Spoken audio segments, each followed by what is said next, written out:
Dreamscape presents The First Husband by McGarvey Black. Narrated by Aaron O'Sullivan.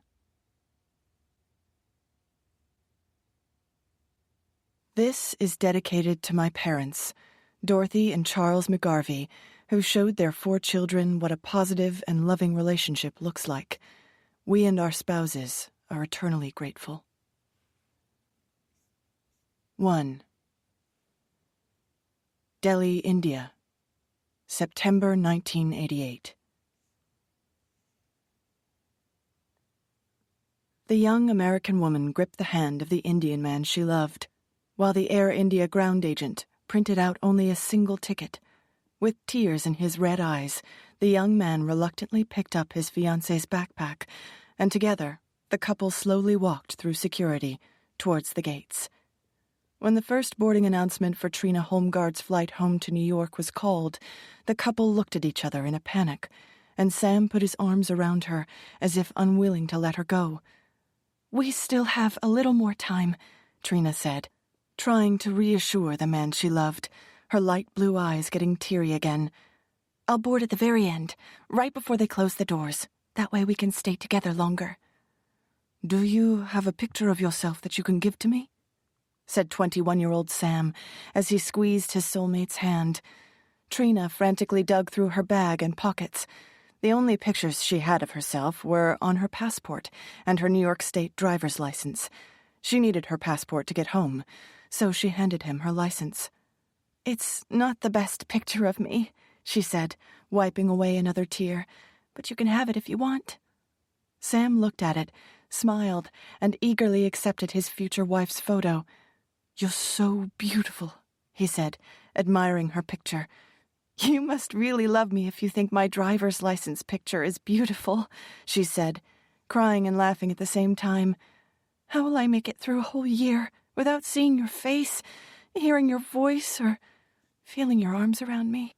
she said, reaching over and stroking his thick, dark brown hair. A droplet of water ran down Sam's tan cheek. He brushed it away, but it was followed by another. An announcement echoed over the loudspeaker. "Air India Flight 213 for New York, stopping in Frankfurt. This is your final boarding call." All the other passengers had already boarded. Trina and Sam were the only people left in the waiting area. A male ground agent signaled to Trina that she needed to get on the plane immediately. She nodded to him, pointed to her wrist, and raised one finger. "I need a minute," she shouted. Sobbing, the couple stood up and clung to each other one last time. "I'm so afraid of losing you," said Sam, crying. "Why?" "When you leave here, you'll go back to your old life, and maybe you'll forget all about me." "Don't be crazy.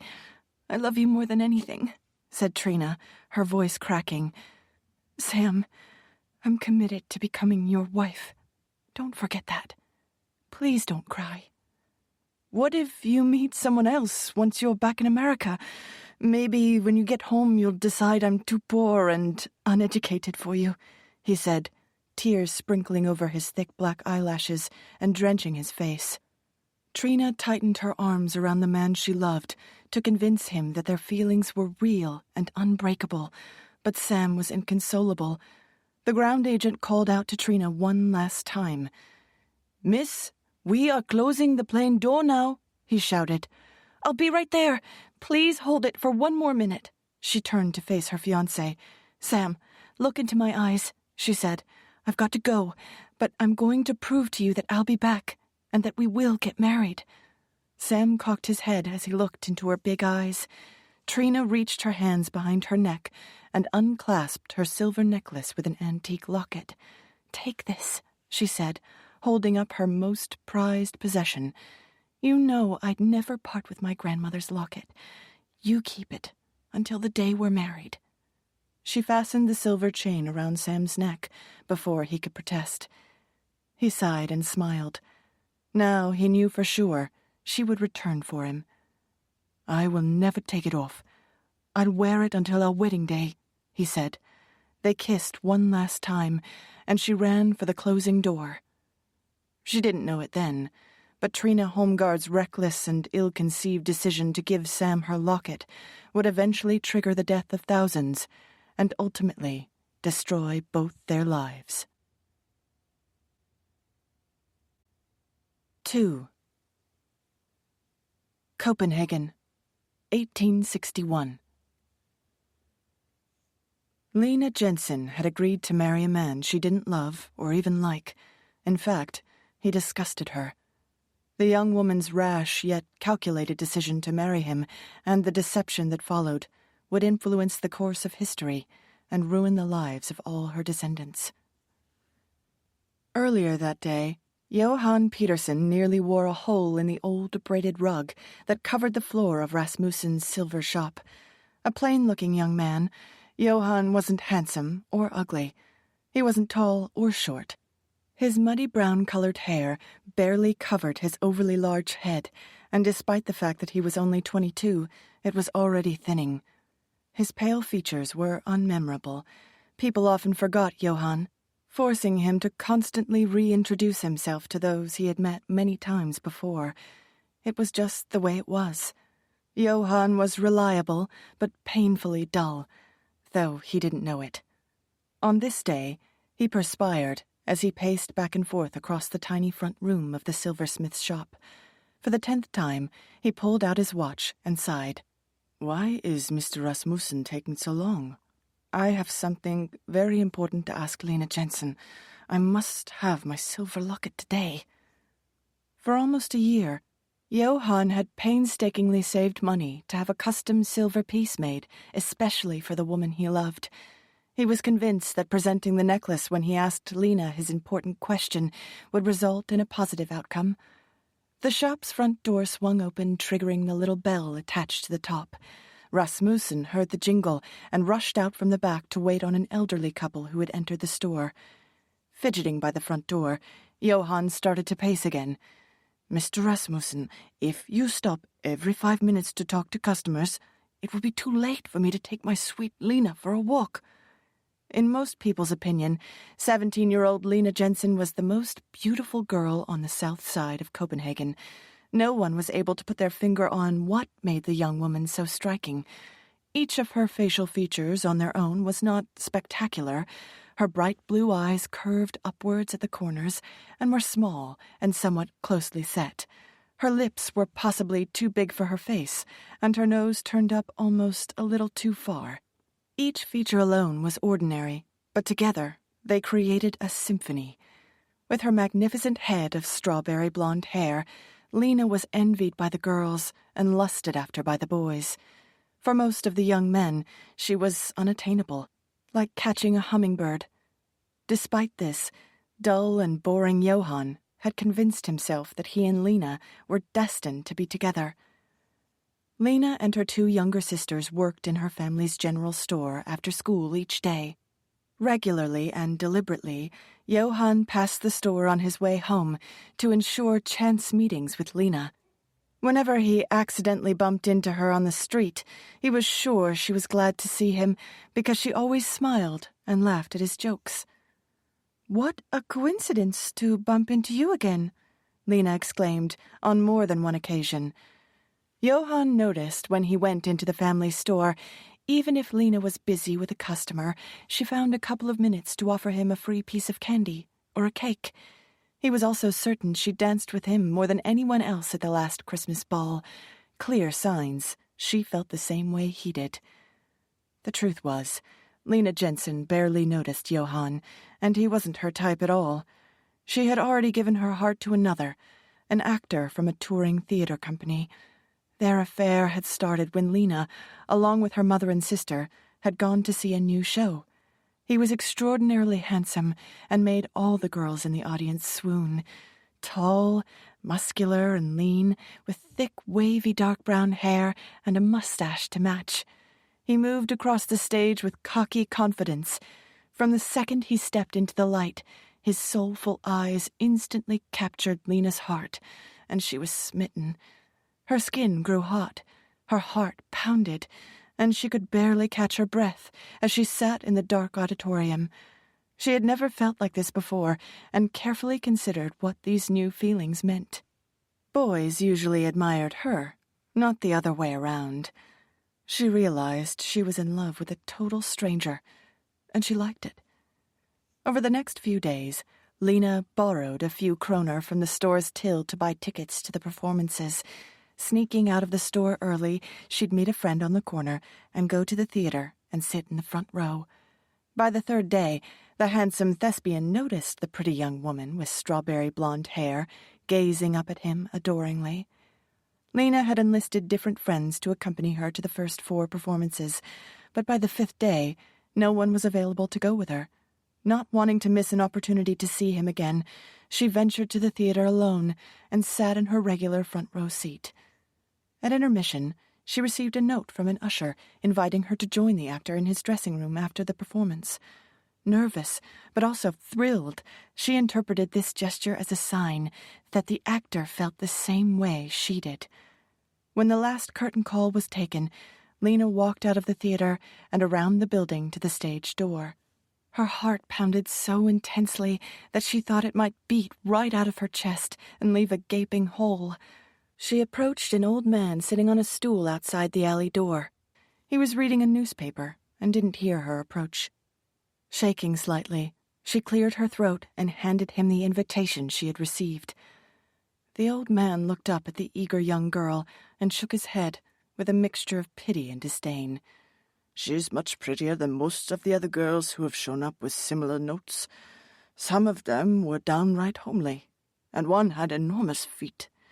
This one is quite attractive and smells of honey and rosewater."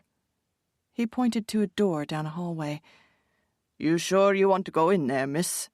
grumbled the old man while he raised one eyebrow. "I'm sure I do," said Lena, as she lifted her chin and breezed by the man with such determination that the movement of her skirts caused his newspaper to blow onto the ground. She marched to the dressing-room door without looking back and knocked confidently, mainly for the old man's benefit. A moment later, she heard the unmistakable baritone of her actor's voice through the closed door. "I'm getting changed. The door is open. Come in and please close it behind you." Lena entered the room and shut the door. The actor, seated at his dressing table, looked at her through the reflection in the mirror. "Come in and sit down," he said. "I'm John. You're even prettier up close." Lena gave him a half-smile and felt herself flush. "And what is your name, my beauty?" "Lena. My name is Lena." In her short 18 years, the young woman had always behaved most appropriately. On this day, however, she fully succumbed to the actor's charms, right there on the worn gold brocade chaise lounge in his dressing room. When they were finished, she dressed and made sure everything was in its proper place. John walked towards her and smiled before he kissed her on the forehead and told her he hoped to see her in the audience again. When she walked out of the theater and passed by the old stagehand, she heard him mutter something that she couldn't quite make out. "I don't care what that smelly old man thinks, anyway. I'm in love, and I know John loves me." For the next 6 afternoons, Lena attended every show. Afterward, she gave a command performance on the chaise lounge in John's dressing room. On the 6th day, as Lena buttoned the cuff of her sleeve, the actor shared some news. "I'm going to truly miss you, sweet Lena," he said, as he admired himself in the mirror and combed his thick mustache. "Our acting company is leaving tomorrow to travel throughout Europe, and then we're going back to America. We've got bookings in 28 cities. I'm afraid it will be a year or 2 before I return to Copenhagen." A high-pitched ringing filled Lena's ears, and she couldn't get any air into her lungs. "You'll be gone for a year?" she gasped. "But I thought we were going to be together. I don't understand. I thought we would get married." The man shook his head, wondering why all the young girls always misinterpreted his actions. He sighed as he walked over to a big black trunk in the corner and opened it. He fished out a wooden cigar box filled with several dozen beaded bracelets, each with a dangling charm in the shape of a rose. An engraving on the back of the charm said, "All my love, J.W.B." He extracted a single bracelet, closed the trunk, and faced the visibly pale and stricken young woman. "Put out your right arm, Lena. I've had a special gift made just for you, so you will remember me." With great fanfare, the man placed the beaded bracelet on Lena's wrist and stood back to admire his generosity. "I had it custom made for you, so you wouldn't forget me," he said, smiling. Lena gently touched the charm. Her fingertips ran over the roughness of the engraving on its surface. "It says, 'All my love.' He does love me, then." "My acting career requires I experience the world firsthand," said the actor. "I hope you didn't misconstrue the nature of our most pleasant friendship. Naturally, I have a deep affection for you." "But I thought," Lena said. "Surely you understand that I must maintain my independence for my art," said John Wilkes Booth, as his lips grazed her forehead. A moment later, he went back to his dressing table and continued his grooming. "It's getting late, sweet Lena. I must get changed or I'll be late for a dinner. Close the door tightly when you leave." She didn't remember exiting the theater, but somehow she made it home and went straight to bed without speaking to anyone. Damning recriminations screamed from inside her head. "What have I done? He doesn't care about me. What a horribly foolish girl I've been." That night she vowed never to see or speak of the actor again. Lena never did speak of him, not to anyone. Less than 3 months later, she reluctantly acknowledged to herself that she was pregnant. The changes in her body were clear, and she knew what was coming in 6 or 7 months. The day she realized she was going to be a mother was the same day Johann Peterson came calling with the custom-made silver locket in his pocket. It was a windy Saturday afternoon. Lena had just finished stacking boxes of shoes in the store and was lost deep in thought over her unfortunate predicament.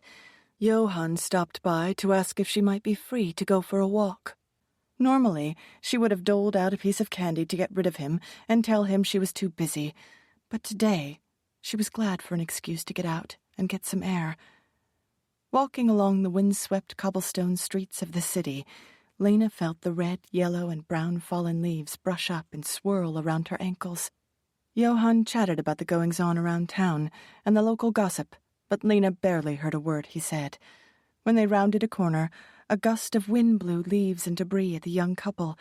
Johann stepped in front of Lena to protect her and seized the moment by taking her hand.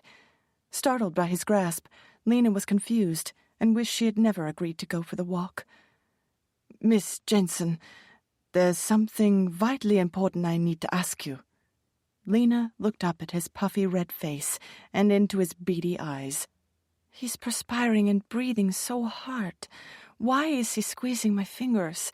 I didn't give him permission to hold my hand." "Lena Jensen, I have loved you from the moment I saw you," said Johann. "I hope that perhaps you might feel the same way about me," he said. "If you would consider becoming my wife, I can promise you a lifetime of love and security. You will never have to worry about anything, and I will always take care of you." When he finished, he held his breath. Lena's jaw dropped, and her eyes widened. She had not anticipated this. Before she could respond, the young man nervously pulled out a small blue box from his inside jacket pocket and lifted the lid. "For nearly a year, I've saved up to have this made for you, dear Lena," he proudly announced. Nestled inside the box was a shiny silver oval-shaped locket with a granulated point on each end. The locket hung from a thick silver chain and had a very fancy clasp.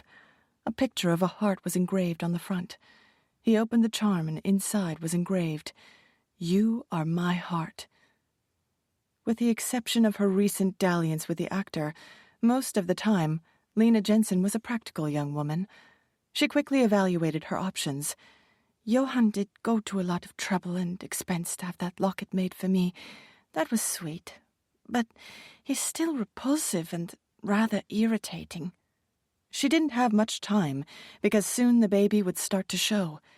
After a short internal debate, with no other immediate solutions or marriage proposals on the horizon, Lena forced a smile and accepted Johann's proposition along with the silver locket. "I will become your wife, Johann, providing you agree to marry me right away," said Lena. "Once I decide something, I must act on it, or I might change my mind." Johann clapped his hands, surprised by his good fortune, and proclaimed he was the luckiest man in the world. Gingerly, he placed the silver necklace around Lena's long white neck, sure that the magic of the locket had helped him get the answer that he had dreamed of. "Promise me you will never take this locket off," he said. "You'll wear it every day as a symbol of our eternal love." Lena gritted her teeth, forced a smile, and nodded. The following week, their two families met at the local chapel, where Father Schmidt united Lena and Johann in the eyes of God. At the end of the ceremony, Johann kissed his new bride for the first time. He was in love. She was nauseous, but relieved. 7 months later, a daughter was born prematurely. Despite the baby's early arrival, she was quite large, much to everyone's surprise. No one but Lena noticed that the baby girl was the spitting image of the man she had once admired from the darkness of the audience. True to her word, Lena wore the silver locket from their wedding day forward. It was a constant reminder of her youthful transgressions, her rejection by the actor, and the loveless marriage she had entered into. She hated that piece of jewelry more than anything. 18 years later, on the eve of her one and only daughter's wedding day, Lena had an idea and went to speak to her husband. "I was thinking that we should give my beautiful necklace to our daughter as a wedding present," said Lena. "This locket has brought us luck and good fortune, and will surely bring the same to our beautiful daughter." It took a while to convince Johann, but he eventually agreed. "I do hate to part with it," Lena said, "but it's a sacrifice I'm willing to make for our daughter." The next day, while Lena dressed for her daughter's wedding, she stood in front of the mirror. For the first time in almost 2 decades, her long neck was bare. She smiled and took a moment to congratulate herself for being so clever. The necklace had always felt like a noose, and now it was finally gone. She could breathe again. When Lena accepted Johann's locket of love, letting him believe that the baby was his, she and all her descendants who wore the false amulet were cursed. Nearly 6 years after Lena's marriage to Johann, on April 15th, 1865, in the Ford Theater in Washington, D.C., John Wilkes Booth shot President Abraham Lincoln and changed the course of history. More than 100 years later, John Wilkes Booth and Lena's great-great-great-granddaughter would unwittingly be the catalyst that would cause a world-altering catastrophe. 3. New York City, July 1988. JFK's international terminal was packed with summer travelers, and after months of planning her trip to India, Trina was one of them. Her best friend, Jen Fairchild, stood nearby, nose deep in a celebrity magazine, oblivious to the airport chaos. Inseparable since their college freshman days at CUNY, the two young women had bonded over a mutual dream of becoming editors at national magazines like Vogue or Rolling Stone. Both were well on their way to achieving their goals. Jen was an editorial assistant at a popular consumer psychology magazine, and Trina did copy editing for a medical trade publication. They were practically replicas of each other, with one exception. Jen's shoulder-length hair was jet black, while Trina's was dirty blonde. Both were precisely 5'5" tall, with blue eyes. Sharing clothes and dreams with equal passion, they were more like sisters than friends. As they walked to their gate, Trina thought about her grandmother, Nana May, and the long, painful year since the old woman had died. A lump formed in her throat, and she took a deep breath through her nose and blew out through her mouth.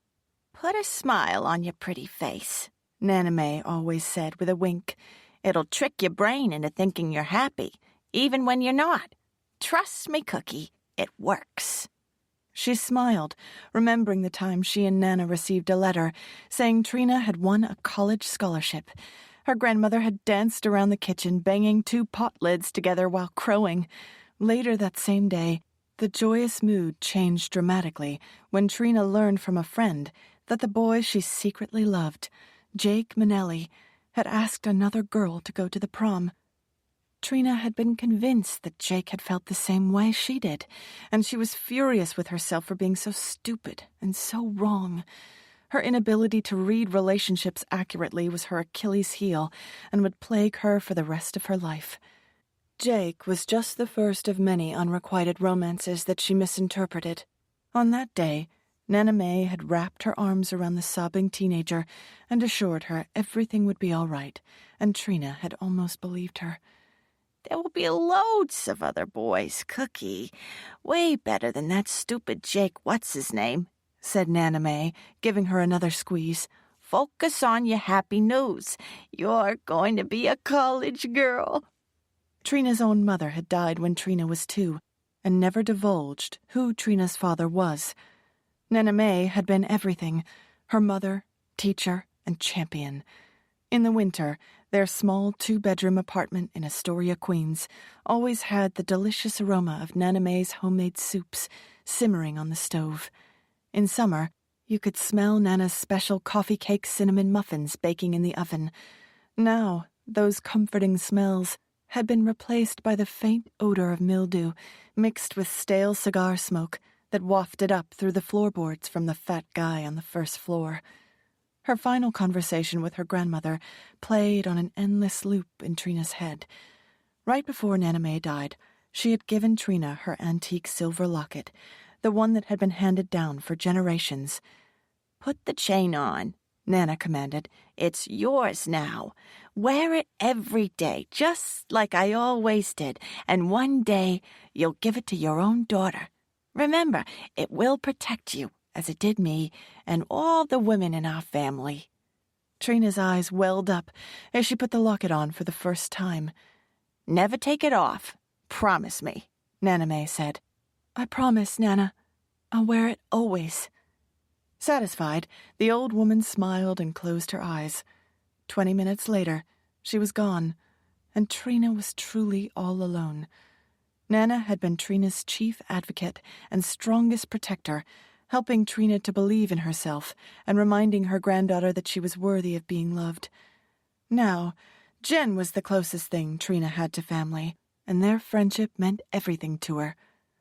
The voice on the plane's loudspeaker jolted Trina back to the mission at hand. Are you all right? Jen asked, tapping her friend on the shoulder as they moved slowly down the aisle. Why? I asked you the same question 3 times. Sorry, lost in thought, said Trina, shrugging her shoulders. I was just thinking about how much my life has changed in the last year. First, losing my grandmother and using what she left me to go to graduate school, and now this trip. I would never have guessed I'd be getting my master's and going to India a year ago. What did you want to ask me? Now I don't remember, said Jen, rolling her eyes and sticking out her tongue. 20 hours later, after a connection in Frankfurt, the plane made a smooth landing in New Delhi, India. As the wheels hit the tarmac, Trina felt a mixture of excitement and resolve. Years earlier, when Trina's grandfather had a fatal heart attack on the Long Island Railroad, her grandmother had focused everything on her granddaughter, giving up her own dreams. Trina was taking this trip in her grandmother's honor. She was going to see all the places Nana May had dreamed of going, but never had the opportunity. The Taj Mahal was on the top of the list. Though exhausted after checking into their small, marginally clean hotel, the 2 American women ventured out into the decaying quagmire of Delhi. Buildings appeared to crumble before their eyes, while deteriorating sidewalks and roads were overrun by too many people.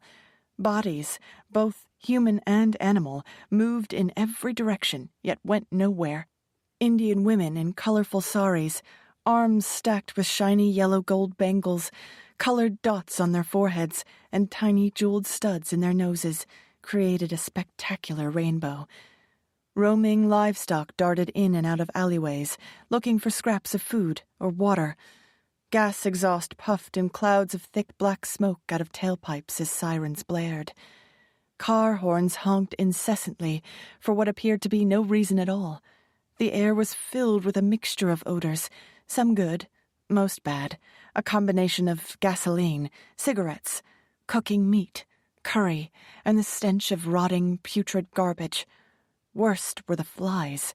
Massive numbers of big, fat, black flies landed on food and faces, flying into eyes and ears.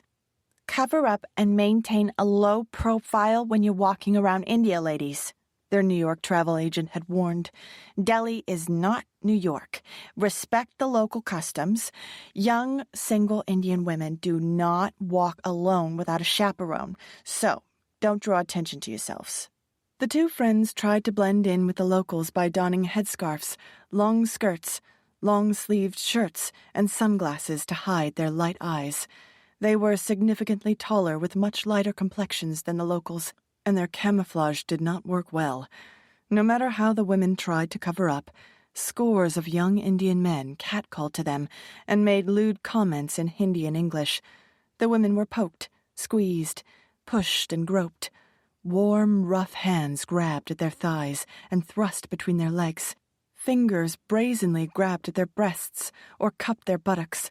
Hands jutted out from the crowds and reached under their skirts and up the front of their shirts for a quick squeeze. Here's how it's going to go.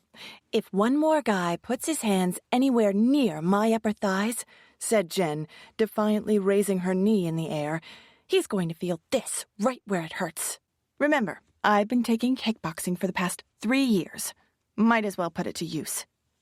In addition to the young men, the two Americans were constantly pursued by beggars, some missing a hand or a foot, hobbling around on makeshift crutches, often constructed of misshapen pieces of wood or tree branches. Bands of emaciated children in tatters followed and encircled the women, pleading for money or food, while reaching for the women's skirts and pointing towards their own, open, hungry mouths. "Bakshish! Bakshish!" the children cried, shouting the Hindi word for donation. Heartbroken that day, Trina and Jen gave away everything they had in their pockets. The next morning, the two women went to Agra to see the Taj Mahal. The enormous white structure, constructed almost entirely of marble, was one of the things Nana May had read extensively about and obsessed over. Depending on the time of day when the light changes, the Taj Mahal is supposed to look completely different, Cookie, Nana had said. Promise me you'll go at different times. As evening approached, Trina and Jen walked through the chaotic streets towards one of the man-made wonders of the world. They passed under an oversized, ornately carved stone archway, and there it was, the majestic Taj Mahal. "Wow," said Trina as she placed her hand on her throat and touched her locket. "Incredible," said Jen, eyes wide. "I've never seen anything like it." The evening light hit the building in such a way that it glowed. At some angles, it appeared two-dimensional, as if it was painted onto the horizon. The warm colors of the sunset cast a bright orange, melon-colored hue over the entire building. Long, reflecting pools leading up to the structure mirrored the building's colorful reflection in the water below. "It's so beautiful," said Jen. "I'll admit it, I'm impressed." The next morning, they went back for the sunrise show. This time, the Taj went from orange to pale yellow, and finally to a bright, iridescent white. From there, they grabbed a cab to the central bus depot to take a 12-hour bus ride north to Kashmir. And don't forget, when you go to India, Trina, make sure you stay on a houseboat in Kashmir. I've read all about them in that Travel and Leisure magazine, Nana May said, showing Trina the article. It's in the north of India, near Pakistan, but tourists can't always get there because of politics and warring tribes, it says. So only go if it's safe. "You've got to be kidding me," said Jen when she saw the condition of the bus they would take to Kashmir. "It's a freaking school bus and there's no air conditioning. It looks like it was built with spare parts." The driver put 3 people in seats meant for 2. Jen was crammed against the window, Trina next to her, and a fat, middle-aged Indian woman wearing a royal blue sari was on the aisle. When all the seats on the bus were filled, The driver lined people down the center aisle. "Oh my God," said Trina. "Those poor people have to stand in the aisle the entire trip." "They don't even mind. Look at their faces," whispered Jen, "like it's normal." "Buckle your seatbelts. Next stop, hell!" shouted Jen to Trina over the noise. "Oh, what a surprise! There are no seatbelts. We're going to die on this thing." The rickety school bus wound its way along the steep, treacherous Rocky Mountain roads. Misty air made the visibility difficult. Driving at dangerously high speeds, the driver did not slow down on the jackknife turns. Trina and Jen clung to each other while they both gripped the metal rail on the seat in front of them. "The lunatic driving this heap of junk is going to send us right off the side of this mountain," yelled Jen over the noise of the engine's grinding gears. "I've read about buses going off mountains in India. It's a regular thing. They lose like one a week." 4. Kashmir. In the morning, the bus passed a sign that said Srinagar, the city they were going to in Kashmir. The vehicle made a left turn into a large bus depot and came to an abrupt stop. Yanking open the door, the bus driver released the exhausted passengers from their 12-hour misery. Trina looked out through the filthy window and bit her lower lip. The chaotic depot was a combination of junkyard and dusty outdoor market. People milled about buying and selling food, water, jewelry, scarves, dresses, frogs, pottery, dogs, even medicine. In stark contrast, the scene around the depot was a lush, verdant green, bordered by majestic snow-capped mountains in the far distance. Over to the left, a group of men lined up holding signs saying houseboat in different languages and waving pictures of boats and rooms for rent. "Speak English?" they yelled at Trina and Jen. "Deutsche? Habla español? Parle français? Aussie? Kiwi?" "We're Americans," shouted Trina, smiling. The men grinned and gave her a thumbs up. "Welcome, pretty American lady," they shouted back. "You want houseboat? You need room? I got a nice boat." While the women sifted through the houseboat lookbooks, the Indian salesman got more aggressive and thrust additional pictures and testimonial letters in different languages into the women's hands. The sales pitches grew more animated, and the volume, frenzy, and shoving escalated. From behind, over all the noise, a calm, cool male voice called out, speaking perfect English. The tone was steady and reassuring, mixed with a tinge of amusement. "Good morning, ladies. You look a bit confused. Perhaps I could be of assistance to you," the voice said. The women spun around. A smiling 20-something Indian man, holding a brown clipboard, clicked his ballpoint pen.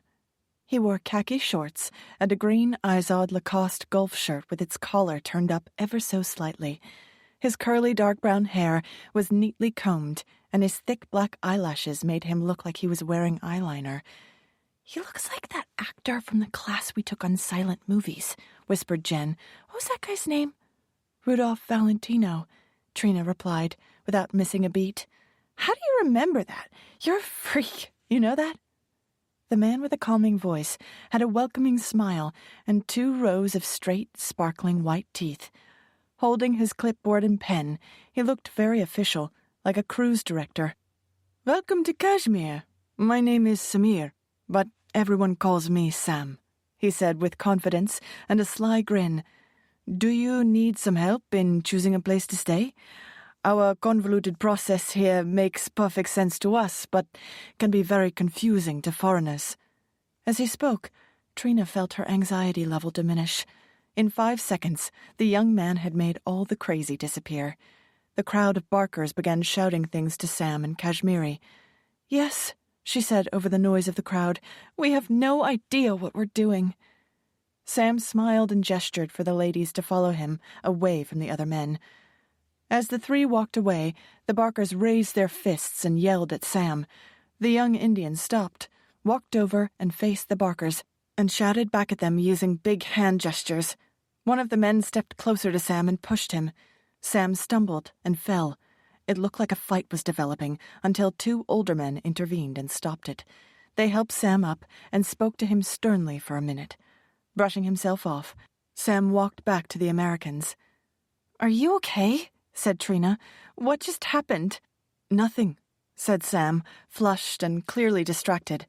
"Just a misunderstanding. Some of my neighbors need to learn better manners. Most of them are illiterate jerks. Don't give them another thought."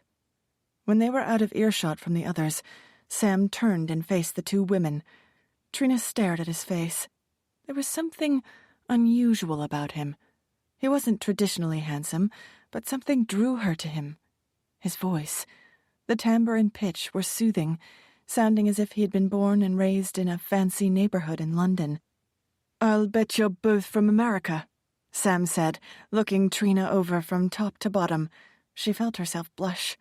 Their little exchange did not go unnoticed by Jen. "How did you know?" said Trina, trying to compose herself. "It's the backpacks and the shoes," he whispered. "Everything else looks the same, but those are the tell." "And maybe," said Jen with a sly smile, "you heard us shout to those guys back there that we were American?" Sam laughed again. "That was another helpful clue," he said, with a twinkle in his eye.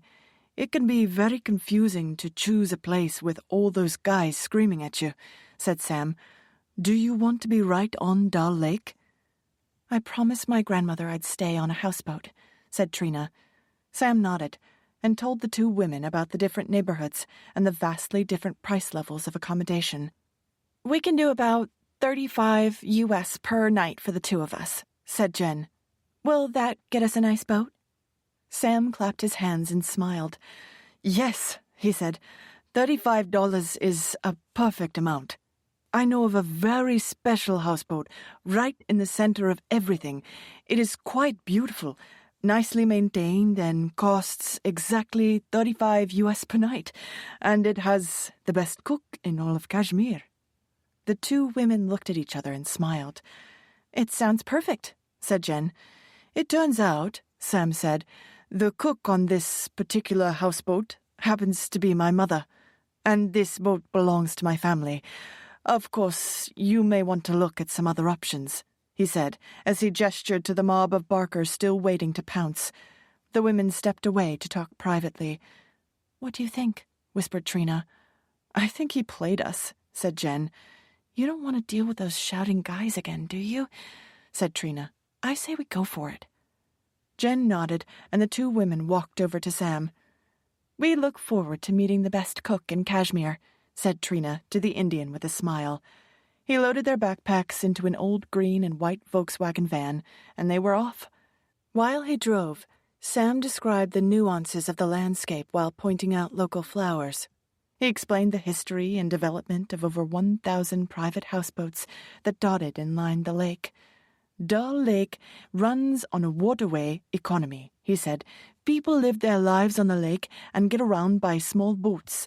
Houseboats sell everything from bread to leather goods to plumbing supplies. Restaurants, gas stations, and hair salons all have storefronts on the lake." Sam stopped the van in front of a simple tan and white rectangular houseboat. Streaming banners of blue, yellow, and green flapped in the wind from the flat roof. A big white sign with red lettering hung across the top that said, "Zara's Palace." "Wait here," he said as he got out of the car. "I'll let my family know we are here."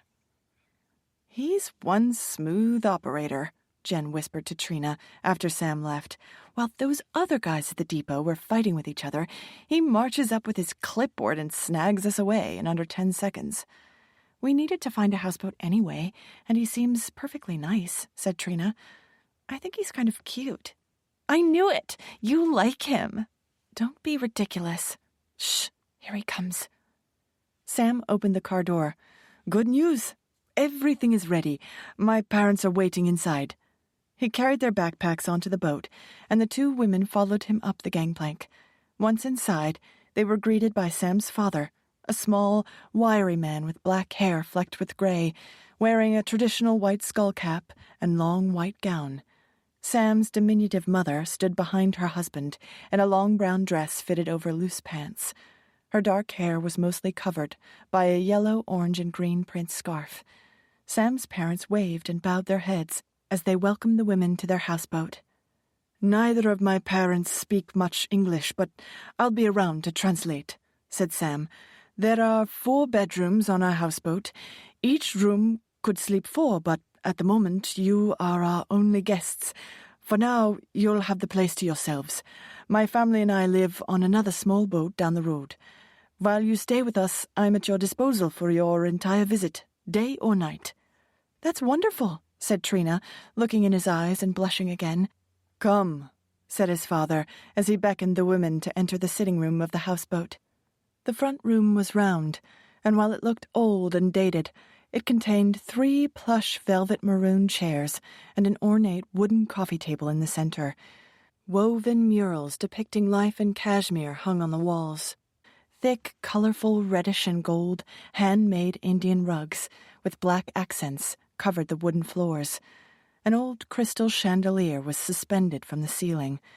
The dining room was equally opulent, but visibly worn.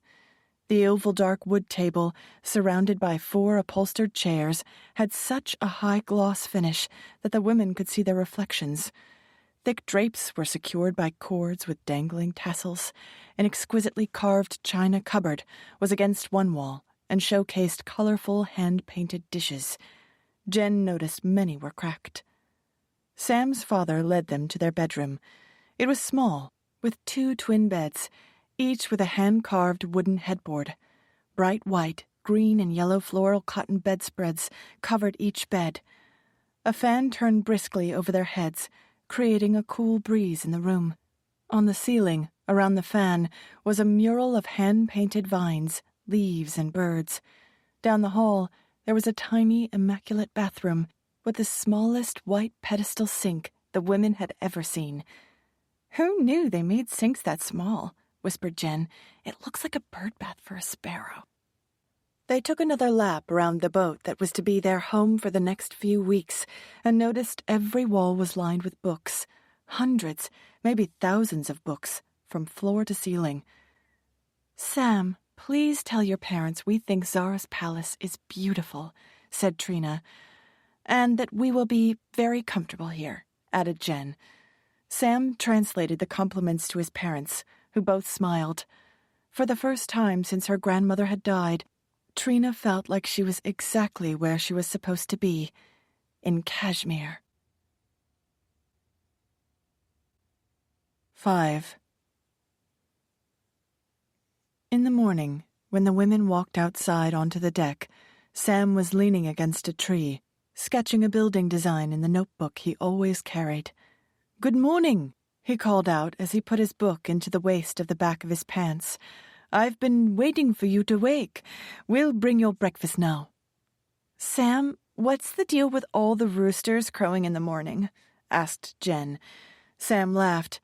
"In Kashmir, the birds are considered nature's alarm clock," he said, chuckling. "Prepare yourselves for their sweet song every morning. You'll get used to it." "Not a chance," said Jen, making a sour face and crossing her eyes. "After you eat, we'll start our tour." Sam ran off down the road, and 5 minutes later, he, along with his mother and father, appeared, carrying trays of food toward Zara's palace. Sam had an ornate black lacquer tray that held a sizable ceramic teapot, cups, spoons, a small pitcher, and a bowl filled with sugar. His mother brought a metal platter with bread and jam. His father carried a large ceramic dish containing sliced pears and bunches of large purple grapes. Jen's eyes lit up when she spotted a small bowl nestled on the fruit tray. "Look," whispered Jen, "they brought us candy. Yay!" "You're a sugar addict, you know that?" said Trina. "There are worse things." "Sit, eat, relax," said Sam as he opened the door to leave. "I will be back in 40 minutes to collect you for our water tour today, where you will learn all about the history, customs, and architectural wonders of the region." Alone in their private houseboat palace, the 2 friends ate far more than they should have. "Did you eat all that candy?" asked Trina, noticing the small bowl was empty. They were delicious, said Jen, laughing and licking her lips. They eat sweets for breakfast here. It's so civilized. I think I love Kashmir. 40 minutes later, Sam poked his head into the dining room, saw the empty plates, and smiled. I told you my mother was the best cook in all of India. Now, you know I was telling the truth, he said as he led them outside. Are you ready for the best tour of your life? Today you will see Dal Lake from the water. We'll take that small boat, he said, pointing to a long, narrow red vessel with 3 large gold throne-like seats in a row positioned down the center of the boat. A decorative tarp was slung overhead to protect passengers from the sun. The women climbed onto the waiting boat and took their places in the elegant center seats. I feel like Cleopatra sailing down the Nile, said Trina, as Sam took his seat in the back by the motor. Kashmir, Sam explained, shouting over the engine, is often called the Venice of India. Boats sailed past them going in every direction. Families taking children to school, men commuting to work, women shopping. Sam steered their boat down canals, where they spotted old men playing cards outside a waterside barber shop. Further along, a group of teenaged boys bought cigarettes at a waterside convenience store. On another boat, they saw a woman purchase loaves of bread from a floating bakery. Sam waved to almost everyone and shared stories of some of the houseboats they passed and the personal lives of their inhabitants. Throughout the day, Sam proved to be a thoughtful and attentive guide, describing every aspect of Kashmiri life, pointing out the tiniest details on wildlife, vegetation, religion, and architecture. The young Indian man seemed to be well-versed on almost every subject from world events, politics, music, and history. On top of his command of almost any subject, the women also learned he spoke 5 languages fluently. On the houseboat that night, Trina and Jen were treated to an extravagant meal of lamb kebabs and grilled vegetables. Moments after they were finished eating, Sam magically appeared to collect the dirty plates and review the itinerary for the following day. Tomorrow, I'll take you to see the sights of Kashmir on land. Did you know Srinagar is a city of over 1 million people? He said. Can I ask a personal question? Said Trina. Of course, anything. I have no secrets. Well, maybe a few, Sam said, smiling. You speak 5 languages. You know about astronomy, architecture, world history, literature, science, even philosophy. But you told us you stopped going to school when you were 12. How did you learn all this stuff? I was kind of wondering that too, Jen chimed in, suddenly interested in his answer. Sam stood up straighter, puffed his chest out a little, and smiled broadly. I have a secret weapon, a photographic memory, he said, pointing to his head. I can remember anything I read, forever. He pointed to the walls of books. Thousands of tourists have stayed on our houseboat over the years. From the time I could walk, I interacted with foreigners and learned their language.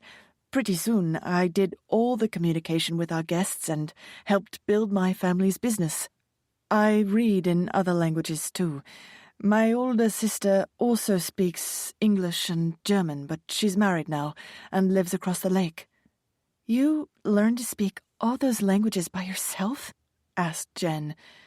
Every year, new tourists would come from different parts of the world, and they always left their books behind, said Sam.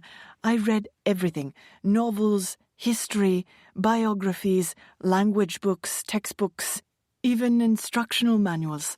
I can take a vacuum cleaner apart and put it back together.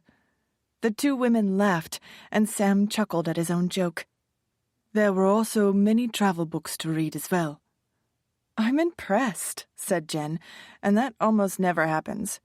Me too, said Trina. I can't even remember the Spanish I took in high school. Sam grinned proudly, clearly enjoying their admiration. Later, when Jen and Trina were alone on the houseboat getting ready for bed, they discussed their host. He's pretty amazing, said Trina, while brushing her hair. You'd never expect to find someone like him here in India, in the middle of nowhere. You like him, said Jen, narrowing her eyes. "You always fall for them too fast." "That's not true. He's intelligent and extremely nice. Don't you think so?" "He seems a little too proud of himself." "He taught himself 5 languages, Jen. 5. Jen rolled her eyes as the two climbed into their beds and turned out the lights. When she closed her eyes, Trina pictured Sam's face and wondered what it would be like to kiss him. 6. In the morning, Jen, Trina, and Sam went on a land tour through the crowded, chaotic city streets. After a while, Sam pulled over and drove up a long, rocky road leading to an ancient temple. He stopped the car in front of a large stone archway fitted with a thick, black iron gate. "Now, ladies, we must climb." Out of breath when they got to the top, Jen pulled out her camera and asked another tourist to take a picture of the 3 of them. Linking arms, Trina, Jen, and Sam smiled for the photo as if the 3 had been lifelong friends. At one point, Trina walked off by herself to drink in the quiet, majestic mountains in the distance. A wave of sadness overcame her. Everyone said it will get easier, but it still hurts every day. Sam's voice broke her spell. "It's time for the next stop on our tour." Sam pointed out landmarks and local highlights, farms, trees, plants, architecture, and the history of everything. He discussed the complexities of the government in India, both nationally and locally, and gave them a tutorial on how the Indian legal system was set up after the British left. Lastly, he shared his definite opinions on global politics, including his feelings about their American president, Ronald Reagan. "He's very old," said Sam. "America is such a young country. Why do you have such an old president?" The 2 Americans didn't have an answer. Trina wondered what Sam might have become had he gotten a good education and grown up in the United States or Europe. That night, 2 Italian women in their 50s arrived and occupied one of the other bedrooms in Zara's palace. In the morning, Sam took his new larger group to see incredible sights in the western part of the city. The Italians were both retired high school English teachers from Napoli. "You have boyfriends?" asked one of the Italian ladies, making a clucking sound. "Most of the men in New York," said Jen, "are so filled with self-importance that there's only room for one in the relationship." "That about sums up my love life, too," said Trina, grinning. "Finding a good man isn't easy." The Italian teachers talked about their high school students, and Jen and Trina laughed over how similar it sounded to high school in America. "It's universal. Teenagers are rotten," said Jen. "How about you, Sam?" asked Trina. "What were you like as a teenager?" "I did a lot of reading. I was always thinking about my future," said Sam. The other kids accepted that they would do what their fathers did and what their grandfathers did before them. I wanted something more. I'm going to move to London or Germany or maybe even America and open a rug store or become an architect. "Of course you will," said one of the Italians. "You can do anything you want. What about you, Trina? Tell me about your wonderful life in New York." Not a naturally funny person, Trina had to work hard to make people laugh, and often failed. Jen effortlessly managed to elicit a chuckle from everyone without breaking a sweat. Trina desperately wanted to make Sam laugh. She thought hard and remembered an incident that even Jen didn't know about. "There was a guy who lived in my building in Astoria," she said as she got up in front of the group. "He used to travel for work for months at a time, and apparently he wasn't very good about paying his bills. One Friday afternoon, in the middle of August, he came home after a long trip to Asia. New York City was in the middle of a wicked heat wave. And New York during a heat wave is like being in the face of the sun," Jen interjected, making the others laugh. "Anyway," said Trina, taking back center stage, "this guy hadn't paid his electric bill in 8 months, so the power company had turned off his electricity. He had no lights, but more importantly, no air conditioning. He called the power company at 4:45 p.m. that Friday and demanded they turn on his electricity. "Good luck with that," said Jen, laughing. "Nobody does nothing at 5 o'clock on a Friday in New York." Trina kept going with her story, becoming more animated as she progressed. Con Ed said the earliest they could turn his power on would be in 5 days. My neighbor started screaming into the phone and threatened to blow up the power plant if they didn't turn on his electricity immediately. 15 minutes later, 30 cops, a SWAT team, and the FBI banged down his front door. "Oh, my God, that's what happens in America when you don't pay your electric bill," gasped one of the Italian ladies. "It's a felony to threaten a public utility. They led him out of his apartment in handcuffs," said Trina with a smile. "We never saw him again." Everyone laughed, but Sam laughed the hardest, and that made Trina feel good. 7. The time passed quickly, and soon it was the day before Jen had to leave for her trip home. Trina hadn't yet decided if she would travel around India by herself or stay and explore more of Kashmir. Sam hoped she would stay in Kashmir. Jen wanted to go shopping before she left, and the three of them walked through the downtown market stalls, on the hunt for the perfect souvenir. Jen decided to buy a couple of saris to take back to New York, so Sam offered to take them to another area where he knew of several good dress shops. Trina begged off to run a few errands on her own, and they made plans to meet up later at a nearby market. "Let me do all the negotiating for you," Sam said to Jen before they went into the first store. "If you do it, they'll rob you, but if I do it, I'll get you the best price." The two developed a system. Whenever Jen found something she wanted to buy, she would touch it and wink at Sam. That wink was his cue to begin the negotiation.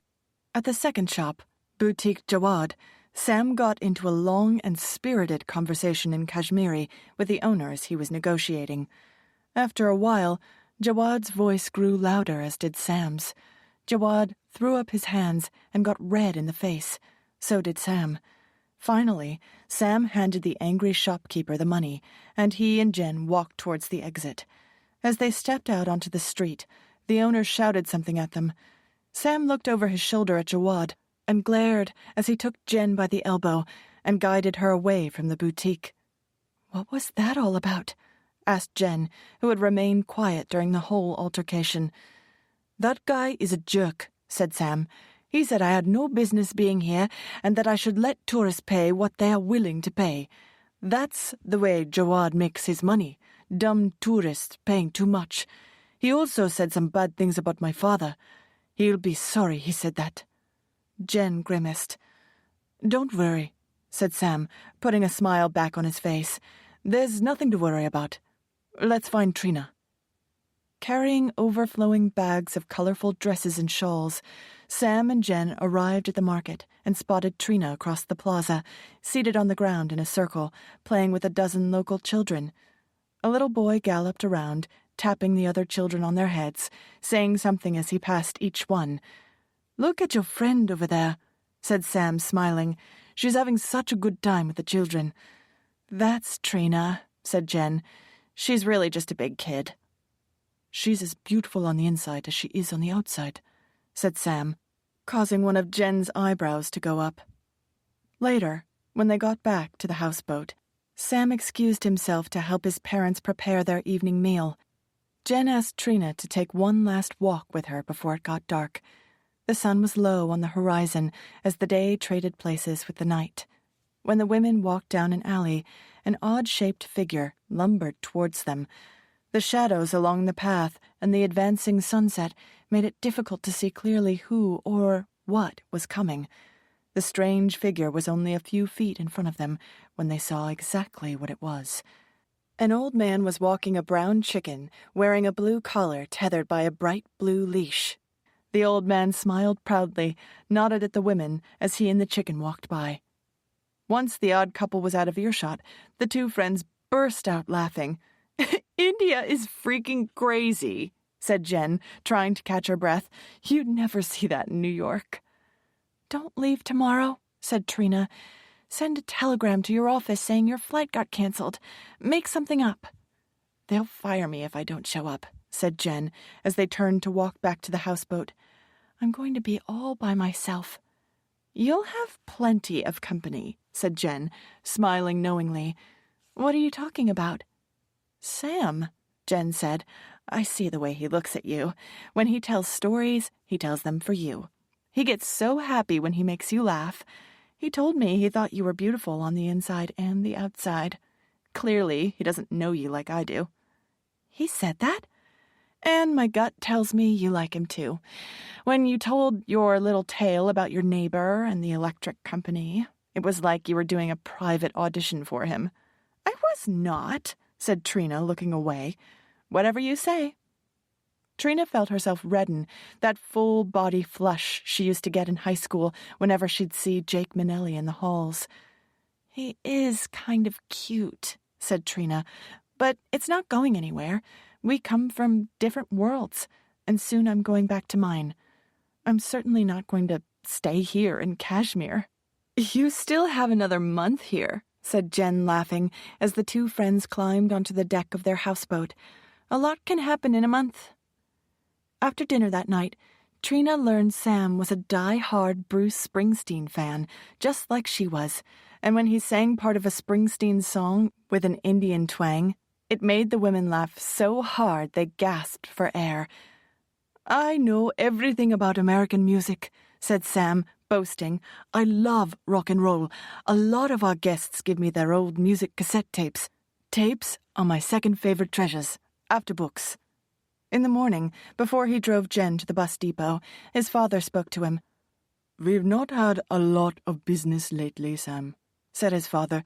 See if you can pick up a few people today. I will, Papa. I'll get 10 people, I promise. That would be nice, said his father. By the way, when your mother went to the market this morning, she heard from Mrs. Badar that someone threw a big rock through Jawad Boutique's front window, smashed the whole thing. What's happening in the world? He had to board up his shop and close it. Serves him right, said Sam as he walked out the door. All he does is cheat people anyway. Later at the depot, before she got on the bus, Jen handed Sam a bag filled with her cassette tapes to add to his collection. I can't take these from you, said Sam. Who are you kidding? Said Jen with a smirk. I'm done with them anyway. There's a Springsteen in there, too. You can return them to me when I come back. As the words left Jen's mouth, she knew she'd never see Sam again. He knew it, too, but they pretended anyway. Be careful, shouted Trina as Jen's bus pulled away. Still waving to her friend, Trina told Sam about all the groping they had experienced when they had walked around Delhi. Sam shook his head and apologized for the behavior of the men in his country. I would have killed those guys. Every single one of them, Sam said, with fire in his eyes. Trina smiled. He wanted to protect her. That's when she decided to spend the next 4 weeks in Kashmir with him. 8. As Jen's bus disappeared in the distance, Trina and Sam walked back to the car without speaking. Jen had been gone for only a few minutes, and already Trina could feel the dynamic between them had changed. You're lucky to have a good friend like Jen, said Sam. Trina nodded. They sat in the car in silence for a minute. I'm going to take you somewhere special today, Sam said. That way, we won't miss Jen so much. You're the boss, said Trina. Leave everything to me, said Sam with a grin. I'll take you somewhere on the lake. They stopped at Sam's family's houseboat to pick up the keys for the small boat. Wait in the car. I'll be right back, said Sam. Can I see where you live? Asked Trina. I'd love to see how a typical Kashmiri family lives. It's nothing to see. Please, I'd like to. Sam shrugged his shoulders and they stepped into his family's small, empty boat. Trina noticed the boat was old and the wood appeared to be rotting in parts. Sam opened the door to the main living space. It smelled of mildew. On the left side of the small room was a wooden table with 4 chairs. 2 worn, upholstered easy chairs flanked the far wall. Yellowed sliding glass doors led out to a deck on the water. The kitchen was outside, with only a tarp overhead. His parents' bedroom was big enough for a full-sized bed, a single standing lamp, and nothing more. Sam's room, entered from the outside at the other end of the boat, contained a bunk bed that he used to share with his sister until she got married. A single light bulb hung by a wire from the middle of the ceiling. Sadness washed over Trina when she saw that Sam and his family had next to nothing. Compared to the way Sam and his family lived, her apartment with Nana May was a palace. An hour later, Sam's red shikara glided towards several tiny verdant islands in the middle of the lake. "I'm taking you to my most favorite place today," said Sam with a wink. He ran the shikara up on the shore and pulled the boat up onto the muddy bank. Then he turned and reached out his hand to her. When she took it, an electric current went through her body, and it startled her. That was the first time she had ever physically touched him, and she didn't know what to make of it. Sam led her to a secluded spot, surrounded by red flowering bushes. He opened his backpack, spread a blanket on the ground, and unpacked their lunch. When he finished setting the meal out, he looked at her, raised his arms in the air, and shouted, "Ta-da!" "A feast," said Trina, smiling. "For a queen," Sam replied, as he bowed and gestured for her to be seated. "Tell me more about your big plans for your life," said Trina. "I've started saving up a little money. I don't have much yet, but I think eventually I'll go live in Paris or Frankfurt," he said. "Nothing will happen for me if I stay here." "But what about your family?" "I'll be rich and successful, and I'll come back to visit them," he said. "I won't spend my whole life on the houseboat. By 6, I could speak English fluently and did most of the communications with our guests. At 7, I mastered conversational German, and by the time I was 14, I could converse in French, Italian, and Spanish, and did all the talking for my parents. I even know a few words in Japanese. Konnichiwa." Trina laughed. "You're amazing." "I was incorrigible," said Sam, laughing, "but I loved the attention." "I think you still do," Trina said, teasing him. "Guests gave me their old books, hats, toys, or money as parting gifts. When I got older, I got clothing, shoes, and cassette tapes. I've acquired an impressive Western wardrobe. I have 6 pairs of Italian sunglasses and golf shirts with little crocodile emblems in every color. I even got a pair of Birkenstocks from a Swiss guy." "What does your family think about all the tourists?" Trina asked. "My father just wants their money," Sam said, laughing and then imitating his father. "I don't care which country has the most beautiful women, Sam, or what country makes the best sunglasses," my father would say. "All I care about is that they pay their bill in cash." Trina laughed at Sam's almost perfect impersonation of his father. "But here's the thing. Everything I know I learned from other people," said Sam. "I've never experienced anything for myself. That's why I must move away. Over the years, I have collected hundreds of names and addresses from many of our guests. I know they will help me make some connections." "I'm sure they will."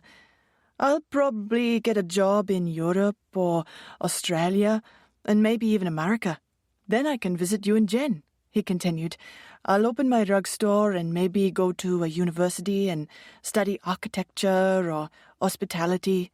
"It sounds like a great plan," said Trina. "Everybody will know me. I'm going to be famous." Trina smiled as Sam laid out his detailed yet scattered and unrealistic dream. His enthusiasm and attention to detail made her believe that somehow he would make things happen. When he finished sharing his life plan, Sam looked at the Swiss watch on his wrist. "It's so nice to have someone to tell these things to. My parents don't understand," he said. "I loved hearing about all of it," said Trina, smiling. "You're inspiring, and I know you'll do something extraordinary one day. I bet you will be famous, and everyone will know who you are." Sam smiled. a woman who appreciated his talents. "Now, you must tell me about your plan," said Sam. Trina thought for a moment, and then looked away. "I don't have one," she said quietly, and her eyes filled with tears. "You've heard me talk about my grandmother. She was my whole family. This necklace is all I have left of her," Trina said, lifting up the silver locket that hung around her neck. She told him about her life growing up in Astoria, Queens, just across the river from Manhattan, but so very different. Sam listened to Trina's story without interrupting. "I was shy in school, but always got good grades, especially in English because I loved to read, just like you," she said. "Reading was my escape, and it's what led me to become a writer. Through books, I could live in other people's lives, people who had families." "Family is important," said Sam. "One day you'll have your own family, and then you can do all the things you missed out on." "I don't even know my father's name. Holmgard was my mother's name. Other than Jen, you're the only other person I've ever told about that," said Trina. Sam reached over and took her hand and held it firmly. In one fluid move, he leaned over and kissed her, a long, gentle kiss. A wave of warmth overtook her body as she leaned in and kissed him in the same way. "You know something," said Sam, sitting back and looking at her. "You might be the most beautiful girl I have ever known." Trina blushed as he leaned in and kissed her again. "I don't even know how old you are. Maybe I'm too old for you," she said coyly. "You're not too old for me. I will turn 21 on September 1st, said Sam. "I can't believe it. That was Nana Mae's birthday, too," said Trina.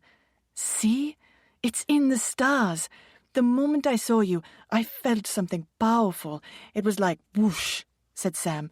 "You're smart, beautiful, and kind. I'm already sad thinking about you leaving in a few weeks." He kissed her again, but this time a long and passionate kiss that she responded to in kind. Feeling his body next to hers, skin touching skin, and then being in his arms felt oddly right. Later, when the shikara sidled up next to Zara's palace, Sam jumped out and reached back for Trina's hand to help her off. Sam's mother was walking towards the houseboat at that moment and saw her son with the American woman. She noticed he held the American's hand a second too long. "Sam!" yelled his mother in Kashmiri. "Get to the bus depot. No more idle time with the guests. We have empty rooms to fill. This one American isn't going to cover our bills. You need to find more people. Do you hear me?" "I know, Mama," he said. "I'm going soon. I promise to bring back enough people to fill all the empty rooms." "Would you like to accompany me to the bus depot?" Sam asked Trina. "We'll have to keep it a secret, though. My father said I have been spending too much time with one of our guests and not enough time bringing in new customers." 9. Sam wore a yellow golf shirt, khakis, boat shoes, and his favorite pair of Ray-Ban aviator sunglasses. "What do you think?" said Sam to Trina. "Do I look like Tom Cruise in Top Gun in these glasses?" Trina giggled as he led her to a particular spot to wait. Soon, a dirty yellow coach pulled into the courtyard and was immediately surrounded. The symphony of shouting went into full throttle. As the tourists descended from the bus, Sam waited until they appeared sufficiently agitated, and he moved in for the kill. Within minutes, he had secured a group of Brits for his family's boat. The scene looked familiar to Trina, and she realized it was exactly the same as on the day she and Jen arrived. That night, after Sam and his parents served dinner to their guests, Sam stayed on for several hours, chatting about sightseeing plans for the week. Trina watched him, in awe of how easily he was able to charm the entire group. By 10, the Brits, exhausted from their long trip, said goodnight and went to their rooms, leaving Trina and Sam alone in the lounge. "Now I know how I ended up on your houseboat," she said. "You're very clever, aren't you?" "Many people think I'm also charming and handsome, too," he said playfully as he moved closer to her. "Oh, you're charming," Trina teased, "but handsome might be a bit of a stretch." He hung his head. Trina moved towards him and lifted his chin and kissed him. Sam wrapped his arms around her and pulled her in close, and they kissed again, deeper and more passionately. Trina's body felt like it was on fire. Without speaking, she took his hand and led him back to her room and quietly closed the door. In the morning, she was awakened by the familiar crowing of roosters, and she smiled.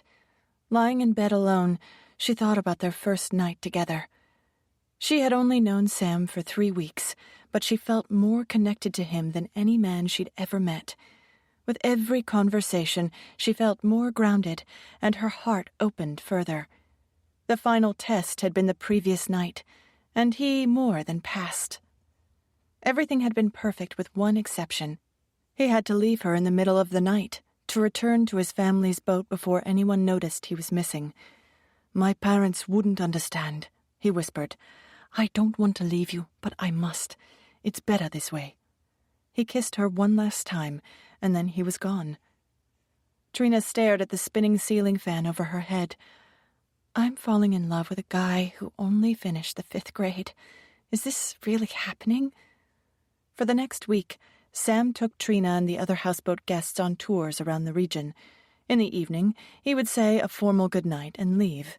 Later, after everyone had gone to bed, he'd quietly sneak into Trina's unlocked room. They'd whisper, kiss, laugh, and make love as quietly as possible, holding each other tightly until it was time for him to leave. 10. Because of his family's business and the proximity of his mother and father, finding time and places for Sam to be alone with Trina was difficult. There would be terrible gossip if anyone saw him spending too much private time with the American blonde. So he came up with a plan and went to speak to his father. "I've been doing some research, Papa, on how we can grow our business," said Sam. "You know Dharamshala, where the Dalai Lama and Tibetan refugees live?" His father nodded. "Thousands of travelers go there every year," said Sam. "We should develop reciprocal hotel partnerships. We push people to them, and they send people to us." Sam's father listened to his son's idea and gave his blessing for Sam to make the trip the next day. "One day, Sam, you'll do something of great importance in the world," his father said. "Also, Papa, the American woman, she's going home tomorrow. I'll drop her off at the bus stop on my way out." Sam's father was not sorry to see the young woman go after his wife told him what she had seen. Sam had chosen Dharamshala because he had learned no one there cared if you were white, black, Asian, Muslim, Jewish, or Christian. Creating hotel partnerships would bring in business for his family, and the trip would also give him time alone with Trina. "We'll have a romantic road trip," he said, as he outlined their itinerary that night while they lay in bed. "It will be like a honeymoon. We can be totally out in the open there," he said.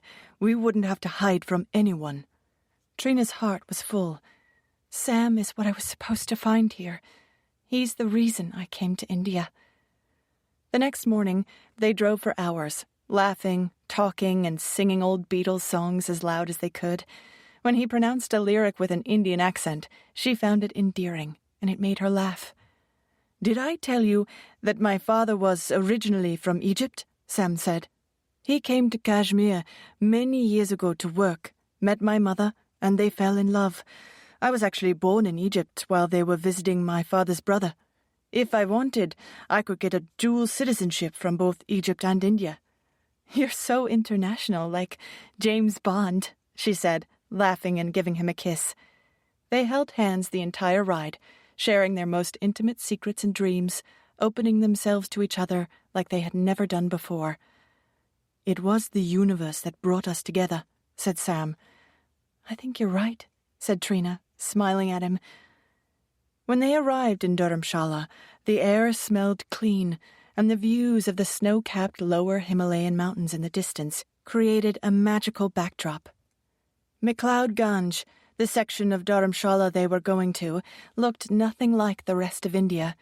The main cobblestone and dirt road that rambled through the center of the town was filled with small, dilapidated cafes, shops, and bars, many flying flags with peace signs. 1960s rock and roll music blared from almost every establishment, giving the compact, ramshackle city the appearance of being locked in a mid-20th century time warp. The Tibetan people were warm and welcoming, and young children danced around the couple as they walked. The street was dotted with groups of young Tibetan men with shaved heads, wearing long robes in various shades of red. The young lovers walked through the courtyard of the Dalai Lama's residence, passing statues and giant prayer beads the size of small suitcases. It was in this courtyard that Sam took Trina's hand for the first time in public. "We need to find a place to stay," said Trina. "I'll pay for it." "I can pay," said Sam, the smile disappearing from his face. "If I had stayed on your houseboat, I would have been paying $35 a night," said Trina. "Here we can get a room for only $14. I'm actually saving money." He looked into her blue eyes and nodded. "When I'm a big success, I'll take you to the penthouse at the biggest hotel in London." The next few days passed quickly, and soon, to the young couple's surprise, it was time to leave. On their last night, after they finished making love, Sam was uncharacteristically quiet. "What's wrong?" Trina asked, reaching over, putting her arms around him. "I keep thinking about you leaving for America," he said, as a tear trickled down his cheek. "The days with you have been the happiest of my life. When you leave, my life will be nothing. Trina, I'm so in love with you." "I love you too," she whispered back. "Let's not talk about me leaving now," she said as she kissed him. "We have tonight, and we still have our drive back to Kashmir." "You are so beautiful. I want to spend my life with you. I want to marry you, Trina," said Sam as he pulled her closer. "We're soulmates.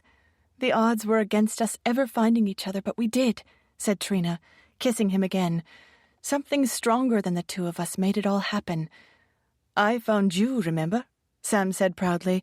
"When you got off that bus, my heart nearly beat out of my chest. It wasn't an accident when I approached you and Jen. I never leave anything to chance." The two lay in bed devising a plan on how they might build their lives together under what seemed like impossible circumstances. "How would we ever make this work?" said Trina. "We're from two completely different worlds. New York City and Kashmir couldn't be more opposite." "I'm Muslim and you're Catholic," said Sam. "My family would never accept you." "Maybe they'd get used to it," said Trina, "especially after we have kids." Sam grinned and she blushed. "Religion always gets in the way. Sometimes I wonder if there even is a God," said Sam. "Me too," said Trina, nodding. "That's another way we think alike," said Sam. "We can make this work if we love each other enough. You trust me, don't you? I can do anything once I put my mind to it." 11. Back in Kashmir, Trina rented a room on the other side of the city where no one knew them and they could stay together on her last night. Sam dropped her at the hotel and went to see his parents. When he walked through the door, his mother and father sat motionless in separate armchairs. "Mama? Papa?" said Sam. "What's wrong?" "Sit," his father said. "Your mother and I have not been happy with your behavior and attitude lately," said his father, giving his mother a stern glance. "You've been acting like you're some big important man and spending too much time with certain guests, especially the women. Neighbors are talking. Your mother is embarrassed." "I don't care what the neighbors say," Sam said. "Tell me who is gossiping. I'll shut them up." "I will not have it," his father continued, his voice rising, "and it stops now." "I bring in new customers every day," said Sam, getting angry. "I run tours that keep them happy. I just secured deals with 6 different hotels in Dharamshala. I make all the money for this family." "I appreciate those things, Sam," said his father, "but I cannot tolerate the other behavior. You will not spend time alone with the women. Is that clear?" His mother remained silent, while the father and son's debate escalated into a shouting match. "You are an arrogant and ungrateful son," his father bellowed. "I hate it here," Sam snarled. "You're uneducated and poor. There's no opportunity for me. I hate this miserable houseboat. I deserve more, and I'm going to have it." Sam walked out, slamming the door, and left the boat. He wanted to get back to Trina. The full moon was bright, so that he could easily see everything. He walked quickly to work off his anger and to get to her as soon as possible. He stepped over the garbage that littered the streets on the way to his van. Since he had met her, everything had changed. Before, he had ignored the poverty around him, but now it was all he could see. It was late when his car pulled up near Trina's small hotel. Still shaken from the unexpected fight with his father, Sam asked Trina to go for a walk with him. He guided her along a deserted dirt road to an empty dock on the lake. He pulled out a thin blanket and a couple of beers from his backpack. The two lovers laid down and gazed up at the giant yellow orb in the sky. "Stay with me for a few more weeks," Sam begged. "When I think of you leaving, I feel pain in my chest." "My love, you've asked me 100 times. I can't. I have a job, and I'm supposed to start grad school next week," she said. "I used up all the money Nana left me to pay for school. If I don't leave tomorrow, I'll lose my job and my deposit." "I can't breathe without you. Don't leave me." "I love you so much," she whispered. "I need to ask you something," Sam said, summoning up all his courage. He took a deep breath, sat up on his knees, and pulled her to a sitting position. "Will you marry me and become my wife? You won't ever be alone. We'll start our own family, the one you always dreamed of. I'll always be with you, forever." Trina thought her heart might burst. She knew she belonged with him, but was at a loss as to how it could work. She touched the surface of her locket with her fingers. Sam's proposal had to be a sign from her grandmother, and she told herself to open her heart and listen. "But where would we live?" said Trina. "I can't live here." "I would come to New York with you and open a rug store like I had planned," he said. "You know I'll be a huge success and make lots of money for us and always take care of you." Trina looked deeply into his dark eyes. "I will." "You'll marry me?" "Yes."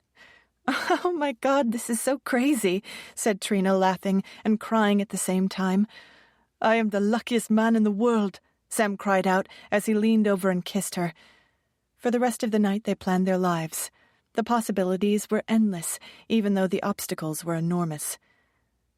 "There's going to be a lot of paperwork to fill out, and I have to find out about the rules for visas and marrying someone from another country," Trina said, making a list in her head. "It will take me about a year to finish school, make all the arrangements, and get the money, documentation, and approval set up." "A year is so long," Sam said. "We both need to be patient. Right now I don't have enough money to buy you a plane ticket. If we're going to do this, we need to do it right." They walked back on the deserted streets to Trina's hotel room for one last night in each other's arms. Now that they had pledged to marry, everything was different. In the morning, when she opened her eyes, she found Sam staring at her. "Good morning, my wife." "What are you looking at?" she said, blushing. "You're so beautiful when you're sleeping," he said, as he climbed on top of her, and they made love one last time. Knowing his parents would be out, Sam stopped at his house and left a note for them, saying he had gone to take care of some business in Delhi. 14 hours later, Sam and Trina were at the Delhi airport. Holding each other by the gate, Trina wept, while Sam clenched his jaw, fearful that once she left, she would forget him. Tears sprang from his eyes and rolled down his face. His voice caught in his throat as he tried to speak. Seeing him in such distress, Trina desperately wanted to make his pain go away. That's when she got the idea. She put her hands up behind her neck and unclasped her silver locket. "Wear it until our wedding day," she said, as she put the chain around his neck. He closed his eyes and nodded.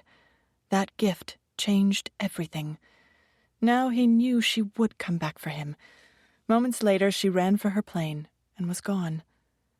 Standing by the gigantic picture window overlooking the runway, Sam watched his future wife's plane taxi down the airstrip and take off. He played with the charm hanging around his neck. Soon he'd be going to America. After boarding the bus to Kashmir, he took a seat in the back near a bunch of boisterous Australian girls. He looked out at the window and smiled, dreaming about his new life in New York.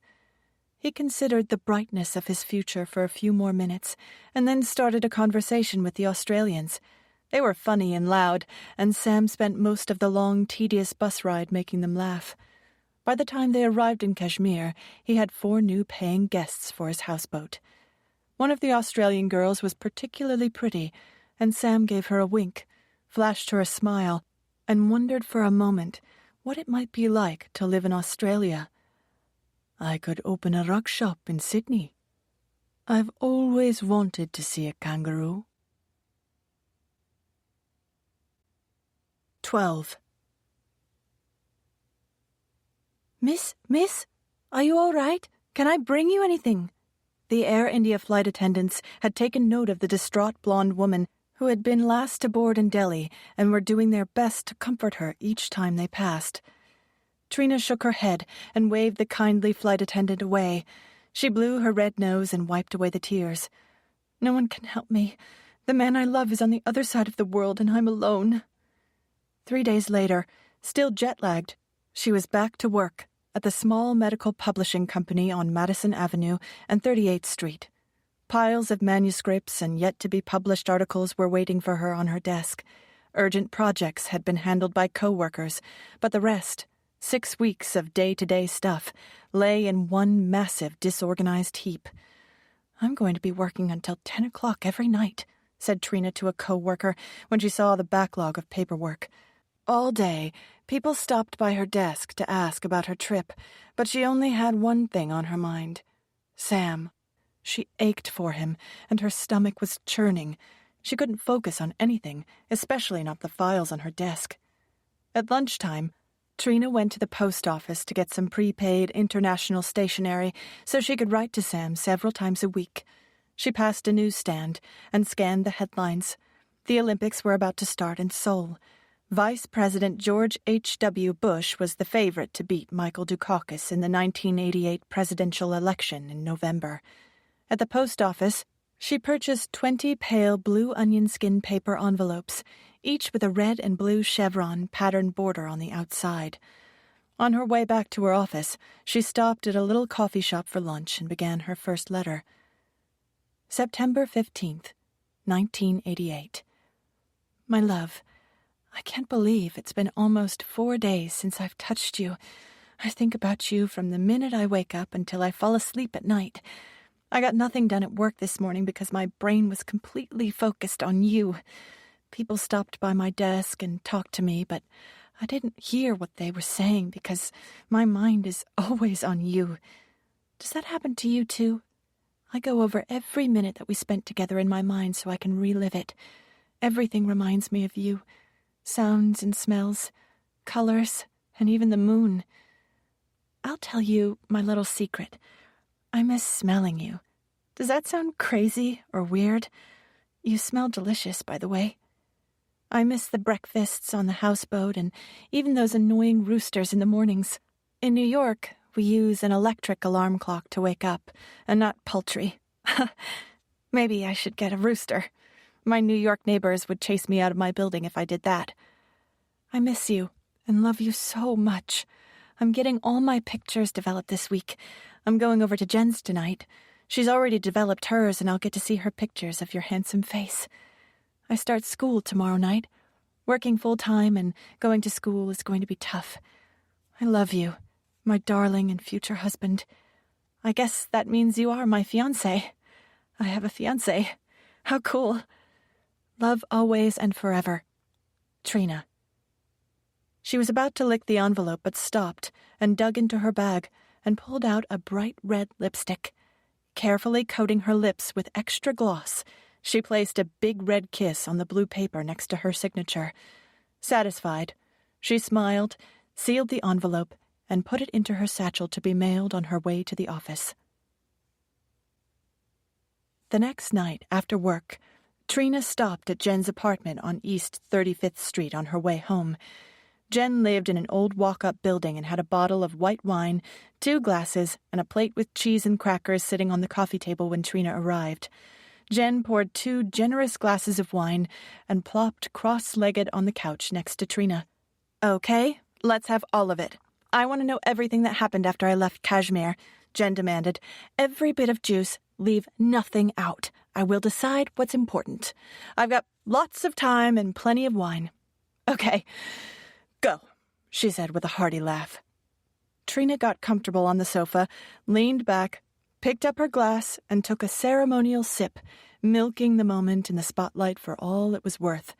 She told Jen the story about her month with Sam in Kashmir, the secret island when they kissed the first time, the night on the docks, their romantic trip to Dharamshala, and sneaking around the houseboat at night so Sam's parents wouldn't find out. "You really think his parents didn't know what was going on?" asked Jen. "We were very careful," said Trina. She told Jen about her last few days and their awful teary goodbye at the Delhi airport. "It felt like my heart was being cut out of my chest. He was so upset that I gave him my locket." "Wait, what?" shouted Jen, doing a spit take with her wine. "You gave him your silver locket? And my driver's license. But you never take that thing off. You love it more than anything," said Jen as she paused to consider what she had just been told. "Why did you give him your license?" "He wanted a picture of me. It was all I had." "You're holding something back," said Jen suspiciously. Trina took a deep breath and let it out slowly. "He asked me to marry him, and I said yes. We're engaged," said Trina with a big smile. Jen's eyes rounded and her mouth opened wide, but no sound came out. "Oh my God!" she finally shrieked. Trina told her about their plan for Sam to move to New York the following year. Jen remained unusually quiet and listened without interrupting, remembering the time she saw Sam have that bitter fight with the sari shop owner. "I want you to be my maid of honor," continued Trina. "Of course I will. You know that," Jen replied, brightening. "That was truly big news." Jen leaned over and gave Trina a hug. "You want to see my pictures now?" Jen took out a yellow and red photo hut envelope that contained her newly developed pictures from India.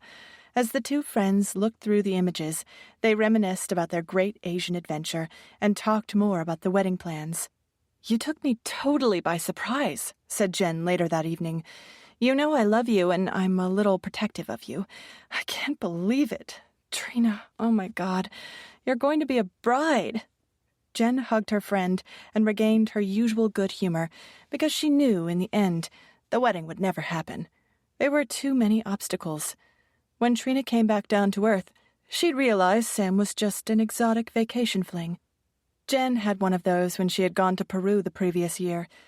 Pedro had been an attentive and skilled holiday lover during her visit to Machu Picchu. Eventually, Sam would just be a pleasant memory for her best friend, and things would go back to normal. 13. New York, 1988. Tired and famished when she arrived home in Astoria after her night class at NYU, Trina opened a can of lentil soup and heated it up in an old dented pot on the stove. Sitting at the kitchen table, she pulled out a blue envelope with red and blue chevron trim and began to write. Over the next few weeks, she would write a letter to Sam almost every day. A few times she sent 2 letters on one day. With each passing week, her feelings intensified, making it difficult to focus on anything besides the man she loved, who was thousands of miles away. Staying on task at work and in her new writing classes was proving to be a challenge. Each night she would race home from work or school, hoping a letter from Sam had arrived, but there were none. Trina wrote to Sam religiously, but after a month she had not received a single letter from her paramour. What if he doesn't love me anymore? I should have received at least 1 letter by now. What if he met someone else? That night, when she got home from school, Trina pulled out a fresh blue envelope. October 10th, 1988. Dear Sam, it's been nearly 5 weeks, and I've not heard anything from you. It can't take that long for a letter to go from India to New York. Why don't I hear from you? We pledged our lives to each other that last day in Delhi. Do you not have enough money for the postage? If that's a problem, you must get word to me so I can help you with expenses. Your silence is scaring me. I love you so much, but when I don't hear from you, it makes me crazy. If you love me, then why don't you write? I need to hear from you, now. Jen says I'm being silly and that I need to be patient, that sometimes international letters take a long time.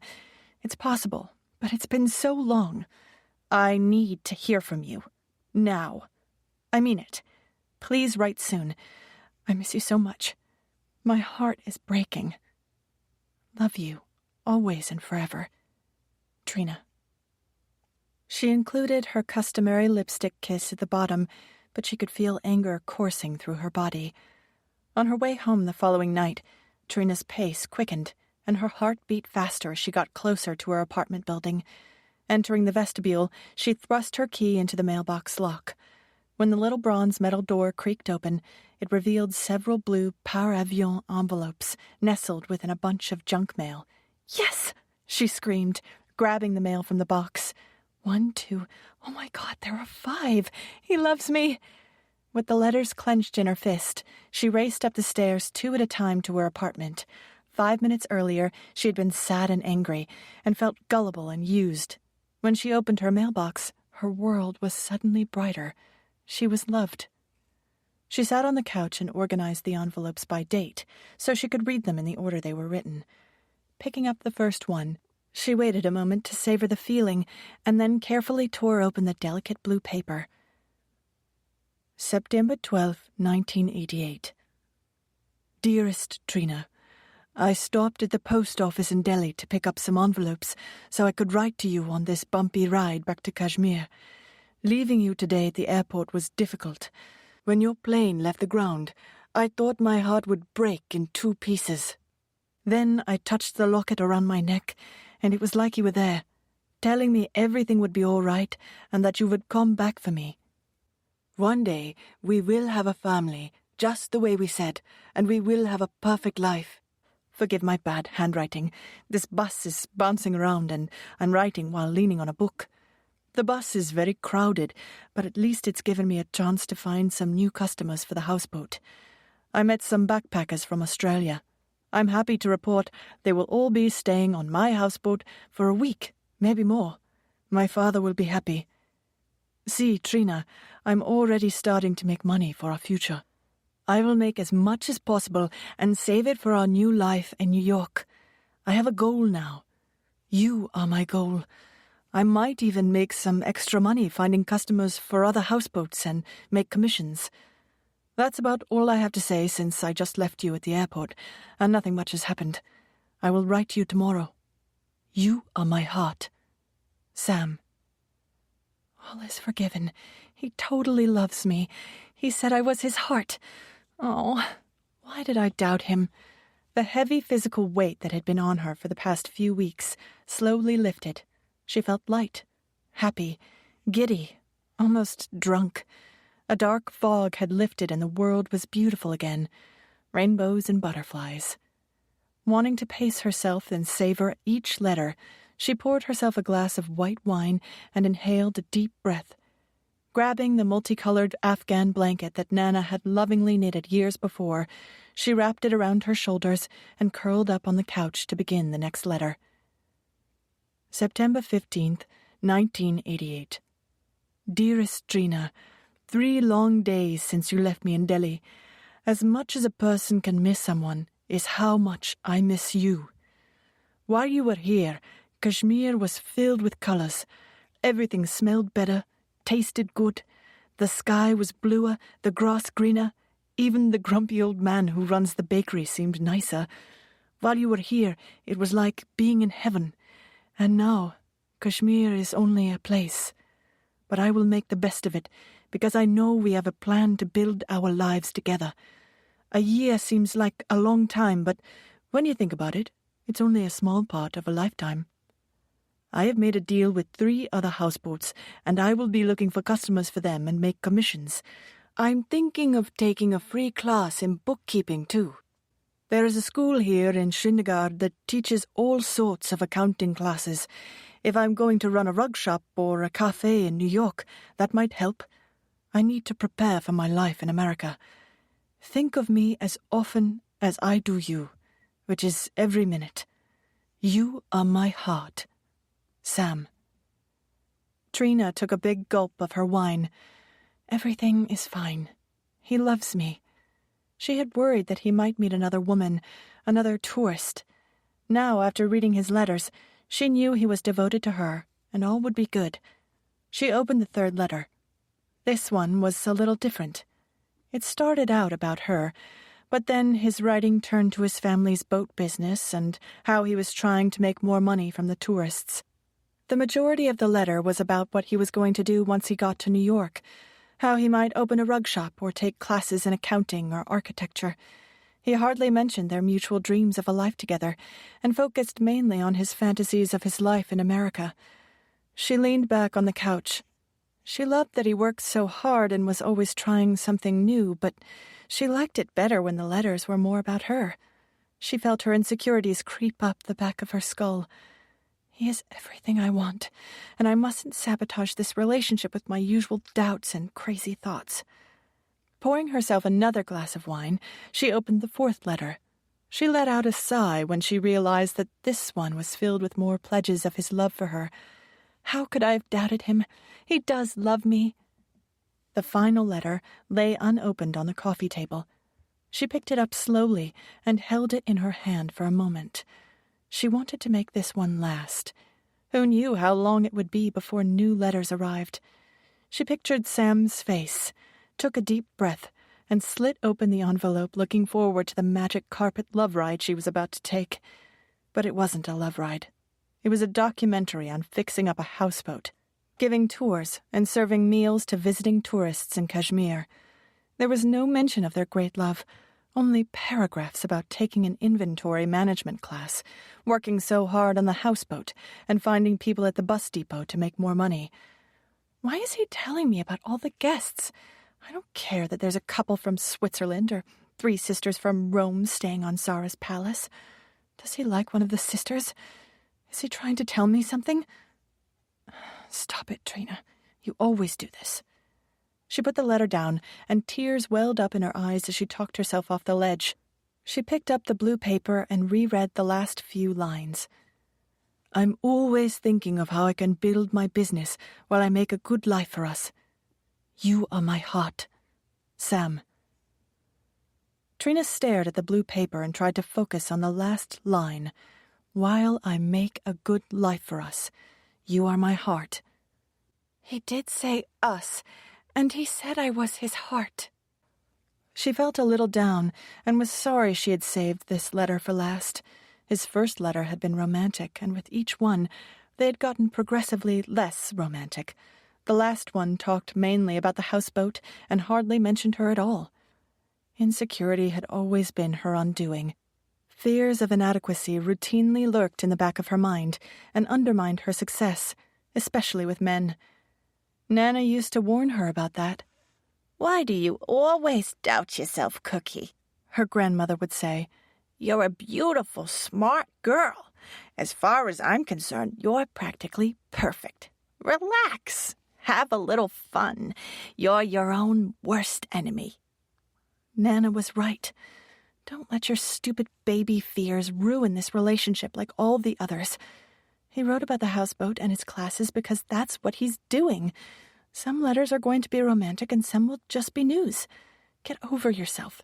His next letter will be amazing and romantic. Then she remembered that one angry letter she had written to him when she hadn't received anything and instantly regretted it. She pushed all the crazy thoughts out of her head and focused again on the mound of open blue letters in front of her. She pulled out a blank sheet of Paravion stationery and began to write. October 21st, 1988. Dear soulmate, when I opened my mailbox today, I found not one, but 5 letters from you. Until today, I had not received anything. I was going insane. When I didn't hear from you, I thought maybe you didn't love me anymore. That's why I wrote that last cranky, crazy letter to you. I was upset and scared because I hadn't heard anything. Forgive me for doubting you. Just rip that letter up. Don't even read it. I'll have to get used to the slow Indian mail service. I guess it could take a couple of months for a letter to get through. Being apart from you is torture, and I think about you all day long. I love you with all my heart. All my love and kisses. Trina. XOXOXOX. She loaded up her lips with red lipstick and placed a big red kiss on the inside of the letter next to her name. She had to keep him wanting her. 14. It had been nearly 6 months since Trina and Sam had parted at the Delhi airport. Despite the distance between them, her love for him had only grown stronger. She missed looking into his eyes and ached for the feeling of his arms around her. She loved him even more after 6 months of being apart than the day she had left him in India. Grad school was going well, and Trina liked her teachers and classes. Soon she would finish her coursework and apply for a bigger and better journalism job, where she would make more money and bring her true love to New York. Working all day and going to school at night with studying and papers on the weekends had at times been overwhelming, but she kept her eye on the prize. Sam. All the hard work would be worth it when she landed that dream job at one of the top magazine companies in New York, Hearst or Condé Nast. Without a degree from the right school, those two organizations wouldn't consider hiring someone for an editorial job. Trina's undergraduate degree from City College was not considered the right school, but a master's from NYU could be the golden entry ticket. A better job meant more money, and she could bring Sam over much sooner. She still regularly wrote to her future husband several times a week, but lately had noticed his letters came less frequently. She needed to hear from him and be reassured. When she didn't get a letter, her mind would wander into dark places, creating all sorts of scenarios of Sam romancing other women. When she opened her mailbox and saw blue envelopes, her doubts faded away. One thing she was desperate for was to talk to her soulmate, to hear his voice, to melt from his laugh. It had been more than 6 months since they had actually spoken to each other, and in her next letter, she suggested that Sam pick a time to do their first phone call. I need to hear your voice, my love. International calls are so expensive. It will cost $10 for the first 3 minutes, and then $5 for each additional minute, but it will be worth it. I've saved up. We'll just have to keep the conversation short, okay? Sam's family houseboat had no phone. He would have to take the call at the Western Union office. Trina would call the following Sunday, when phone rates were cheapest. Kashmir was 10.5 hours ahead of New York. On that particular Sunday morning at 8 a.m. New York time, Trina carefully dialed the international number of the Western Union office near Sam's home. After 8 double rings, a man's voice answered and said something in Kashmiri, followed by, "Western Union." "I'm calling from America," Trina shouted into the phone. "America? 1 minute," said the man. She heard a lot of garbled noise, and then after 10 seconds, "Trina, is it you?" Her heart pounded as his voice electrified her entire body. A wave of relief and gratitude washed over her and made her limbs tingle. "Yes, Sam, it's me. Oh my God, I've missed you so much. It's so good to hear your voice. Every night I dream about all the time we spent together in Kashmir, just the two of us. It was so incredible. I love you so much," she said rapidly, tears filling her eyes. "I play the films of you in my head every day and think about the time when we will be together again," said Sam. "I can't wait until we're married and living together in New York." "Me too. I love you." "Trina, I've got so much to tell you. I've been doing research on importing rugs and how to set up a rug business in New York," he said, his words tripping over themselves. "I've even lined up different local Kashmiri vendors to work with me. They're all ready to send products to the United States and be my suppliers. I'm hoping I can get some merchandise from Delhi, too. I've got everything figured out. It will take some time, but I was talking to my cousin, and he told me that—" Trina listened to Sam while she kept her eyes on her watch. The time had passed so quickly, and their call had already gone for 15 minutes. So far, it had cost her about $70.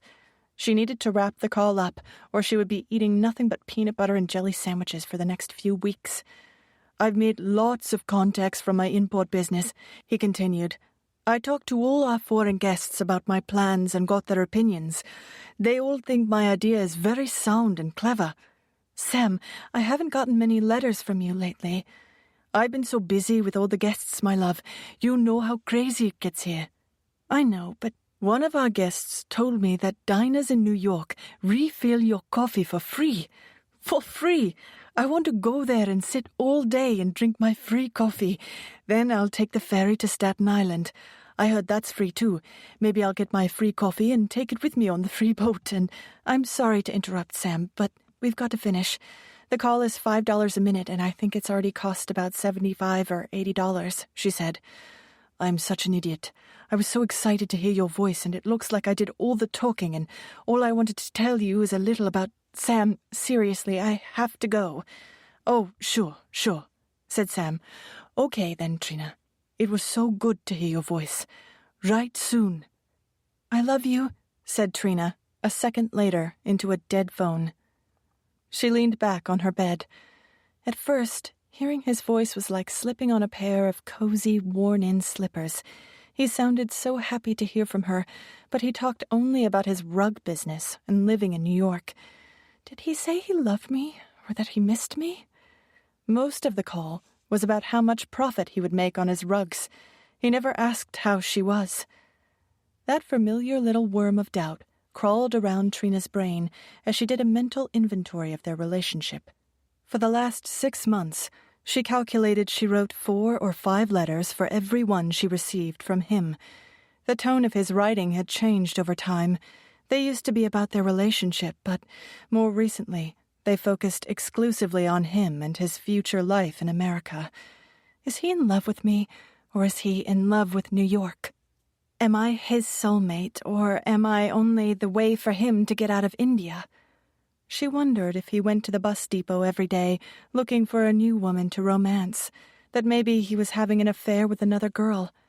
Trina's imagination ramped up into overdrive. That would explain why he didn't write. Maybe he writes to 10 different women around the world. He might be in bed with someone else right this second. He probably has women all over the world, and he's just waiting for the one who moves first. Stop it, Trina. You're going down that rabbit hole again. You always do this. Always. Nana warned you. About to go over an emotional cliff, Trina inhaled and then exhaled, the way her grandmother had taught her. When she finally calmed herself down, she reached for Sam's most recent letter, dated March 22nd, 1989, and reread it. It was like so many of the others, all about the houseboat guests and the tours he was taking them on, how he was working so hard and even started cooking some of the meals for the guests. Then his conversation turned to his future in New York, how he had been reading everything he could get his hands on about New York City and how he tried extra hard to pick up American tourists at the bus depot so he could learn more about the United States. He said he wanted to go to the Empire State Building, Lincoln Center, and Yankee Stadium to see an American baseball game. He wanted to eat a hot dog from a real New York City hot dog cart and go to Little Italy, the Statue of Liberty, Chinatown, and Grand Central Station. He planned to spend hours walking around Central Park and take a carriage ride. He told her that the week before he had guests staying on the houseboat from New York who had given him their address and told him to get in touch once he got to America. They promised to buy some rugs from him. As always, he signed his letter with his customary, "You are my heart, Sam." Trina put the letter down, and her eyes started to burn. He had the chance to send something to me through those New Yorkers who stayed on his boat, and he didn't even think of it. Everything is always about him, his new life, what he's going to do, the friends he's going to make. It isn't about me or us, only him. Trina felt nauseous as she wondered if everything Sam had told her was a lie, and if it was all a setup for him to get to America. I've been so stupid and gullible. Those walks through the gardens, the passionate nights, the boat rides, the tenderness, the laughter. Is he my soulmate, or is he using me to get to a better life? He always said he never does anything by chance. Teetering on the edge of a full meltdown, Trina called Jen for a reality check. "I think Sam's using me," shouted Trina into the phone as she sobbed. Without stopping for a breath, she told her friend about the phone call and the change in tone of Sam's letters. She read several of them to Jen, and they spent the next 3 hours dissecting them line by line. "First of all, I think you are overreacting," said Jen. "You haven't been face-to-face with him in a long time. It's possible he's using you, but that's a pretty devious long-term game he'd be playing. I don't think Sam is that diabolical. He was a nice, sweet, smart guy who was totally infatuated with you." "You really think so?" "Look, there's nothing wrong with your American citizenship being an appealing factor for him," said Jen. "Plenty of men go out with women because they're beautiful or have a good body or big boobs. And loads of women marry men who have a lot of money and are successful." "I guess," said Trina, sniffling, beginning to calm down. "Wanting to come to America doesn't mean he doesn't love you," Jen continued. "The American citizen part is just an extra cherry on top." "You really think so?" "My mother always said, 'You can love a rich man as well as a poor one,'" said Jen. "So what if a new life in New York is part of the attraction? You're blowing this out of proportion." When their call ended many hours later, Trina was calm until she reread Sam's last letter and got angry and paranoid all over again. "He's using me. I know it. He played me." She thought about all the moments they had shared. The trip to Dharamshala, their nights under the moon, his kisses. For months, she had been reliving and clinging to all those romantic scenes and building them up in her mind.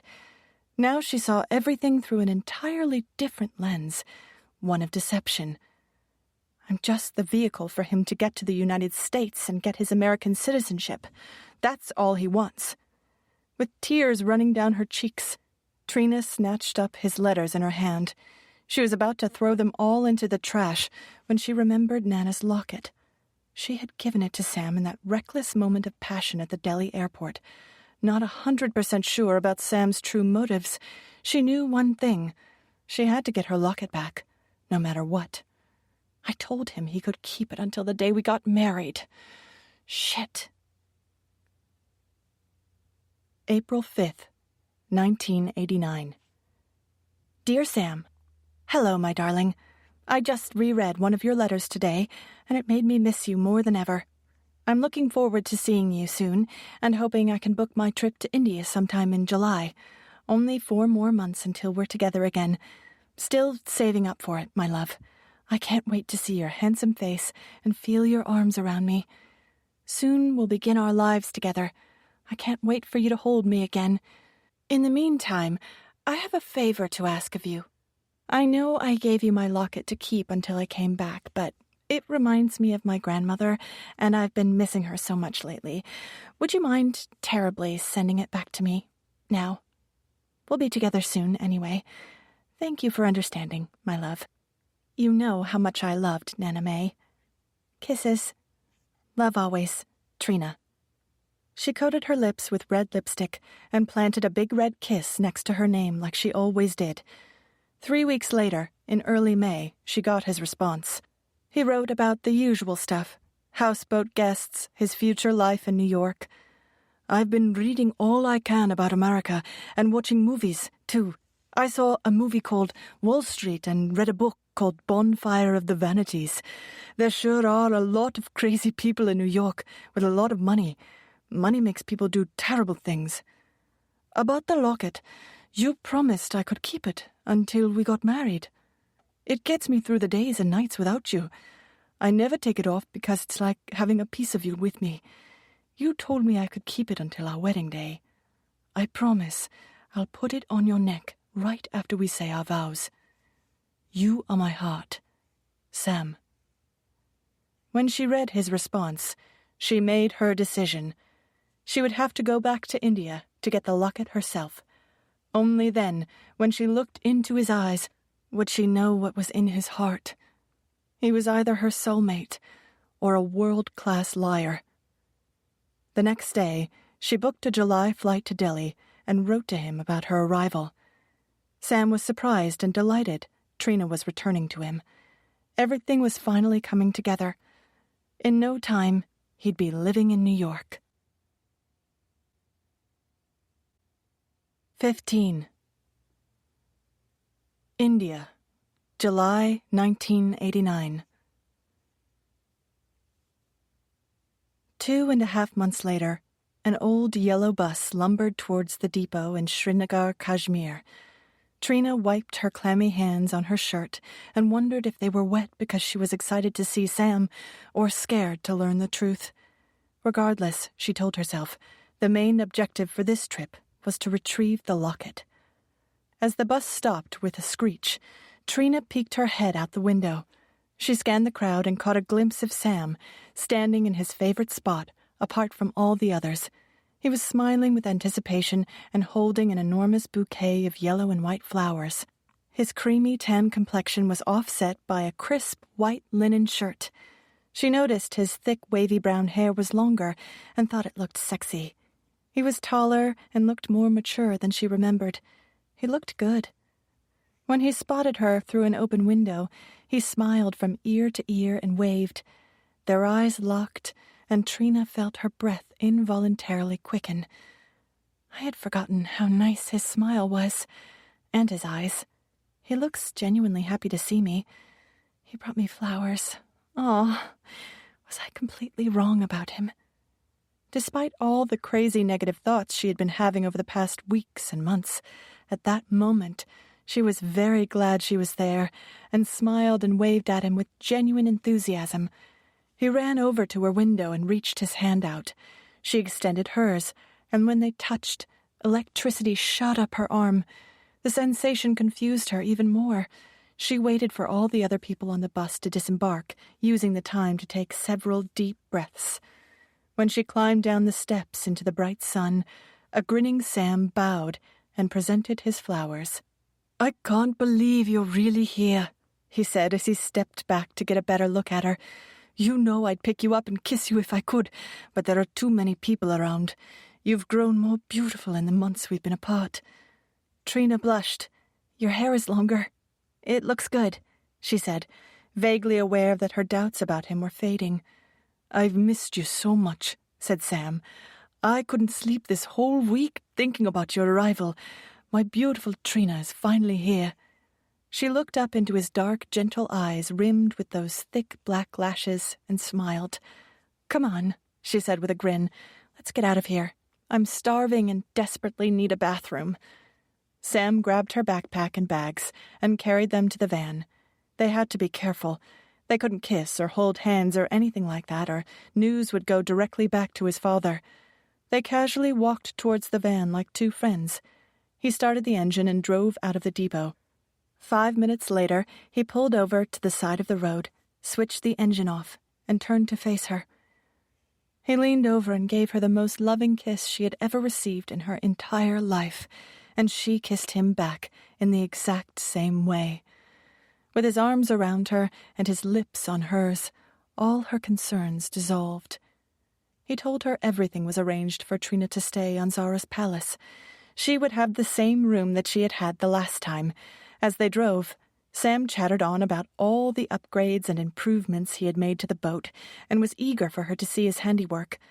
When they stopped at a little cafe for some lunch, Sam talked non-stop, filling her in on a year's worth of information in less than an hour. Trina smiled as each detail was shared. His classes, boat renovations, new business ideas, and all the guests he had procured. When they got to the lake, everything was just as Trina remembered. She looked out on the beautiful water with its rows and rows of houseboats. Chickens, roosters, and an assortment of other animals roamed about without a care in the world. Sam honked the horn 3 times when they pulled up to Zara's palace, and Sam's mother and father came out and waved. "Welcome," said Sam's father, looking at her skeptically as she climbed out of the car. "Not many people come back here." Tell your parents that this time I'm only here for a week because of my job, said Trina. It takes a full day to get to India from New York and then another day to get from Delhi to Kashmir. I only get 2 weeks off from work, and I spend 4 of the days traveling. This will be a quick trip, but I'm glad to be here. As Sam translated what Trina had said, he thought he detected a look exchanged between his parents. "Tonight," said Sam's father, "my wife will make something special for you to eat, in honor of your second visit." I can't wait, said Trina, smiling. But now I need to lie down for a few minutes. Sam's mother and father nodded and gestured for Trina to board the houseboat. His father turned to his son and spoke to him in Kashmiri. "Come with us and let the American rest." I'm just going to help her get settled and show her all the improvements, Papa. I'll only be a few minutes. I don't want any funny business, Sam. 10 minutes, Papa. With that, his parents turned and walked down the road towards their own houseboat. Sam proudly showed Trina around the boat and pointed out the gleaming new wooden rails he had refinished. I did all the work myself, he said. Don't they look elegant? He pointed out each spot on the boat where he had made an improvement. The floating hotel gleamed. Outside, the boat was freshly painted, and Sam had made a new sign with lights that said, Zara's Palace. Underneath it said, The Best Cook in Kashmir. Trina was truly awed by the breadth of his skills and made appropriate sounds of admiration. Sam stood taller and threw his shoulders back. For someone not yet 22, he's really quite remarkable. He showed her to her room, placed her backpack on the chair and leaned over and kissed her. I can't believe you're really here, he said as he wove his fingers between hers. He leaned in and pressed his body against hers, and that's when Trina's body made the decision before her mind had rendered its verdict. I've missed you, she said as she kissed his neck again and again, his powerful arms embracing her. That evening, Trina was in the dining room with some other guests from Sweden, a married couple in their late 20s with their 4-year-old daughter. The adorable little blonde girl entertained the group throughout the meal, and Trina spent most of the night playing with the child. Sam lovingly watched his fiancée interact with the little girl out of the corner of his eye and wondered who was having more fun. One day, she'll be a great mother for our children. When the dishes were cleared, Sam and his parents said goodnight and left. The Swedish family retired to their room, and Trina went to hers. She washed her face, changed into her nightgown, and laid down on the bed to wait for him. They hadn't discussed it, but she knew he would come to her. 20 minutes later, she heard a faint creak and then a soft shuffle on the floor outside her door. The knob turned slowly, and Sam stepped into the dark room. I told my parents I was going out with some friends, he whispered, and took off his shirt and pants in 2 quick moves. He stretched out on the bed next to her. With his body pressed into hers, the same old intoxicated emotion overcame her, so thick you could cut it with a knife. Everything felt familiar. It felt right. She remembered now what had drawn her to him. It's like a dream that you're here, said Sam. When Trina kissed his neck, she felt the chain of her grandmother's locket against her lips. With all the emotions of the day, she had completely forgotten about it. You're still wearing it, she said casually as she touched it with her fingers. I wondered if you wore it all the time, like you said in your letters. I've never taken it off. Not once since you left, he said. It makes me feel close to you when I feel it against my skin. It's like you're with me, even when you're not. This was the greatest gift you could have ever given me. It's made being apart bearable. A little voice echoed inside her head. Get the locket. That's why I gave it to you. Now that I'm here, can I have it back? Asked Trina. Sam sat up in bed, his hand on the locket. You promised I could keep it until we said our wedding vows. I've dreamed of putting this around your neck on our wedding day, just like your great-great-grandparents did. Trina rolled over and turned her back to him. But I gave you the locket to prove that I would come back, and here I am. Isn't that enough? Let's not talk about that now, he said as he flipped her over and kissed her. For the next few hours, he tenderly made love to her and all of Trina's insecurities and misgivings slowly faded. In the morning, Trina woke up alone and replayed their conversation from the night before. The lovemaking had been incredible, even better than she remembered. Sam had been adoring and gentle, and she found herself more confused than ever. He acted like he really loved her, not just her American citizenship. Still, several times she tried to get him to give the locket back to her, and each time he dodged the question. "I have an idea," he said as he pulled her closer. "Why don't we get married now, while you are here?" "What?" "We could get married in Dharamshala the day after tomorrow," said Sam. "Then we could be together always, and I'll give you the necklace." "You want to get married? Now?" "It would be easier for me to come to America if we were already married," said Sam. "We could elope. Wouldn't that be romantic?" "And then you'd give me the necklace." "Of course, my love. That was our agreement. If we elope, I won't have to argue with my parents about you not being a Muslim," said Sam. "By the time they find out, we will already be married, and it will be too late for them to do anything." "Where would we do it?" she had asked, wondering just how far he'd go, and calling his bluff. "I'll make all the arrangements," Sam had said. "Don't worry about anything. We can leave tomorrow, and soon we will be husband and wife." As he slipped his arm around her waist, drew her in, and kissed her, his thoughts were on his future. "I'm going to America, and my life is going to be incredible." 16. Kashmir, July 1989. The next morning, sitting alone at the breakfast table on the houseboat, unable to get food down, Trina tried to take her mind off what she was about to do. This wasn't an ordinary day at all. Today was her wedding day. She looked at her reflection in the mirror hanging on the wall. "I'm getting married today. I only came here to get my locket. What am I doing?"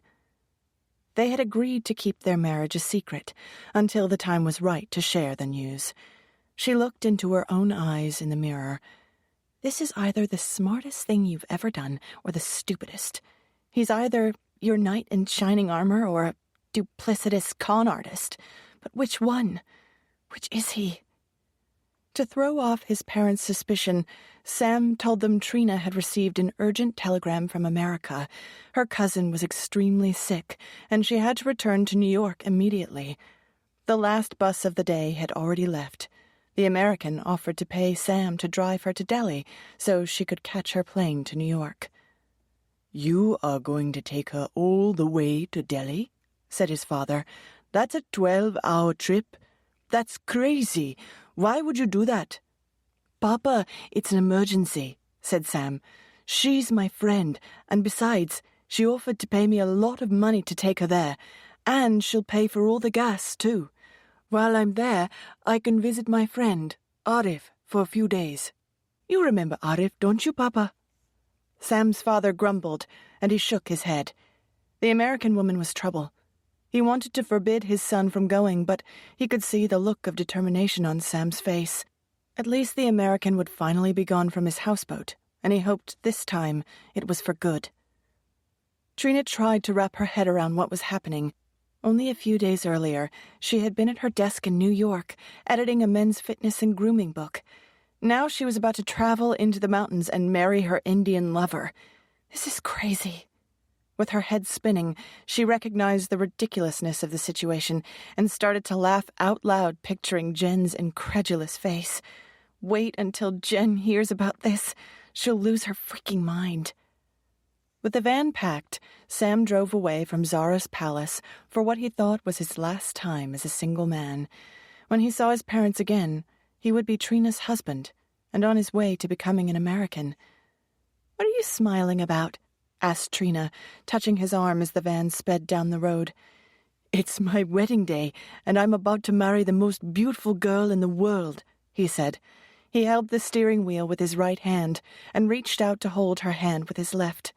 She pushed her fingers through his and squeezed. In the early afternoon, they arrived in Dharamshala. Sam had it all set up through some of the contacts that he had made on their trip the previous year. They were to get married at a little chapel at 4 p.m. Before the ceremony, they checked into the same small hotel they had stayed in the year before. Trina went to their room alone to clean up after the long car ride and change into her wedding outfit. Earlier, they had stopped at a dress shop, and she bought an embroidered white sari with pink and gold accents. She put it on for the first time and slipped on a pair of matching flat white beaded shoes. She ran a comb through her hair, pinned it up, and covered her head with a white and gold shawl. She put on some lip gloss and took one last look in the mirror. Am I really doing this? Sam stood nervously in the hotel lobby wearing a farran, a long, loose, traditional Kashmiri white linen gown. On his head, he wore a bright green turban. When Trina laid eyes on him, she thought he looked like an Indian prince, and her heart fluttered. Sam's eyes opened wide when he saw his beautiful bride for the first time. Always mindful of the details, he smiled and pulled a small bouquet of wildflowers from behind his back and handed them to his bride with a sweeping bow. "Flowers for the beautiful bride," he said. "You are the most perfect woman that ever walked on this earth." Trina blushed. "He does love me. This is a good thing we're doing. We're going to be so happy." It was time to go. They left the hotel and walked through town to a tiny one-room government registry office. "We will be married in a religious ceremony later, but we must first register here," said Sam to his bride. "I will receive the official documents of our marriage from this office in about 30 days to 90 days or more. You never know. This is India." Trina nodded, while opposing inner voices battled inside her head. "Run away! But he loves me, doesn't he?" In the registrar's office, the two young people signed some papers and then headed over to a small Buddhist temple, where a monk with a shaved head and a red-orange robe waited to marry them. 2 other monks came into the room to be witnesses. Sam took Trina's hands as the first monk took his place in front of them. The priest held a small book and read passages in a language Trina didn't understand. The monk said something to her and waited for a response. "You'll have to say yes now," whispered a smiling Sam to his bride. "Yes," said Trina, as she nodded her head, thinking it all a bit ridiculous. Then the monk said something to Sam and waited. Sam looked at Trina. "Yes," he said, as he looked into her eyes. The monk smiled, mumbled a few more phrases, bowed to each of them and shook both their hands. Then he leaned over and whispered something to the groom. Sam nodded and pulled out 2 very thin silver wedding bands from his pocket and smiled at Trina. "I never forget anything," said Sam. "One is for you, and one is for me. I guessed at the size." The monk conducting the ceremony said a few more unintelligible words and waved his arms in the air. Sam lovingly put a silver ring on her finger, and she did the same with his ring. It was all over so fast. Moments later, the monks left the room. "Are we married?" Trina whispered to Sam as they stood alone. Sam leaned over and kissed his bride on the forehead. "We are," he said, smiling. "You are now my wife, and I'm your husband.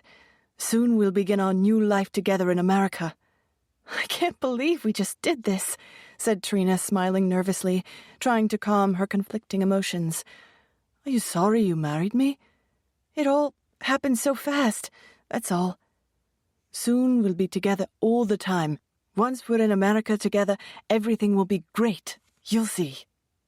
Later that night, after they enjoyed a wedding supper together and received congratulations from everyone at the hotel, the newlyweds sat in bed, talking. "Remember, I can't do anything to bring you to America until I receive the marriage documents from you. I did some research on this. U.S. immigration can be difficult, especially when it comes to foreign marriages." That night, as they undressed, Sam unhooked the locket and placed it around his wife's neck as he had promised. Trina sighed with relief. The locket was back where it was supposed to be, and she vowed never to take it off again. That evening in bed, all of her concerns about Sam disappeared as their bodies became one again. I was crazy to think he didn't love me. He does. He totally loves me. The following morning, the newlyweds drove south towards Delhi. They had a final few days together as husband and wife before Trina flew home to arrange for her new husband's passage to America. "Just think," said Sam, smiling at his new wife and squeezing her hand. "A year from now, we'll be together in New York City." 17. Delhi, July 1989. The newlyweds arrived in the sprawling city early the following evening and planned to spend 2 days and nights there for a short honeymoon before Trina took her flight home to New York. They stopped at the airline office in downtown Delhi to pick up Trina's tickets. A mob of angry travelers stood inside, outside, and all around the Air India storefront. The crowds prevented Trina and Sam from getting anywhere near the entrance. "What's going on?" Trina asked a woman standing nearby. "It's a bloody nightmare is what it is," said a woman with a posh British accent. "The airlines have screwed everything up. They overbooked all the flights to Europe and America by thousands. Everyone's stranded." "They can't do that," said Trina. "I have to get back to New York. I have to be at work on Monday." "The airlines in India do this all the time," said a second British woman joining the conversation. "Usually they only bump a few people, but this summer it's thousands. There was a riot out here yesterday. People were fighting and throwing rocks and bottles, and then the police were called." "What am I going to do?" said Trina to no one in particular. "We heard people are organizing chartered buses to Germany," said the first British woman. "We might do that. Come with us, and you can pick up a flight to the States from there. All the airlines are overbooked. There's not a seat to be had for another 2 weeks." "Then we'll have more time for our honeymoon," said Sam, leaning over and kissing the top of Trina's head. Surprised, the 2 British women looked at Trina and then at Sam. "You two are newlyweds," blurted the first British woman, suddenly more interested. "Congratulations. I'm Emily, and this is my sister, Olivia. When did you two get married?" With much fanfare, Sam told the women about their elopement and how he and Trina had met for the first time a year before and had fallen madly in love and continued their relationship through letters. He told them about the locket and how it was the one thing that got him through the long months of missing her. "That's so romantic," said Emily, nodding to her sister. "When Trina came back to visit, we decided we couldn't wait any longer, and we got married," said Sam. "I'm moving to New York, and I'm going to import Indian rugs and open a rug store." He told them about the plans he had for the expansion of his single store into a rug empire. "I might even have cafes in my stores so people could have something to eat while they shopped for new carpets." The 2 British ladies got a kick out of Sam's enthusiastic storytelling, and the 4 decided they would all hang out together while they waited to get out of Delhi. For the next 5 days, each morning, the 4 new friends trudged across the city through the hot, sticky summer heat to the Air India office, only to be told to come back the next day and try again. Sam sent a telegram to his parents, telling them that the van had broken down in Delhi and it would take a few days until he could get it repaired. Trina sent a telegram to her office in New York, explaining the delay and praying her company would accept her explanation. The next morning, when she and Sam went to the airline office, she received good news. They had a seat for her on the 11 p.m. flight that night with a stopover in Frankfurt. She was told to return at 4 p.m. to pick up her tickets. Trina was elated while Sam was unusually quiet. "What's wrong, love?" asked Trina. "I know you have to leave, but I'm going to miss you terribly," said Sam, taking her hand. They went back to their cheap hotel to meet up with Olivia and Emily, who were waiting for them at the hotel cafe. "Guess who got a seat on the 11 p.m. flight to Frankfurt tonight?" said a smiling Trina. The British ladies hugged and congratulated her and said they too were leaving on a bus that night through Iran and bound for Europe. The 4 sat down at the cafe to have a beer and celebrate their last few hours in India together. "It's quite amazing, really," said Emily. "I've known you two for only a few days, but it feels like a lifetime, doesn't it?" Soon we will all be going in different directions, said Olivia. We'll be riding in a bus across the Middle East to England. Trina will be flying to New York, and Sam, you'll be heading up to Kashmir. Right now, here we are, sitting together at this tiny cafe in Delhi, drinking a beer. In just a few short hours, we'll be in disparate corners of the globe. Sam, tell us more about your family's houseboat, said Emily. It sounds beautiful. Sam obligingly described the boat in detail, with Trina occasionally chiming in. Soon he segued into his plans for his life in America. While she listened, Trina noticed once again Sam never mentioned her in any of the future scenarios. Not once.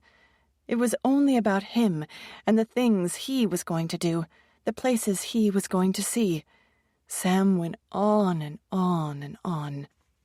I always knew I'd end up in America or Europe, Sam said. It was my destiny. I almost married a French girl a year and a half ago and moved to Provence. I would have opened up a rug store there, of course, but... A bolt of clarity hit Trina between the eyes as she grappled with the piece of information she had just learned. A French girl? He never mentioned a French girl or that he almost married her. Trina grew quiet while she tried to make sense out of what Sam had just said. The British women didn't notice his comment, and they and Sam continued their convivial conversation. At 3:00, as planned, Sam excused himself to go across the city to pick up his wife's plane tickets. Before he left, he leaned over and kissed her on the top of her head. "Take care of my little wife while I'm gone," he said to the British ladies as he ran off. "I don't want to lose her."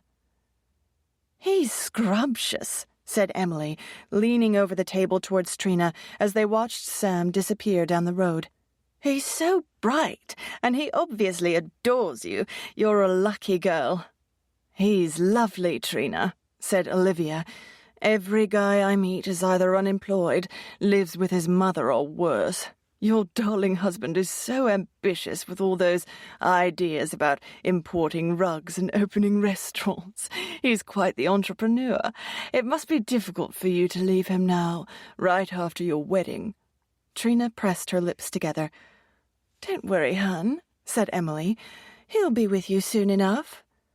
Trina looked at the two women for a moment before she spoke. Different realities were competing for space in her brain. "Let me tell you something.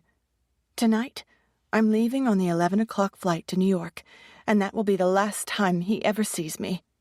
After today, he will never hear from me again," said Trina, with no emotion in her voice. The British women gasped in unison. "What do you mean?" said Emily. "You don't know him the way I do. He's an excellent liar, and puts on a good show," Trina said icily. "You don't know it, but everything he says is a lie. It took me a while to figure it out because he's so manipulative, and I was naive and stupid. What you don't understand is he never loved me. He only wants to get to America and get out of India. It could have been me. It could have been anyone. And apparently it could have been a French girl. I'm nothing more than his ticket out of this dump of a country." Noting the British women's shocked expressions, Trina explained further. She told them the story of her first trip to Kashmir and how Sam had romanced her and showered her with compliments. "He said all the right words to make me believe he loved me, and I fell for it," said Trina. "Over time, his love letters went from prose about adoring me to long narratives on the great new life he was going to have in New York, how successful he was going to be, and all the friends he was going to make. After a while, his letters were only about him." "But how can you be so sure?" said Olivia. "He seemed genuine to me." "Why did you come back to India if you had so many doubts?" asked Emily. "Why did you marry him?" "I had to get my grandmother's locket back. I thought when he saw me in person he would give it to me, but he was playing the long game, and I underestimated him. Now that I know the truth, he'll never see or hear from me again. Ever." "You married him just to get your locket?" said Emily in disbelief. "It was my grandmother's, and it means more to me than anything or anyone," said Trina. "He'll get over it. He'll find a new woman within a week. I'll bet he's got a backup bride already lined up." The British women exchanged skeptical and somewhat horrified looks, finding it hard to believe the charming guy they had just spent the last few days with was as duplicitous as Trina had made him out to be. Tonight, I'm going back to New York to resume my life. If he writes, I will never answer. One day he'll stop writing, and that will be the end of it. What if he goes to New York to find you? Asked Emily, who, like her sister, was shocked by Trina's story. What if one day you want to marry someone else? Then what? Trina let out a mocking laugh before she responded. He'll never be able to scrape together enough money to get out of India. No one in America will ever know about my marriage. One day, if I meet someone else that I want to marry, then I'll marry him. No one will ever know about Sam. Emily and Olivia stared at their American friend. He brought this all on himself. I'm not the bad guy, Trina said, wanting them to take her side.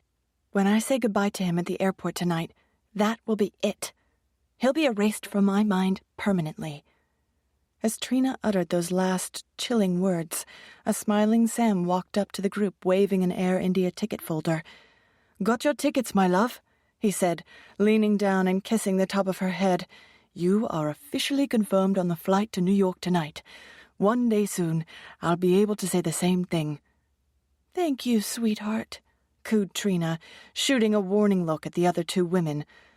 The British ladies stared at the smiling man sitting across the table, who was completely unaware of what was about to happen. Whether Trina was right about Sam or not, the women knew the young Indian man was in for a whole lot of pain, and they felt genuinely sorry for him.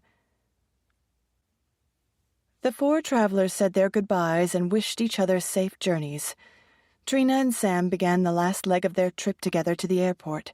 They held hands as they walked into the terminal and checked in Trina's luggage.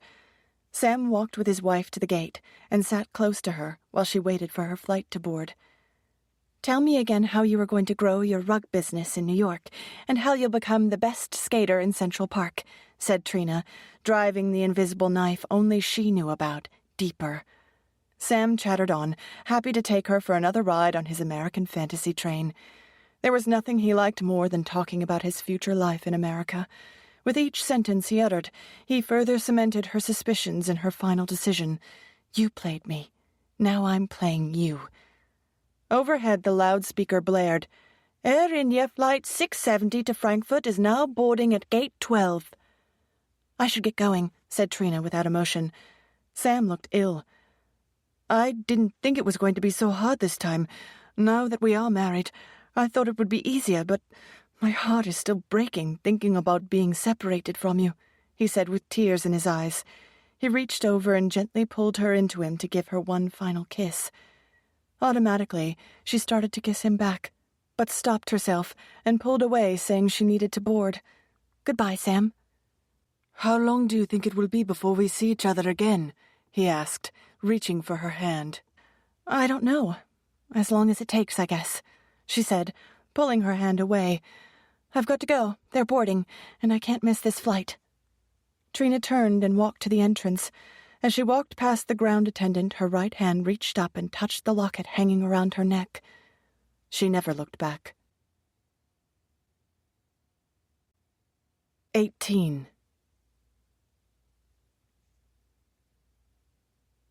Trina had hours to process her decision during her long flight home. She had been so sure he would return her locket once she arrived in Kashmir. When he wouldn't, it had taken her by surprise. But soon he charmed her. Once again, she believed that he truly loved her, until earlier that day in Delhi, when he divulged that he had almost married a French girl. That's when she knew the real truth, and finally saw him for who he was, a con man. I had every right to get back what belonged to me. He manipulated me, not the other way around. I was his free pass out of India. Anyone with a beating heart and American citizenship would do. I finally see him for who he is. I'm so stupid. She thought back to the beginning of her relationship with Sam, when she believed she was so in love with him and she thought he was with her. I was pathetic. He must have laughed when he received my syrupy love letters. Faint nausea started in her stomach as her mind replayed different memories. It was all so obvious. Why didn't I see any of it? She was almost as angry at herself for being such a sucker as she was with him. Almost. Sam had expertly orchestrated everything. All those hours he spent waxing poetic on life or nature, or telling me about the history of India. What had initially seemed like his simple pride in the many languages he spoke, she now saw it as him boasting.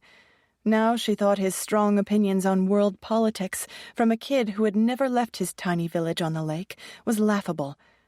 The nausea enveloped her as she thought of all the times she let him touch her body, the nights they lay together, the times she held him, and he held her. He was faking the entire time. He used me. She thought about the dozens of stupid, simpering love letters she had written to him, and all the phony lies she had received back. "I love you, Trina.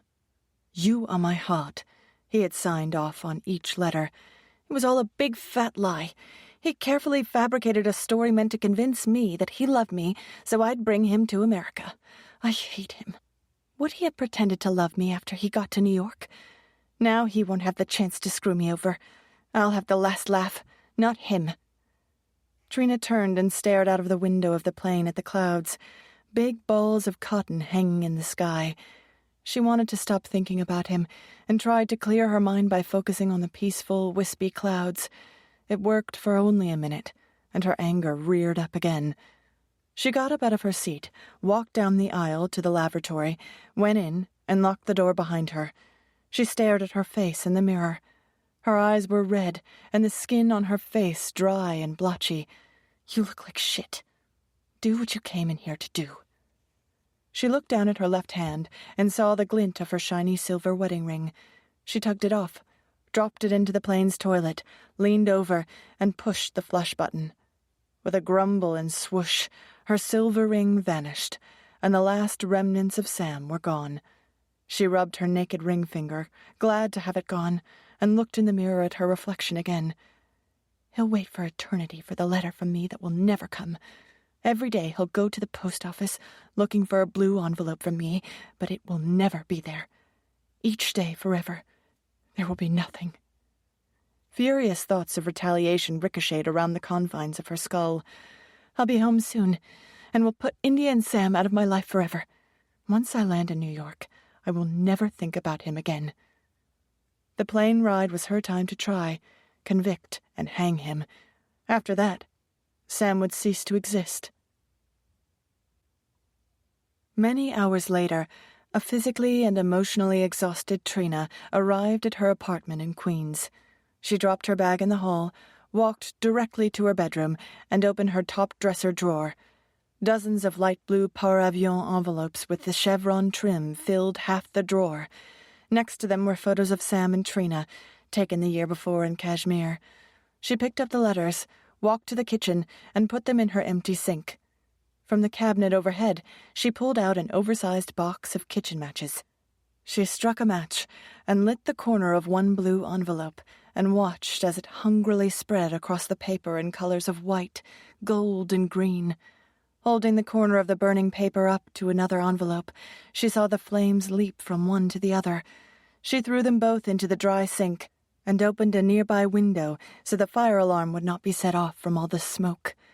One by one, she added another envelope to the pyre until there was a small blaze in her sink. She could feel the heat. As she watched them burn, a calmness enveloped her. She had destroyed the last remnants of Sam, and she felt nothing. When the letters were mostly ash, she turned on the faucet, allowing the streaming water to put out the remaining embers. She looked at the photos one last time. We looked so happy then. The two of us laughing in a garden or smiling at a cafe. Sam posing, always posing. He was a world-class poser. She took a pair of scissors from the kitchen drawer and cut the pictures into little strips and threw them into the garbage bin. Then she scooped up the burned wet paper in the sink and put the debris in a plastic bag along with the shredded photos. She took the trash to the chute in the hall and dropped it in. It banged and tumbled down the metal shaft into a dumpster somewhere far below. It was done. Sam and every trace of him were gone, permanently and forever. 19. New York, August 1989. Trina's first Wednesday back at work was a blur. The jet lag was worse than she remembered, and it was days before she felt normal again. Getting back into her regular routine after the tumult of the trip felt good. True to her commitment, she didn't think about Sam after she burned his letters. Her ability to compartmentalize, as Jen would call it, was unwavering. Jen was tied up with a work conference that week, so they had planned to meet for drinks on Friday night. Trina would speak of Sam only one more time, the night when she got together with Jen. Her best friend was the only person who knew about him, and Trina knew she would demand all the details of her trip to India. It would be the one and only time she uttered his name or let any thought of him into her head. After that, she would never speak of him again. On Friday night, Jen and Trina walked into Charlie O's off Madison Avenue. The pub was jammed with young people eating free bar food for dinner so they could spend what little money they had on alcohol. Jen spotted a group of people who were about to leave and flew across the room to hover nearby. Within a minute, the group got up, and Jen secured the table. Jen always makes things happen, thought Trina. It was one of the qualities she liked most about her friend. No one ever takes advantage of Jen. They each ordered a glass of Chardonnay and a couple of appetizers while Jen chatted about work for a few minutes. When the wine arrived, Jen got serious. "Okay, let's cut to the chase. I can see you're wearing your locket. Did he give you a hard time about it? Tell me everything. Leave nothing out," she demanded. "Go." "There's not much to tell," said Trina, looking around the crowd in the restaurant. "Are you kidding me? Why do you think I'm here right now? It's not for the little hot dogs and the crappy wine. We're not leaving until I hear everything. Why do you care so much?" "Excuse me? You've talked of nothing else for over a year, and you flew halfway around the world to see this guy. I want to know what happened," Jen said, as she popped a meatball into her mouth. Trina filled her lungs with air and looked into her friend's eyes. Jen knew the whole backstory, and she knew Trina's early concerns. The two friends had discussed Sam 1,000,000 times. Trina had read all of Sam's letters to Jen over the phone, and they had spent hours dissecting the meaning of each sentence. "You know, I thought if I went to India in person, he would give me my locket back. I thought it would be easy," Trina said.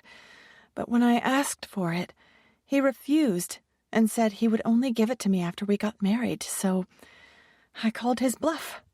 I wanted to see how far he would go." "Wait, what?" said Jen, eyes round.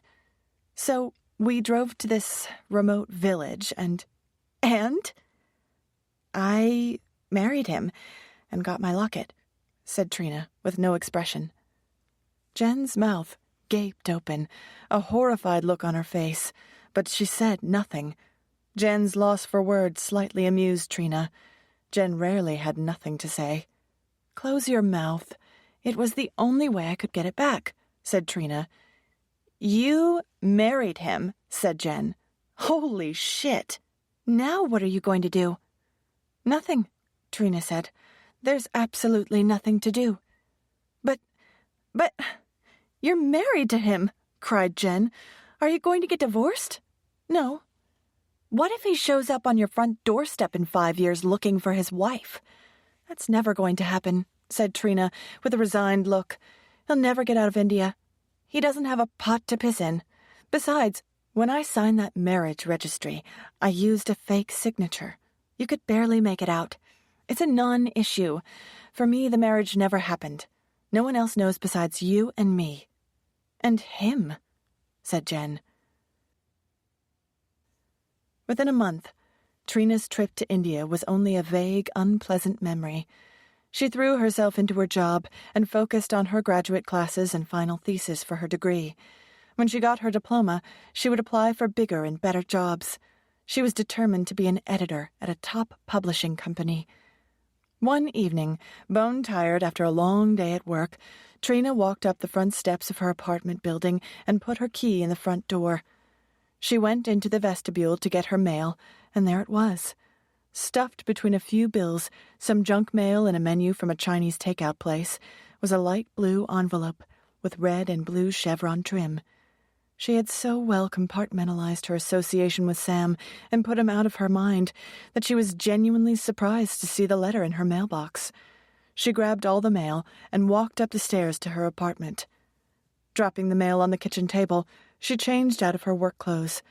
Sweatpants and t-shirt on, she looked through the pile and opened the bills first, tossing the junk into the garbage and glancing over the new Chinese menu. The blue envelope was still on the table.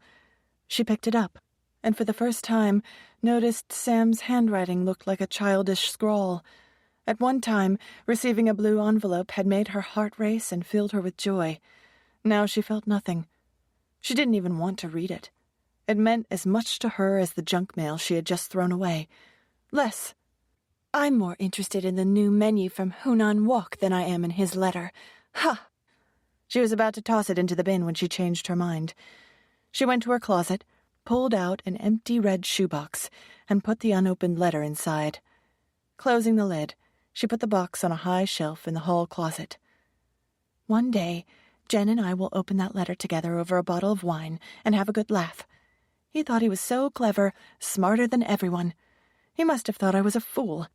It turns out I'm the one who has the last laugh, a long, silent laugh that he'll hear forever.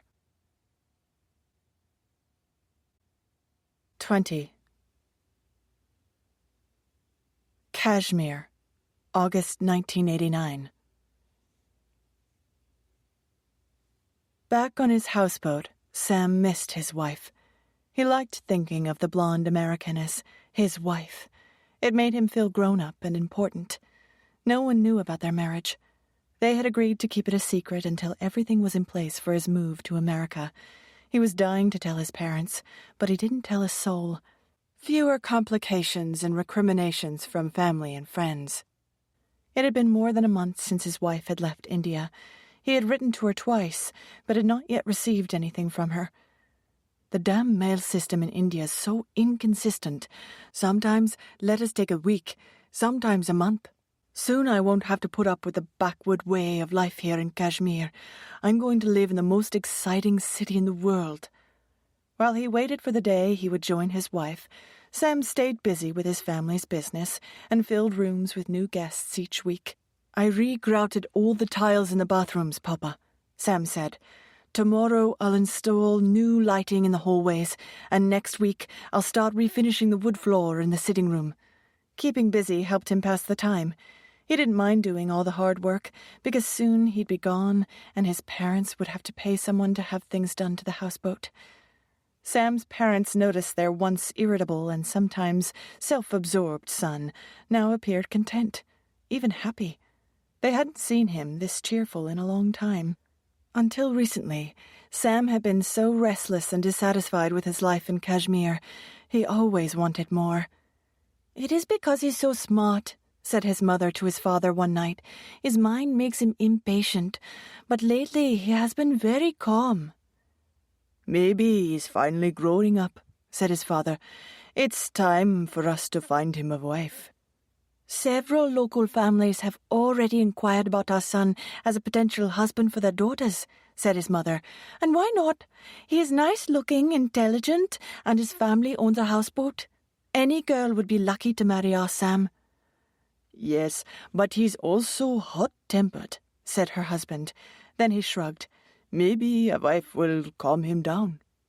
They agreed to begin a serious search for a bride the next day. As another month passed, Sam was so busy with work on the new boat, entertaining tourists and fantasizing about his future American life, that he almost didn't notice there had been no letters from Trina, until the day he did.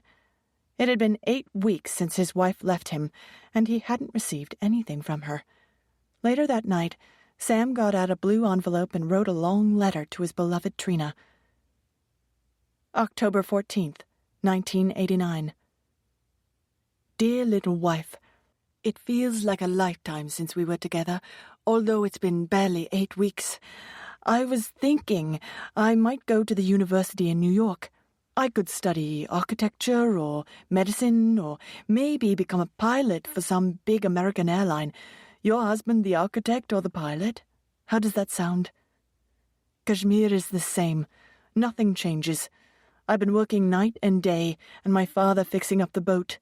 I won't be here much longer, so I'm doing as much as I can to help my family before I go to America. The big problem we have now is the tourist business has slowed. Remember we talked about the political issues here? It has gotten worse, and there are more problems on the border with Pakistan. People have been killed, and tourists don't want to come to Kashmir anymore. They're afraid. Last week, a bus filled with Indians and tourists was pulled over by some crazy group, and a few tourists died. That's not good for business. Why can't everyone live together peacefully, like you and me? We come from entirely different cultures. You're a Catholic, and I'm a Muslim. And look at us. We're married. Everyone should be like us. My beautiful wife, I know you are busy getting things organized for me to come to America, but please write. I haven't received any letters and I miss you. This time, I don't have the locket to keep me company. It's probably the terrible Indian mail system that's slowing things down, but please write soon. Maybe I will be in America for Christmas and we can go to Times Square on New Year's Eve. 1990 is going to be the best year of our lives. You'll see. You are my heart. Sam. He carefully wrote her name and address on the outside of the envelope and sealed it. He smiled and looked up at the sky. His future was so bright, it almost burned his eyes. 21. Kashmir, November 1989. 3 months had passed since his wife had left for New York, and Sam had still not heard from her. He became increasingly anxious. Letters between them had never taken this long before. His mind tried to make sense out of her silence, and came up with the worst possible scenarios, all ultimately pointing to his wife being dead. Frantic, he imagined all sorts of awful possibilities. What if she's sick or injured? What if she was hit by a car or one of those yellow New York City taxis? She could be in a hospital unconscious. No one knows I'm her husband. They wouldn't know to contact me. She could be dead. There are so many guns in America. What if someone shot her? Surely she would have written to me by now if everything was okay. Stop it, Sam. She's just busy with school and work and planning my arrival. He calmed himself down and started a brand new letter to his wife. November 5th, 1989. Dear little wife, I'm very worried about you. I've not heard from you in 3 months. I know you would have written to me if you could, so I must conclude it's because you are sick or possibly worse. You need to write to me and tell me that you are all right. I've imagined all kinds of terrible things. You wouldn't believe the crazy ideas I've had. I remind myself that we're married and soon everything will be fine when we're together again in New York.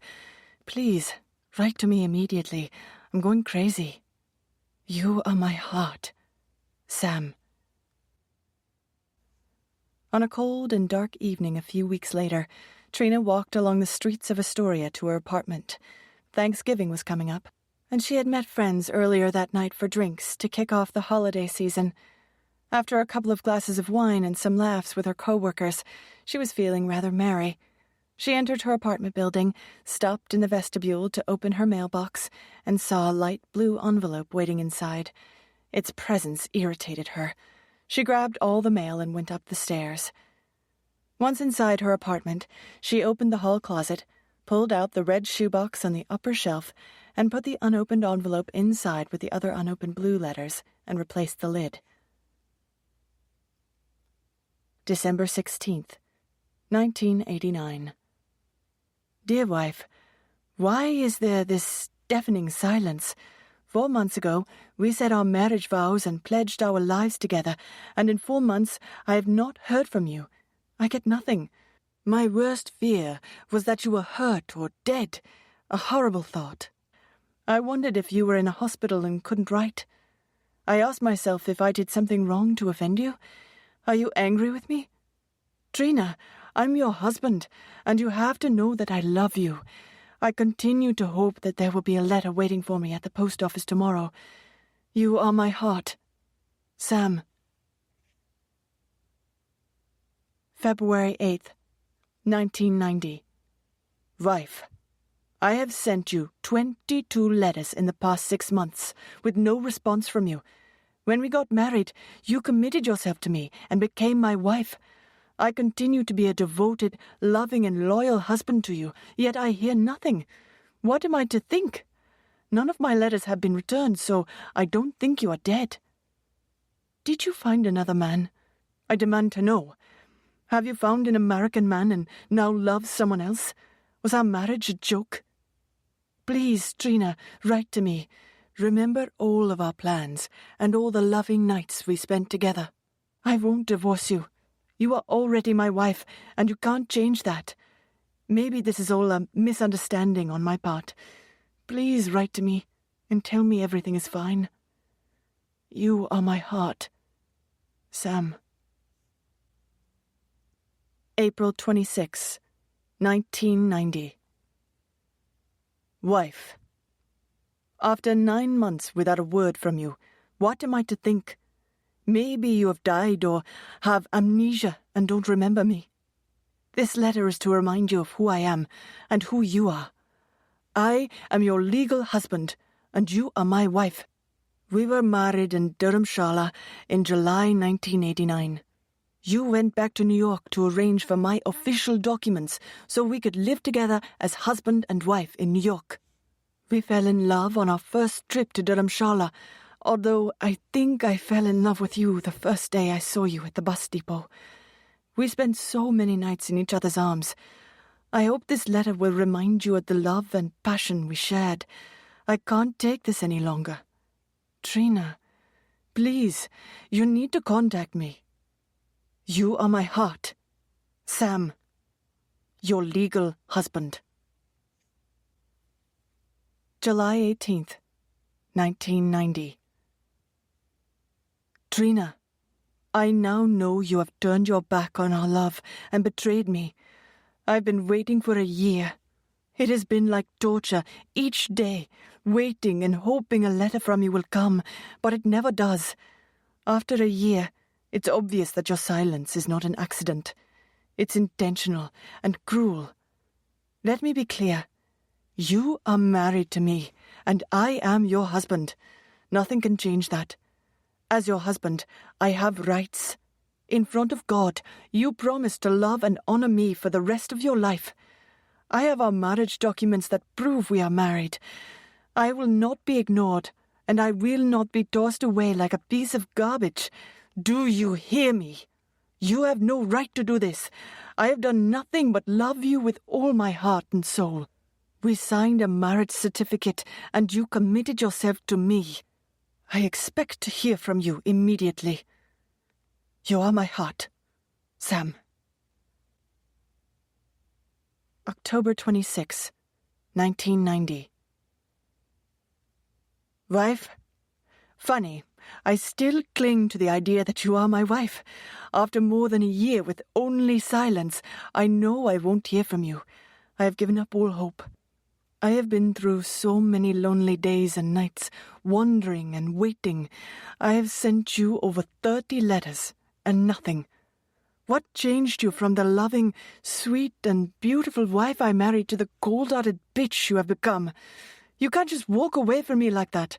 I am legally your husband, whether you like it or not. What kind of woman marries someone and then disappears? You are without a soul, without a conscience. Know this. One day I will find you. I will track you down and take my wife back. You made a promise to me when I put the wedding ring on your finger. If you know anything about me, you know I never forget anything.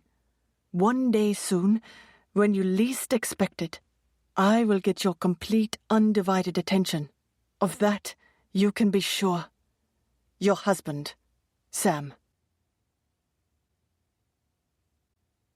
22. Kashmir, 1992. Bloody political fights on the India-Pakistan border had gotten worse. Bus travel into Kashmir had become too dangerous for most tourists. Only the real adventurers braved the hostile route to get there and made it all the way into Srinagar. Bombs or guns were often found hidden in the undercarriage of buses, and bandits held up, robbed, and sometimes killed the people inside. Not a great incentive for pleasure travelers. Day after day, Sam went to the depot looking for a stray guest to bring back to his houseboat. More often than not, he came back alone. These days, only locals and their relatives got off the buses. The few visitors that his family depended on to survive were a rarity. Things were getting dire. Everyone in the region was hurting. Sam's father worried how they would survive and hoped the fighting would stop and things would go back to the way they were, with everyone getting along. He was equally concerned about his son. Sam had become despondent, withdrawn, and angry. When he wasn't keeping to himself, he was surly and even nasty. He refused to consider getting married and forbade his parents from bringing up the subject. "He's always sad and angry," said Sam's mother to his father. "He takes no pleasure in anything anymore. Even when I make his favorite foods, it doesn't change his mood. I'm worried." What his parents didn't know was that in the 2 years that had passed since Trina had disappeared, Sam was fueled only by his anger and his desire for revenge.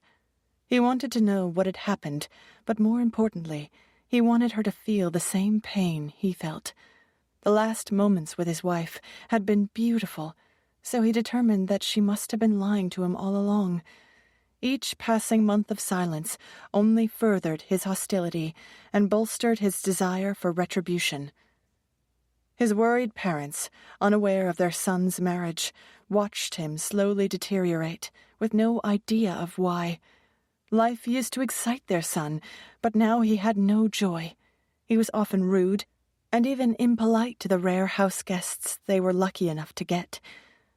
Sam had become a bitter, angry young man, and it was all a mystery to his family. "What's wrong with you, Sam?" his mother pleaded. "You're not acting like yourself. You're never happy anymore." "This is who I am now, Mama," he replied. "If you don't like it, then don't talk to me." "We found many local girls who are interested in a marriage with you, but you refuse to consider any of them. I don't understand you at all." Knowing they had to do something soon, or they would lose him, his father wrote to his older brother in Cairo and asked for help. His brother, a successful mechanic with a small Egyptian air cargo company, had pulled a few strings to get his own son, Sam's cousin, into an air mechanic training program. Sam's father hoped that his brother might be able to do the same for Sam. He needed to find something that would give his son purpose and a goal. He thought that going to school in Cairo would give his son the new adventure he longed for. "I don't want you to send my son away," complained Sam's mother after the letter was sent. "Sam's sharp mind needs more than an empty houseboat in Kashmir," said his father. "If he stays here with us, he'll wither on the vine." A month later, a letter came from Cairo. "Dear brother, greetings. With regards to Sam, there are not many opportunities for training programs. I don't know if I will be able to get him into one. Still, I know he speaks many languages, and that might work in his favor.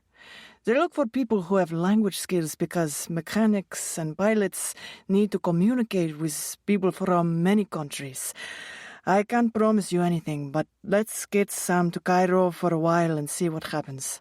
I will help him to find a job and make some inquiries with my contacts. I will arrange for a free seat on one of our cargo planes for him so you don't have to pay for his transport. Your devoted brother, Ali." That day, when Sam returned to the houseboat after doing some errands, his father told him they needed to have a serious talk. "Does my father know something about Trina? Is she dead?" Sam braced himself. As angry as he felt towards her, he hoped that she was alive. If she were dead, he wouldn't be able to show her how he felt, and he wanted the opportunity to do that. His father told him about the letters he exchanged with Sam's uncle in Cairo. "Your cousin is doing very well in an aviation program, and your uncle thought in time there might be a chance for you too," said his father. "No guarantees, Sam. I have saved up a little money. We will use that to get you started in Cairo." "Papa," said Sam, "I can't take your money." "It's my decision. I'm sure you will be accepted into a school once they meet you. When you are a big success, you can pay me back," said his father. "Then you might get a job with one of the airlines. Maybe you'll fix engines, or even fly jets for Air India," he said, laughing. "Or maybe you'll fly private planes for rich millionaires from Saudi Arabia or Greece. Wouldn't that be something, Sam?" Whatever it was, his father knew it would be better than his son wasting his time on a houseboat with no guests. Despite his all-consuming anger, Sam was moved by his father's gesture. For the first time in a long while, he started dreaming again. Besides, a move to Cairo was one step closer to her. "I would be a great mechanic, or maybe even a pilot. I'll be the best student that school ever had, and fly rich people in private jets to parties all over the world. I'll wear a uniform with gold buttons and a captain's cap. People will respect me and look up to me." 2 months later, on the day he was to leave, he got up early and said goodbye to some of his neighbors. His sister and her husband came across the lake to wish him safe travels. Sam hugged his parents and got on the bus to Delhi to begin his new life.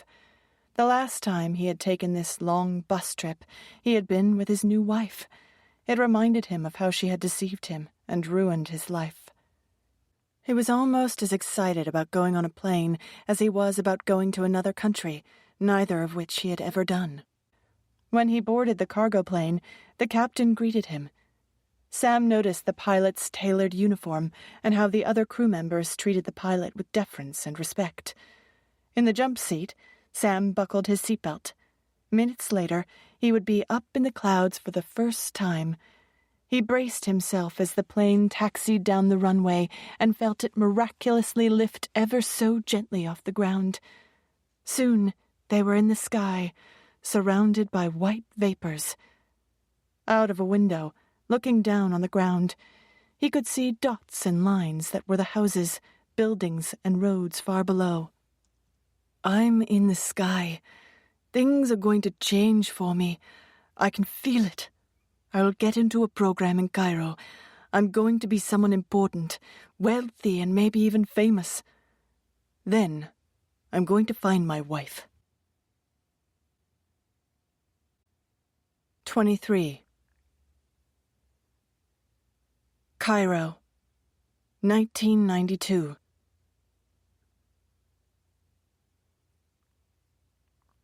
"What do you think, Sam?" said his uncle as they gazed up at the pyramids of Giza. "Have you ever seen anything like them?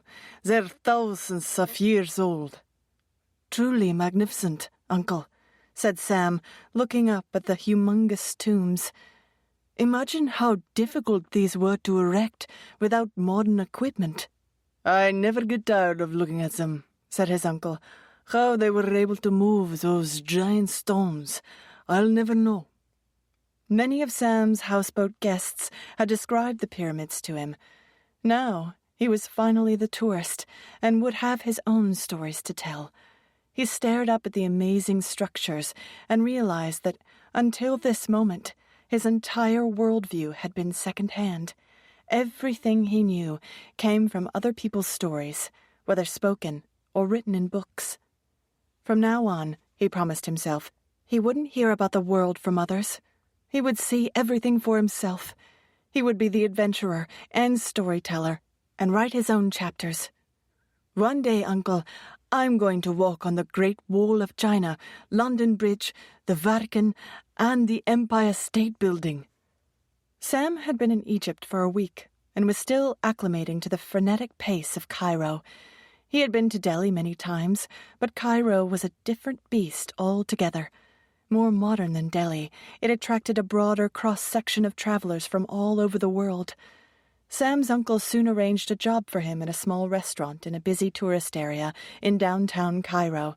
His uncle knew the owner and convinced the man to give his nephew a chance because of Sam's language skills and his experience working with tourists. "He barely speaks Arabic," complained the owner. "Who cares about Arabic?" said Sam's uncle. "You want Western tourists to come into your cafe. They don't speak Arabic. Sam speaks at least 5 Western languages. He can get people inside your restaurant to spend their money. In the end, isn't that what you want?" Along the main street, each restaurant had a front man, sometimes two. Like the Barkers in the bus depot in Kashmir, their job was to procure customers. Standing in front of the restaurant, Sam's job was to entice tourists to come in, to have lunch or dinner. Sam had 2 weeks to prove his value. Women were easy marks. Sam flashed a smile at them and spoke in their language. That put them at ease, and many of them chose his cafe over the others for their meal. Even the male tourists relaxed when Sam chatted with them in German, English, or French. The restaurant owner observed an uptick in traffic at his restaurant and more money in the register at the end of the week. Unlike the other guys who worked out on the street for him, Sam developed a rapport with the tourists, and he noticed they came back to the restaurant a second and third time. One night, Sam had a conversation with a couple of teachers from New York and convinced them to eat at his cafe. After their meal, the teachers who had expressed interest in Kashmir stopped on their way out and invited Sam to join them later for a beer. He caught up with them after he finished work and spent the evening drinking and swapping stories. Before they left, Sam asked them for a small favor. "I have an old friend who lives in New York, a woman named Trina Holmgard," Sam said. "For many years, we wrote each other quite often, and then one day her letters stopped coming. I'm worried that something has happened to her." "Maybe she moved," said one of the teachers. "It's possible, but that doesn't explain why I stopped hearing from her. My address remained the same. I worry that something bad might have happened. Since you live in New York, I wonder if it would be possible for you to go to her house and see if she is all right?" asked Sam. Charmed by the young man, the American teachers accepted their investigative assignment and promised to go to the address in Astoria, Queens, when they got home. As the months went by, Sam's restaurant sales pitch made a considerable impact on the profit of the cafe. He had nearly doubled the amount of business coming into the restaurant and asked the owner for more money.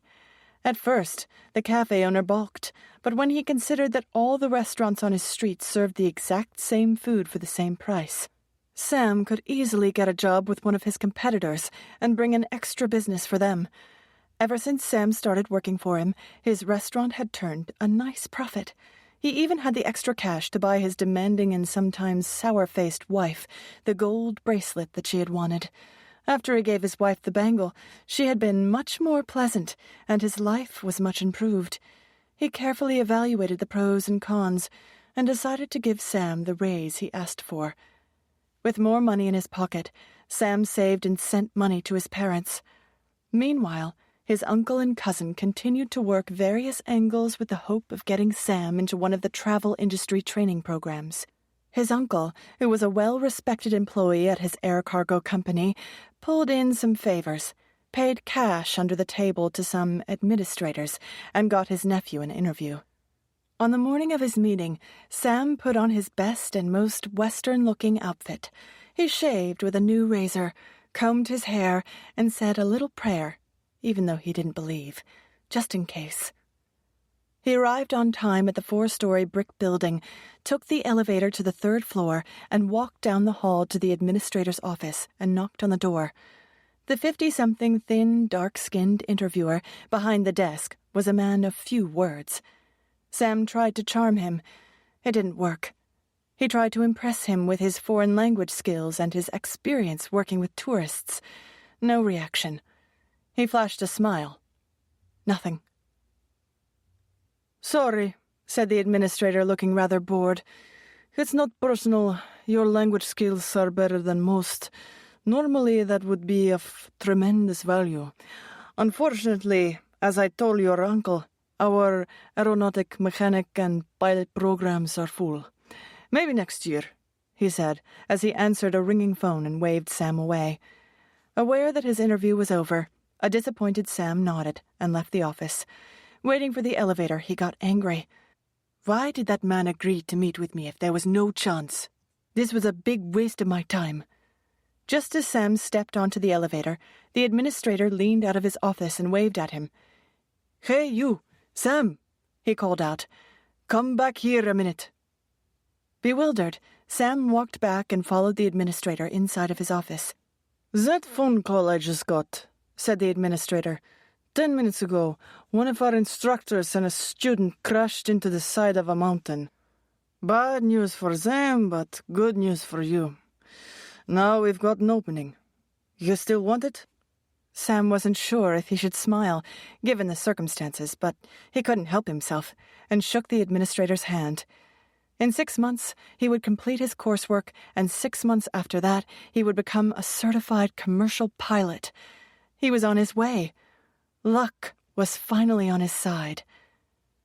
The first few months of training were all in the classroom. The actual flying came later. Most of the other students were wise guys, only wanting to get up in the sky. They grumbled about the homework and the studying they were required to do. Sam loved studying, poring over manuals and taking tests. He thrived on it. "You know what they say," Sam said to his peers. "Knowledge is power." The other students only rolled their eyes and dreamed of the day they could leave the four walls of the classroom and go up in the air. Sam's hard work paid off. The instructors were impressed by his quick processing and retrieval of information.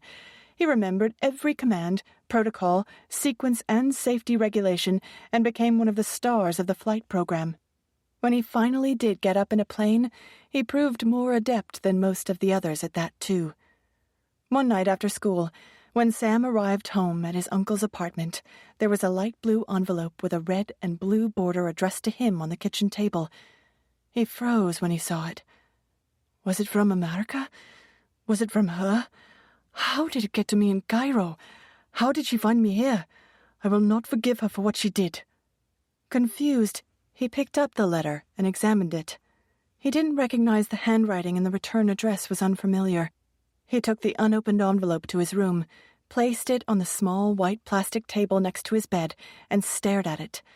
Trembling, he picked open the fragile blue paper.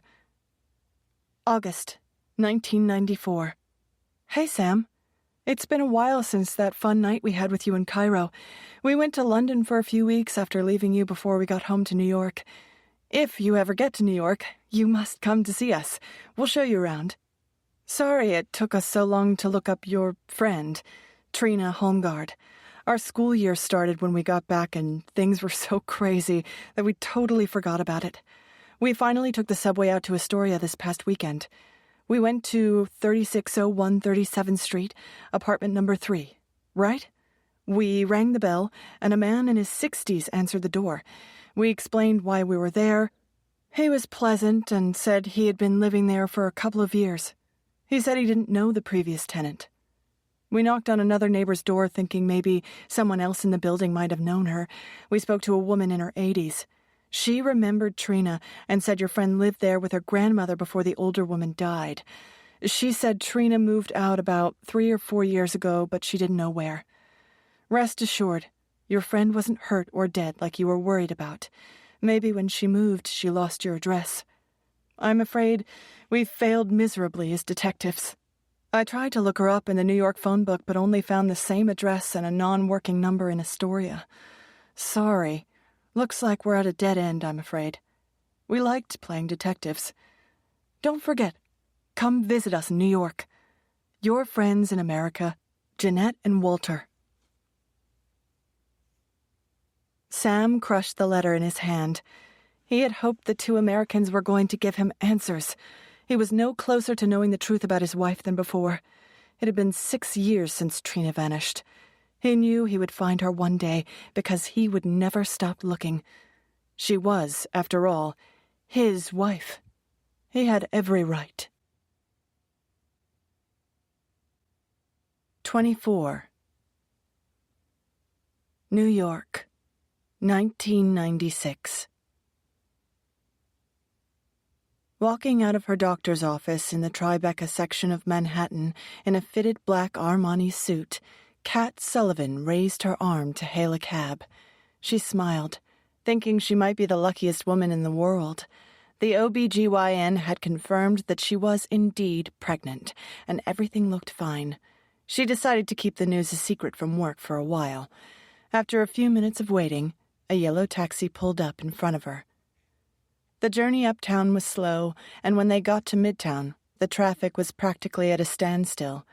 Car horns honked continuously, while her taxi barely moved an inch. She glanced at her Chanel watch with the little diamonds around its face and frowned. She was going to be late for her 2:00 meeting with the new publicity consultant her boss had just hired. At the pace her car was going, she might miss the appointment entirely. After 10 more minutes of little to no movement, Kat looked down at her feet, resplendent in a pair of gray suede 3.5-inch Walter Steiger high heels, and made a decision. She leaned over the partition to the cab driver and handed him some bills. "Stop the car. I'm going to walk," she said. "You sure?" said the driver. "We still got a way to go." "I'm sure," said Kat as she flung open the back door, jumped out, and dodged her way through the coming traffic. Once safely on the sidewalk, she got her bearings, slung her black leather tote over her shoulder, and began to walk briskly up Madison Avenue.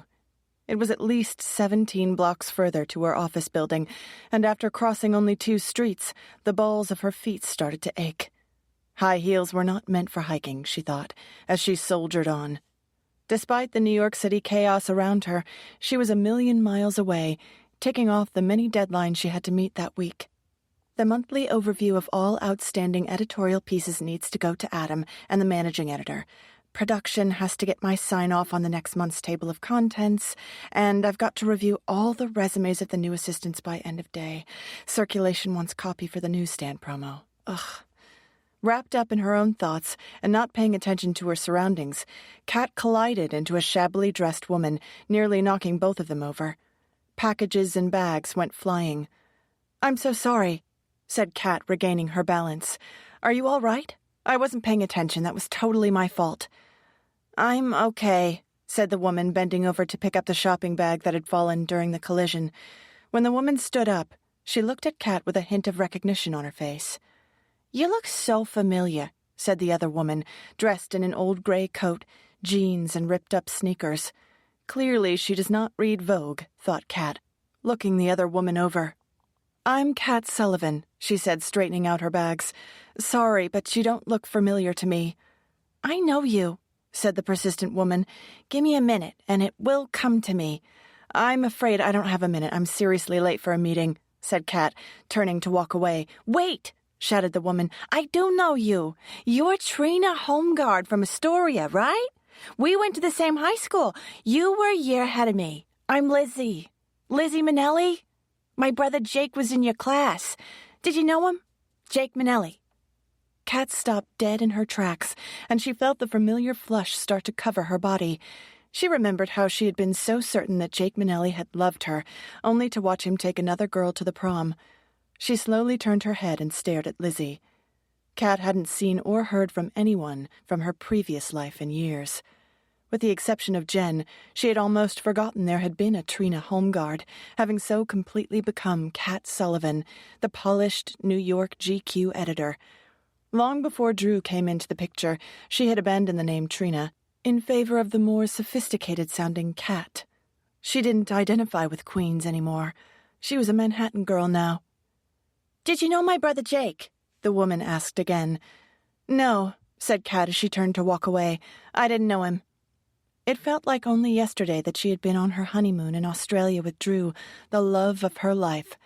Her wedding to the handsome Australian expat had been held in a trendy downtown loft in Soho, right near the condo they now owned. The flowers had been done by the florist to the stars, Manuela Cortez.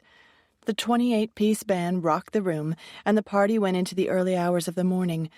Dinner was comprised of a series of international food stations with a menu crafted by famous chef Wolfgang Puck, who was a close friend of Kat's boss, Adam Cantor, editor-in-chief of GQ magazine. The 5-tiered wedding cake was made by the same person who made cakes for Oprah. The whole affair was spectacular, picture perfect in every way. Her wedding gown was personally designed by Vera Wang. Her hair was styled by Noreen Clark from the Pierre Joly Salon, a mainstay for society ladies. Noreen had loosely piled Kat's hair up on top of her head and placed a single gardenia behind Kat's right ear. Everything had been flawless, just as she had envisioned. Kat often replayed her wedding memories in her mind. It had been a spectacular day. Being an executive editor at GQ had its perks. Those GQ credentials and her boss's influence on both coasts gave Kat access to restaurants, caterers, musicians, designers, whatever she desired. All she had to do was give someone her card or have her assistant make a few phone calls, and she was in. People went out of their way to curry favor with her, hoping they'd receive coverage in her magazine. If they played ball with her, they might see their names in print. Maybe. Only a handful of Drew's friends and family had made it to the New York ceremony. After their Manhattan wedding was over, she and Drew flew to Sydney and did it all over again, Australian style, hosted by Drew's parents for the Australian contingency. This time, instead of Wolfgang Puck and champagne, it was a fancy barbecue with Australian beer and wine, grilled lamb chops and meat pies. Drew's father, a quintessential Aussie from Queensland and a professional bookie, played the part of an Aussie raconteur, and the party went on for 2 full days, followed by a recovery party. Drew's family kept the newlyweds busy for the week, taking them on a whirlwind tour of sunny Sydney. They ferried to Manly Beach, saw koalas at the Taronga Zoo, and wandered around Luna Park. They strolled through the city's botanical gardens and walked over the bridge to Kirribilli, taking pictures of the harbour and the famous Sydney Opera House. Busy days, long nights, and a significant number of beers later, Kat and Drew said goodbye to his family and flew north to Cairns to get their diving certification on the Great Barrier Reef. Scuba diving was something Kat had always wanted to try, and the Great Barrier Reef was the #1 diving destination in the world. "If I'm going to learn to dive, why not learn to do it in the best place?" she had said on more than one occasion. Kat had grown fond of having the best of everything. It made her feel good. It made her feel important.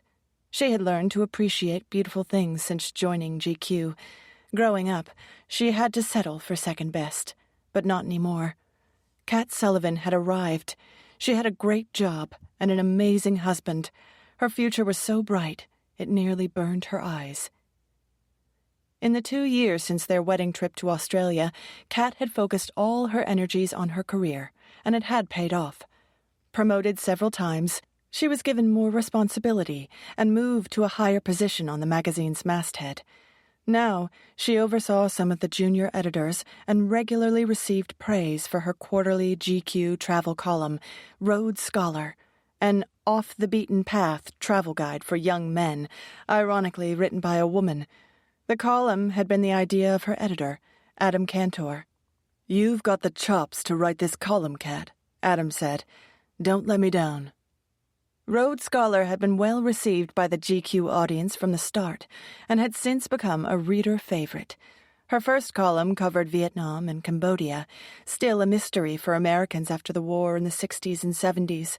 American tourists had finally started trickling into the poor country. Magazines like Travel and Leisure or their own Condé Nast Traveler had not written much about Vietnam.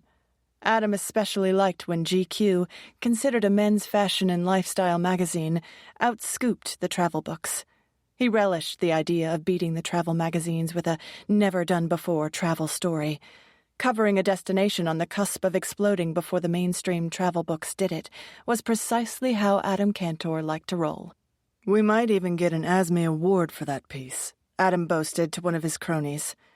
Working at GQ was fast-paced. Adam had been at the helm of the magazine for over 10 years, and during that time, advertising revenue had quadrupled, circulation soared, and the book had won numerous literary awards. Condé Nast's owner, the legendary Cy Newhouse Jr., insisted on the absolute best content for his large stable of magazines that included household names like Vogue, GQ, Glamour, Architectural Digest, Gourmet, and Vanity Fair. The company hired the best writers and photographers in the country, and Newhouse was willing to pay whatever was needed to get them. Powerhouse editors like Tina Brown, Anna Winter, and Graydon Carter were given free rein. Kat thought herself extremely lucky to have landed such a plum job, working for an editor like Adam Cantor. He elevated her professionally, and she knew she owed her soaring career to him, and was grateful. When she first met her future boss, Kat's polished good looks helped her sail through the first 30 seconds of her interview. In the end, it was her brains and writing skills that got her the job offer. Adam was known to appreciate attractive women, but if you couldn't back it up with smarts and grit, he soon lost interest. The most important thing in the world to him was his magazine. With no children of his own, GQ was his baby, and he fiercely protected his child. Before GQ, Kat had been a junior editor at Rolling Stone, covering their lifestyle and celebrity beat. The first time she had walked into the Condé Nast building, she felt intimidated as she pushed through the oversized revolving doors. Even now, she sometimes felt like a fraud, like she still didn't belong. Condé Nast employees were glamorous. Every highlighted hair was in place, women dressed from head to toe in black. The sound of 1,000 heels clicking on the lobby's white and gray marble floor echoed off the walls when she entered the building. Now, only a few years later, she was a senior editor. She was the one looking glamorous, with every highlighted hair in place, wearing black and clicking her ridiculously expensive Manolo Blahnik heels. Things had changed so dramatically for her in just a few short years. Drew and Kat bought a 3-bedroom condo in Soho, near Drew's old apartment on Spring Street. His career at Spencer Financial was going well, and while the apartment was expensive, even by New York standards, they decided to stretch their budget and go for it, and buy a place large enough to raise a family. Life was good, and Kat was happier than she thought she had a right to be. When Kat told Drew she was pregnant, he was over the moon with excitement. Today had been her first checkup with her obstetrician. "Everything looks the way it's supposed to, Kat," said her doctor. "The baby has a nice, strong heartbeat." While in the cab on her way back from the doctor's office, Kat contemplated her life, and she felt gratitude flood over her. The day she met Drew, everything had fallen into place. He was the love of her life. They had a beautiful home, a nice car, money in the bank, and now, best of all, she was pregnant with their first child. Next year they would have their baby, and she would finally have a real family. One day they'd get a dog, too. It was practically a miracle that she and Drew met at all, a chance meeting that almost didn't happen. It was 1993. An exhausted Kat was on her way home from a business trip to L.A. The flight to New York was full, and the airline had asked if anyone was willing to give up their seat in exchange for a free voucher. Exhausted, Kat had no intention of giving up hers, even though she was stuck in a middle seat. She wanted only one thing: to go home, take a hot shower, and climb into bed. Boarding the plane, she reluctantly settled in between 2 men and hoped neither talked to her. A young guy wearing a headset was to her left by the window, and an older man was on the other side, talking to someone across the aisle. Perfect. Neither guy looks chatty. She buckled her seatbelt, put her head back, shut her eyes, and waited for takeoff. She was almost asleep when the older man sitting next to her tapped her on the shoulder. "Excuse me," he said. Kat opened her eyes. "My wife," he said, pointing to a woman sitting in the middle seat across the aisle, "is sitting way over there, and I was wondering if you wouldn't mind swapping seats with her, so she and I could sit together?" "Sure. A middle seat is a middle seat," said Kat, as she gathered up her things. Everyone changed places. Thanks a lot," said the man and his wife. Kat settled into her new middle seat across the aisle. A young woman was on her left on the aisle reading Glamour. Good choice. That's a Condé Nast magazine. On the other side, a quietly handsome man with light brown hair looked out the window. Even from his seated position, she could tell he was very fit by the way his suit hung on him. Possibly sensing she was looking at him, the man turned and looked at her. She felt herself blush. "That was nice of you to switch seats with those people," said the handsome man with a surprise Australian accent. Kat liked his voice immediately. "I was stuck in a middle seat anyway. Might as well make someone on this overcrowded misery of a flight happy, right?" "And so you did. I'm Drew, by the way," said the handsome man, with a twinkle in his blue eyes as he put out his hand. "Kat, nice to meet you," she said, smiling and shaking his hand. When their hands touched, they both felt the electricity between them. The new seatmates talked non-stop for the next 5 hours as the plane crossed the country. Neither could believe it when the captain announced they were beginning their descent in New York. They had talked about everything and nothing. She told him about her role as an editor at GQ and of her previous job at Rolling Stone. "Sounds like you lead quite a glamorous life, meeting celebrities and going to big parties," said Drew.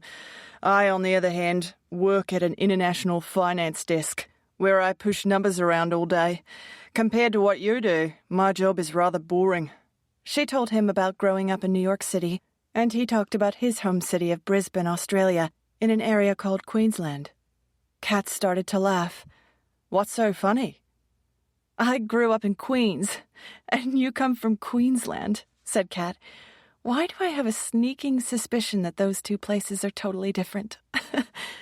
"I've been to Queens, New York," said Drew with a laugh. "I assure you, it's nothing like Queensland. Not even close. There are definitely no kangaroos in Queens, New York."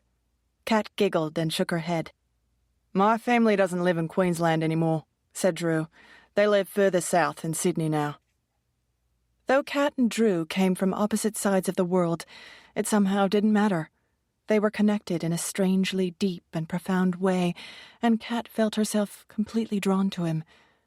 While the plane landed at JFK and taxied to the gate, Kat had a knot in her stomach. The last 5 hours had possibly been the best 5 hours of her life. Do I just walk away and never see him again, or should I say something? He's not wearing a wedding ring, but he might have a girlfriend.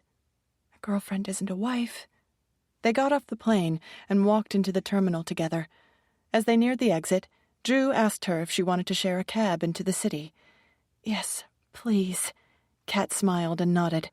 "I'm sure you're exhausted after that long trip," Drew said hesitantly as their taxi cruised down the FDR Drive. "And I would totally understand if you didn't want to, but are you up for having dinner with me tonight?" "I would love to," said Kat, without missing a beat. She loved that he asked and didn't let the moment pass. She fell in love with him that very night. "I'm going to take you to my favourite restaurant," said Drew. "We'll have the cab drop off your bags at your apartment on 5th Avenue. Then we'll go to my place on Spring Street and drop off my stuff. We can walk to the restaurant from there." "My favorite restaurant is on Spring Street," said Kat. "Are you talking about Balthazar?" Drew smiled and nodded. Balthazar was crowded on that Tuesday night. Drew, a regular, was warmly greeted by the stunning blonde hostess with a British accent, who regularly flirted with him, and quickly found them a quiet table in the corner. The place was lively, and everyone appeared to be having the time of their lives. Kat and Drew were no exception, and their conversation flowed effortlessly. In sync on every topic, they laughed at the same jokes, and their hearts mutually ached over the same stories. That night, they found out they both loved crème brûlée, and in particular, the sound when the spoon broke through the hardened sugar shell. After several hours, the once noisy restaurant was quiet. The couple hadn't noticed. They were the only customers left in the place. "I think the staff are cleaning up," said Drew, sheepishly looking around. "Where did everyone go?" said Kat, glancing around the room. Kat looked into Drew's eyes. "I found him. He's the person I've been looking for my entire life. The one perfect one." Walking outside into the cold night air, Drew took Kat's hand and intertwined his fingers with hers. The intimate gesture made her melt inside. A moment later, Drew turned towards her, leaned over, and gave her a kiss. She could barely feel her legs underneath her. Still holding hands, they walked all the way back to his apartment. From that day, they were never apart again. Soulmates. Forever. Now, 3 years later, she was pregnant. Life could not have been rosier. 25. Cairo, 1996. Sam graduated from the pilot training program and soon was co-piloting cargo flights within Egypt. Once he was above the clouds, he felt like there was nothing between him and God, if there was a God, and he still wasn't sure about that. For him, flying was the most fantastic feeling in the world. Nothing else mattered when he was up in that plane. He was one with the universe and felt that excitement every time he was high in the sky. Now that he was a pilot, people treated him with respect and deference. Every few weeks he sent money home to his family, who desperately needed it. Earning a living in Kashmir had become extremely difficult. His parents would depend on him for most of their income until things improved politically. Sam didn't make much, but it had to be enough for all of them. Life in Cairo turned out to be fun. Sam made many new Egyptian friends and often went to clubs and parties and relished the dancing, drinking, and flirtations with foreign girls. The European girls were much more fun to talk to than the Egyptian girls. The Western women wore sexy clothes and made provocative comments. He liked spending time with women from Europe or America. They were more open and freewheeling. The Muslim women were demure and more guarded, while the European girls were bold and sassy and put it all out there. He liked that. It was hot. There was a new sensation in downtown Cairo called an internet cafe that had become very popular with the locals. You could pay to use their computers and use this thing called the internet. He tried this internet a few times and soon realized it might be the way to find his wife. Internet computer time was expensive, but worth it, and several times a week he went to the cafe to search for any information he could find that might lead him to Trina. It had been more than 6 years since he had any contact with his wife, but he still wanted to find out what happened to her. Nothing had changed for him over the years. Rather, his feelings had intensified. He needed to know if she was alive, and if she was, where was she? Why didn't she come back for him, and was she with another man? He had to know the truth. One day, he paid his money for an hour of internet time and pulled up a Lycos search. He typed in Trina Homeguard, something he had done countless times before. Most of the results he got were in Swedish or Danish, and he couldn't make out what they said. He tried Katrina Homeguard. He got more of the same, but this time there was an obituary of a Katrina Homeguard in Minnesota, in America. His heart beat faster when he saw the listing, only to realize, somewhat relieved, the obituary was for a Katrina Homeguard who was 84 years old and died of heart failure. Over and over, Sam tried different combinations, using any bit of information about his wife that he could remember. Trina, New York. Katrina, New York. Homeguard, New York. Katrina Homeguard, Astoria. Katrina Homeguard, Astoria, New York. Trina Homeguard, NYU. Katrina Homeguard, Queens. Katrina, Trina. Homeguard, Trina, Astoria, New York. May Homeguard. Time and time again, he either got no results or the listings that came up were the wrong people, not his wife. Week after week, month after month, pound after pound, Sam tried new search terms and new combinations of words, hoping one of them would work or that there would be something new posted that hadn't been there before. He often got results for a fashion designer named Trina Turk and thought maybe she was his wife. Trina Turk was about the right age and looked a bit like his Trina, except the fashion designer had dark hair.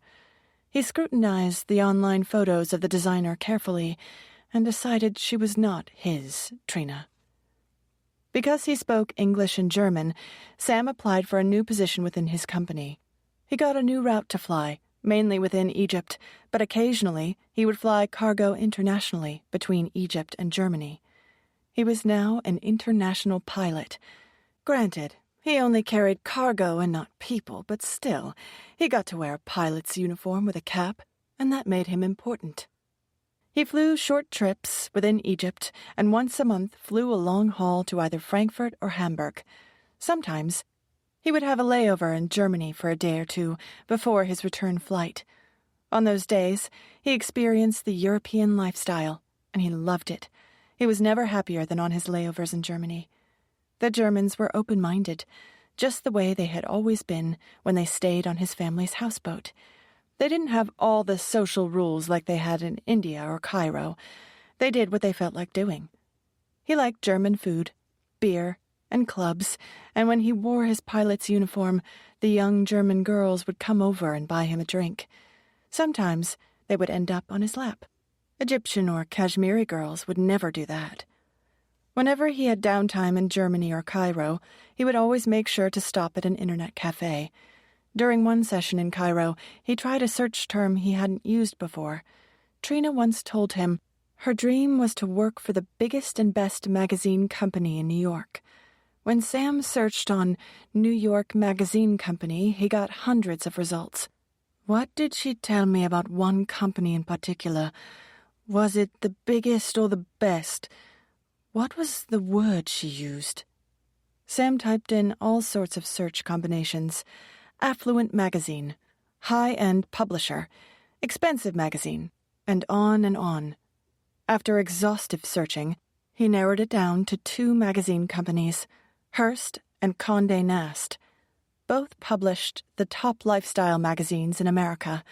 From what he read, either could be the type of company Trina had referred to and described to him so long ago. He typed in Trina Homeguard Hearst. Nothing.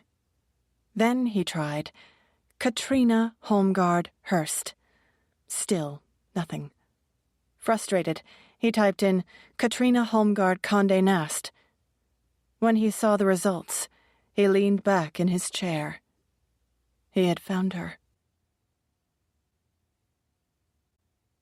26. It was a wedding announcement in the New York Times from 3 years earlier. Miss Kat Homeguard married Mr. Andrew Sullivan on Saturday, June 9th, 1993, at the Pershing Loft on Mercer Street. Mrs. Sullivan, who will take her husband's name, is a senior editor for GQ magazine, a Condé Nast publication. She received her graduate degree in journalism from NYU and is currently working on a book called Men's Contemporary Style in the 20th Century. Mr. Sullivan is a vice president, senior finance analyst in the international group at Spencer Financial. He received his undergraduate degree from the University of Sydney and his MBA from Harvard Business School. The couple will reside in New York City. Sam couldn't breathe. Trina's not dead. She's married to another man. She's an editor with some fancy men's magazine and so important that the New York Times had an announcement about her marriage. Where was the announcement about our wedding? I'm your first husband, the only one that counts. That bitch, he screamed out loud while pounding his fist on the table. Hey, keep it down, man, said the cafe attendant. You left me without a single word. I looked for you for all these years, wondering if you were sick or dead. All the while, you were having a wonderful life. Hatred overtook him, and all he wanted was revenge. Shaking, he got up and left the internet cafe, touching the walls to steady himself so he wouldn't fall. Stumbling along the busy Hamburg streets, Sam's fury grew. His and Trina's story played over and over in his mind. She threw me away. She pretended to love me, and then she discarded me. With each step, his anger grew stronger. He wanted to punch someone, to hurt somebody. He wanted to hurt her. He wanted her to feel real, unexpected, staggering pain, and he wanted to be the one to administer it. 2 weeks later, Kat Sullivan arrived at her office early to prepare for a big editorial meeting scheduled for that afternoon. She was giving the main presentation. Procrastinating, she picked through a metal tray on her desk that held her mail and examined various invitations to art gallery openings and the upcoming New York fashion shows. Yes on Alexander McQueen, definitely no on Victoria's Secret. She sorted through the pile until she reached the bottom and saw a blue Paravion envelope with red and blue chevron trim. Staring at it for a minute, she held her breath and then laughed at herself for having a crazy moment. Don't be ridiculous. She opened the letter. One sentence in block letters was written at the center of the page. I'm getting closer. Trina's eyes widened, and her heart started to pound. There was no return address, but it was postmarked from Cairo. She felt an adrenaline rush go through her entire body and clutched her stomach. She hadn't yet told anyone at work that she was pregnant. So often, she had seen smart, successful women's careers marginalized once management knew they were having a baby. She grabbed her phone and punched in Jen's number. It rang once, twice, 3 times. Come on, pick up, Jen. The phone rang a 4th and a 5th time, and then went into voicemail. Kat left a semi-coherent, frantic message for her friend as she stared down at the blue document laying on her desk. It can't be him. This letter came from Egypt. Sam is in India. Her phone rang. Oh, my God. Jen, said Kat in a loud whisper into the phone. What's going on? I could barely understand your voicemail, said Jen. Kat relayed what had happened, and Jen took a moment to consider the information. Calm down. You've gotten this kind of crap before. Remember that guy who used to write to you all the time and tell you that he was in love with you because of that article you wrote on relationships? Said Jen. I guess.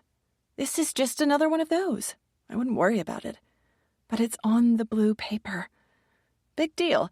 I've used those blue envelopes myself, said Jen. Does that make me a stalker? Besides, you said it was from Cairo. That's nowhere near India. After her call with Jen, she felt a little better, but was still queasy. Jen's right. It's just another kooky reader. Every editor gets wacky mail. It comes with the territory. She ripped the blue letter up in little pieces, and then took the remnants out to the big garbage can in the main hallway, not wanting even the tiny fragments in her office. The rest of the day went as planned. She didn't feel well, but chalked it up to nerves. That afternoon, she gave a great presentation to a room full of editorial people, including Adam Cantor and some of the higher-ups from Condé Nast Management. It was over by 3 o'clock. Nice job, kiddo, said Adam, as everyone filed out of the conference room. Based on your presentation, I think we've got a shot at some awards this year. Maybe I'll win Editor of the Year. You never know, said Kat, half listening because of the pain in her groin. Are you all right? Asked her boss. You look pale. I noticed that when you were presenting. Why don't you take off the rest of the afternoon? Kat nodded gratefully and went back to her office to get her coat. It was in the taxi on the way home that she started to bleed. She called Drew from the car, and he met her at the emergency room, but there was nothing anyone could do. They lost the baby. 27. Egypt and Germany, 1997. Over time, Sam had learned a lot about Katrina's life. He now knew where she worked and what her illegitimate husband's name was. All that time, he had been searching for the wrong name. Nothing about Kat Sullivan was the same as the girl he knew or the woman he married. Even her first name, Trina, had been abandoned and replaced with Kat, just the way he had been replaced by Andrew Sullivan. The Trina he knew didn't exist anymore. She was now Kat, sneaky and conniving, just like a real cat. A perfect name for a perfect bitch. Throughout the next year, Sam flew to Germany often and used much of his free time there to search for more information about his wife, all the while formulating a plan. Internet connections in Germany were far better and faster than anything he could find in Cairo. With each internet session, Sam learned even more details about Kat's life. Whenever he found something new, he paid the extra money to print it out and compiled organized files to keep track of every piece of data. The one thing he hadn't been able to find was her picture. He had not uncovered a single photo of her, and he desperately wanted to see what she looked like. Maybe she got fat and ugly. Maybe her skin sagged and her blonde hair fell out. I wonder if Andrew Sullivan likes having a bold, ugly wife. He knew Kat was an editor for GQ magazine and worked on Madison Avenue in New York. Her office was on the 12th floor. GQ was owned by Condé Nast Publications, and he even knew her work phone number. Her boss was a man named Adam Cantor, the editor-in-chief of GQ. Sam found pictures of him, an older guy with a closely cropped salt and pepper beard. I wonder if Kat is sleeping with this Adam Cantor. She always said she would do anything to work for a big magazine.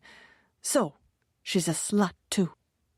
Sam read several GQ articles written by Kat Sullivan. Her columns were on dieting, body type, dating, and grooming breakthroughs. This is what she went to school for? She said she wanted to become a great journalist. I guess she lied about that too. Or maybe she wasn't good enough. Maybe this is all she can do. Stories about shaving and 10 minutes to perfect abs. He read Kat's Rhodes Scholar columns. The one on mountain biking chronicled a trip with her new husband. That bitch had a wonderful life while my family and I struggled. It should have been me biking in Utah with her, not him. With each trip to Germany, Sam compiled more random facts about Kat and her new life. The wife-stealer, Andrew Sullivan, went by the name Drew. What a stupid name. Drew. Kat and Drew had been married in 1993 and lived at 256 Spring Street, apartment 202 in Manhattan. They owned a condo that had 3 bedrooms. Who needs 3 bedrooms? She's greedy as well as deceitful. Their apartment had a balcony and was on the 2nd floor. They bought it in 1993 for $400,000, right after their wedding. Drew has money. Was that it, Trina? You abandoned me to marry a rich guy. What a conniving cat you are. Sam also learned Kat and Drew went to Australia for their honeymoon, and Drew had gone to Harvard Business School. He thinks he's important because he went to Harvard. We had guests on our houseboat who went to that school. Most of them thought they mattered more than other people. I wonder if Drew knows about me. Did she ever tell him that she already had a husband in India? Maybe he didn't care, and the 2 of them had a good laugh about it. Poor, uneducated Sam, alone and pathetic in Kashmir. I hate Drew, too. I hate them both. With more research, Sam figured out that Drew worked downtown in New York City, near Wall Street for Spencer Financial. He had Drew's direct phone number as well. Maybe I'll call him one day, and we can compare notes on our mutual wife and what it's like to sleep with her. He found out that Drew was a guard on the Spencer Financial After-Hours Basketball League. He had been born in Brisbane, Australia. Interesting, Trina. You married someone else who needed visa documents. Funny, you were able to do it for him, but not for me. Was that because Drew had money? Is that what appealed to you? He read that Drew provided free legal counsel work for various causes, like homelessness and Make-A-Wish Foundation, whatever that was. Sam wanted to make a wish, too. He wished to destroy them both. Carefully cataloging every minute piece of information, Sam knew Drew donated $50 to the election campaign of someone named Rudolph Giuliani, who ran for mayor of New York in 1993. He gave even more money to the election of the American president Bill Clinton, the one who slept with all those women right under his wife, Hillary Clinton's nose.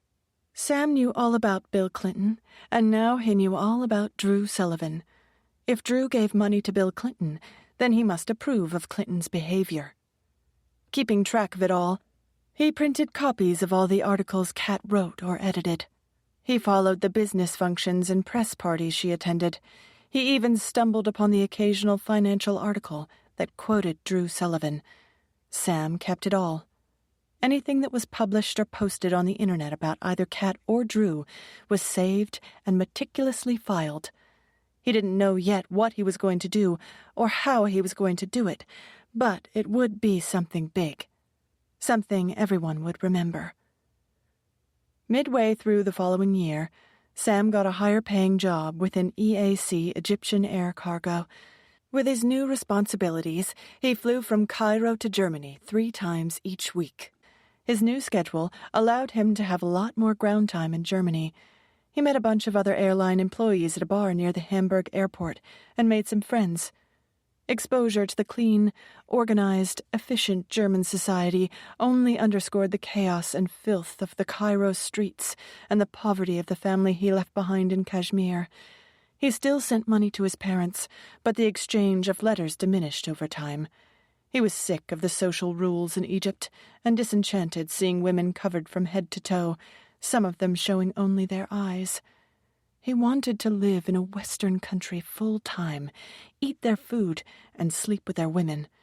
A few months later, Sam put in a request with the EAC to be moved permanently to their German hub. The following spring, he officially moved to Hamburg, only making trips back to Cairo a couple of times a month. Now, he was even closer to her. 28. New York, 1998.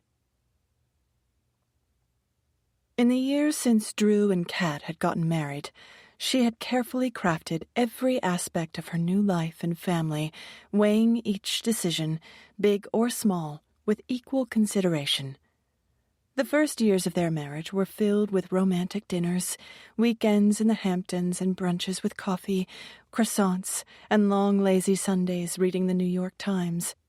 Saturday mornings often included walks over the Brooklyn Bridge to their favorite coffee place in Brooklyn Heights. Every time they crossed the iconic bridge, Drew always stopped in the middle to point at the Manhattan skyline. "There's my office, Kat." "You point out your office every time we cross this bridge," Kat said, smiling and punching him gently in the arm. "Yep. Want to make sure you're paying attention and that your world always revolves around me," he said, winking and gently punching her back. Life was good for the Sullivans. Their nights consisted of off-Broadway plays, museums, gallery openings, basketball games, and concerts. They ordered Thai food twice a week because it was Drew's favorite, even though Kat didn't like it that much. Every day was filled with fun and laughter, and Kat could not have been happier. She was living her dream. If only Nana May could see me now. She'd be so proud. She could never have imagined me in such a glamorous life. The couple's mutual passion was traveling. Sometimes Drew accompanied his wife on business trips for her GQ travel column.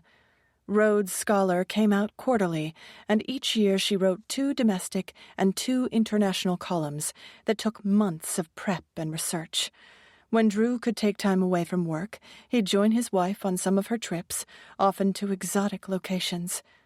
They went to Moab, Utah, and went mountain biking on the Red Rocks. Her column was a big hit with the GQ readers. A few months later, she and Drew flew off to Ecuador to sail around the Galapagos Islands. Kat and Drew lived on a boat for a week, hiked around the islands, swam with sea turtles and sea lions, and even saw an albatross. "You know something?" Kat said as they wandered around the magical islands. "We are very lucky people." "I'm the lucky one," said Drew, squeezing her hand, "because I got to marry you." When she got back to New York and turned in her article and pictures of Galapagos, her editor was pleased. "I think you've got a winner here, kiddo," Adam said. "I'm proud of you. This is your best work to date." Adam never aimlessly flattered his staff. If he complimented you, he meant it. Kat felt herself blush a deep red. Her editor had been right. A few months later, Kat, Adam, and GQ were nominated for an ASME Award for her Galapagos story. She didn't win, but the nomination validated her writing and moved her up a few notches within the editorial pecking order at Condé Nast. That in itself was a win. A few weeks later, after the awards in March, Kat got an email from Adam about her next Rhodes Scholar column. "Kat, have an idea for next R Scholar. Had dinner with friends in travel biz last night. Something big happening in India.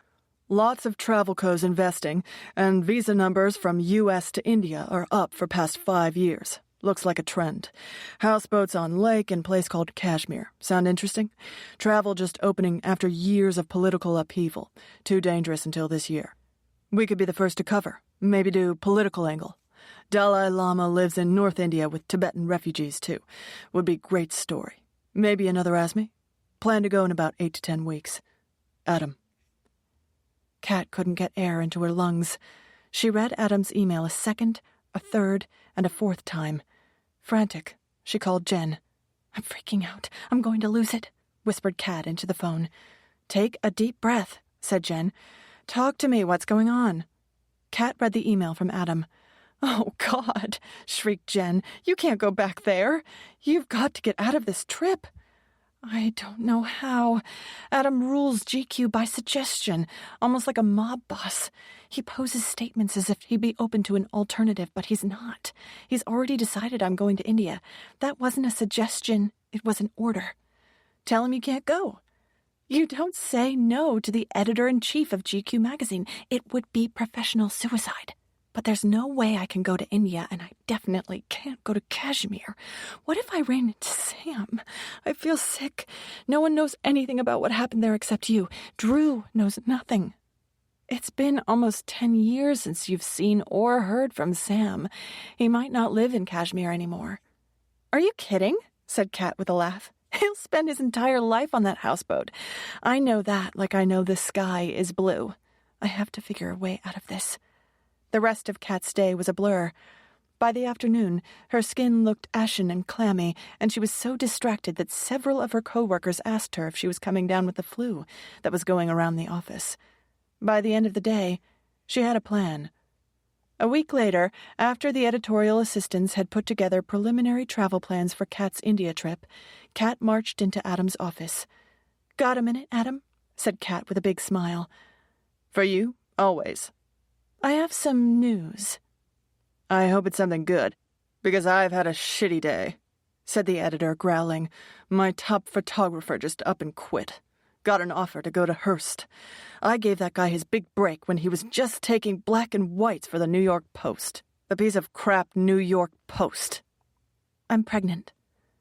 Adam's jaw dropped, but soon he slowly smiled.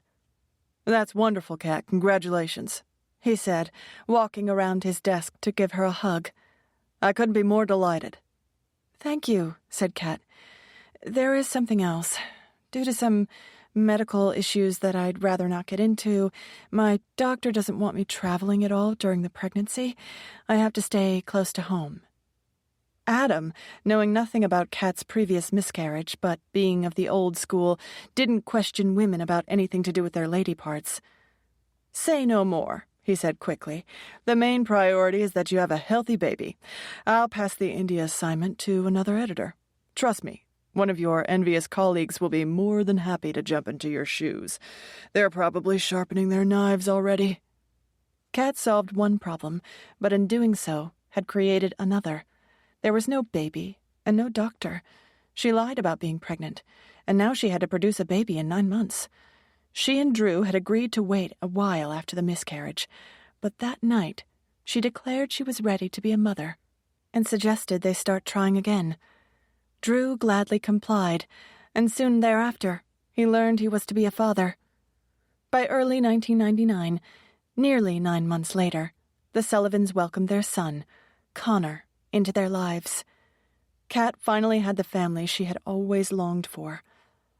11 months after Connor was born, their second child, a girl they named Sophie, arrived, and Kat's perfect family was nearly complete. They hired a live-in nanny from Guyana named Imelda, who quickly became a valued member of the family. The Sullivans adored Imelda, and she them. The kids were crazy about her, and from the time they could eat solid food, she had them eating delicious Guyanese food like roti with pumpkin and garlic. Kat's life had fallen into a comfortable and cozy place, but there was still one last piece needed to complete the perfect picture. A year after Sophie was born, on a rainy Saturday afternoon, Kat, Drew, and the kids, and Imelda, marched into an animal shelter in their neighborhood. Drew carried little Sophie on his shoulders while Connor scrambled over to the cages containing dogs who needed a home. The little boy instantly pointed to a little black and white terrier mix. "Is that the one you want?" asked Drew. The little boy nodded. "That one," Connor said, as he eagerly tried to pet the dog through the cage's openings. Drew handed Sophie to Kat and followed his son over to the cages. "He is really cute. What do you think, Soph?" Kat asked the little girl with the golden curls in her arms as she moved closer to the puppy. Sophie was still very young, and her vocabulary was limited. All she could muster up was, "Dog," which was good enough for her parents. Imelda also agreed. The little black and white puppy was the one. They brought the small pup home, named him Beasley, And at last, Kat's 1,000-piece life puzzle was complete. She was married to the most wonderful man in the world, had 2 beautiful and loving kids, a thriving publishing career, and now her dog.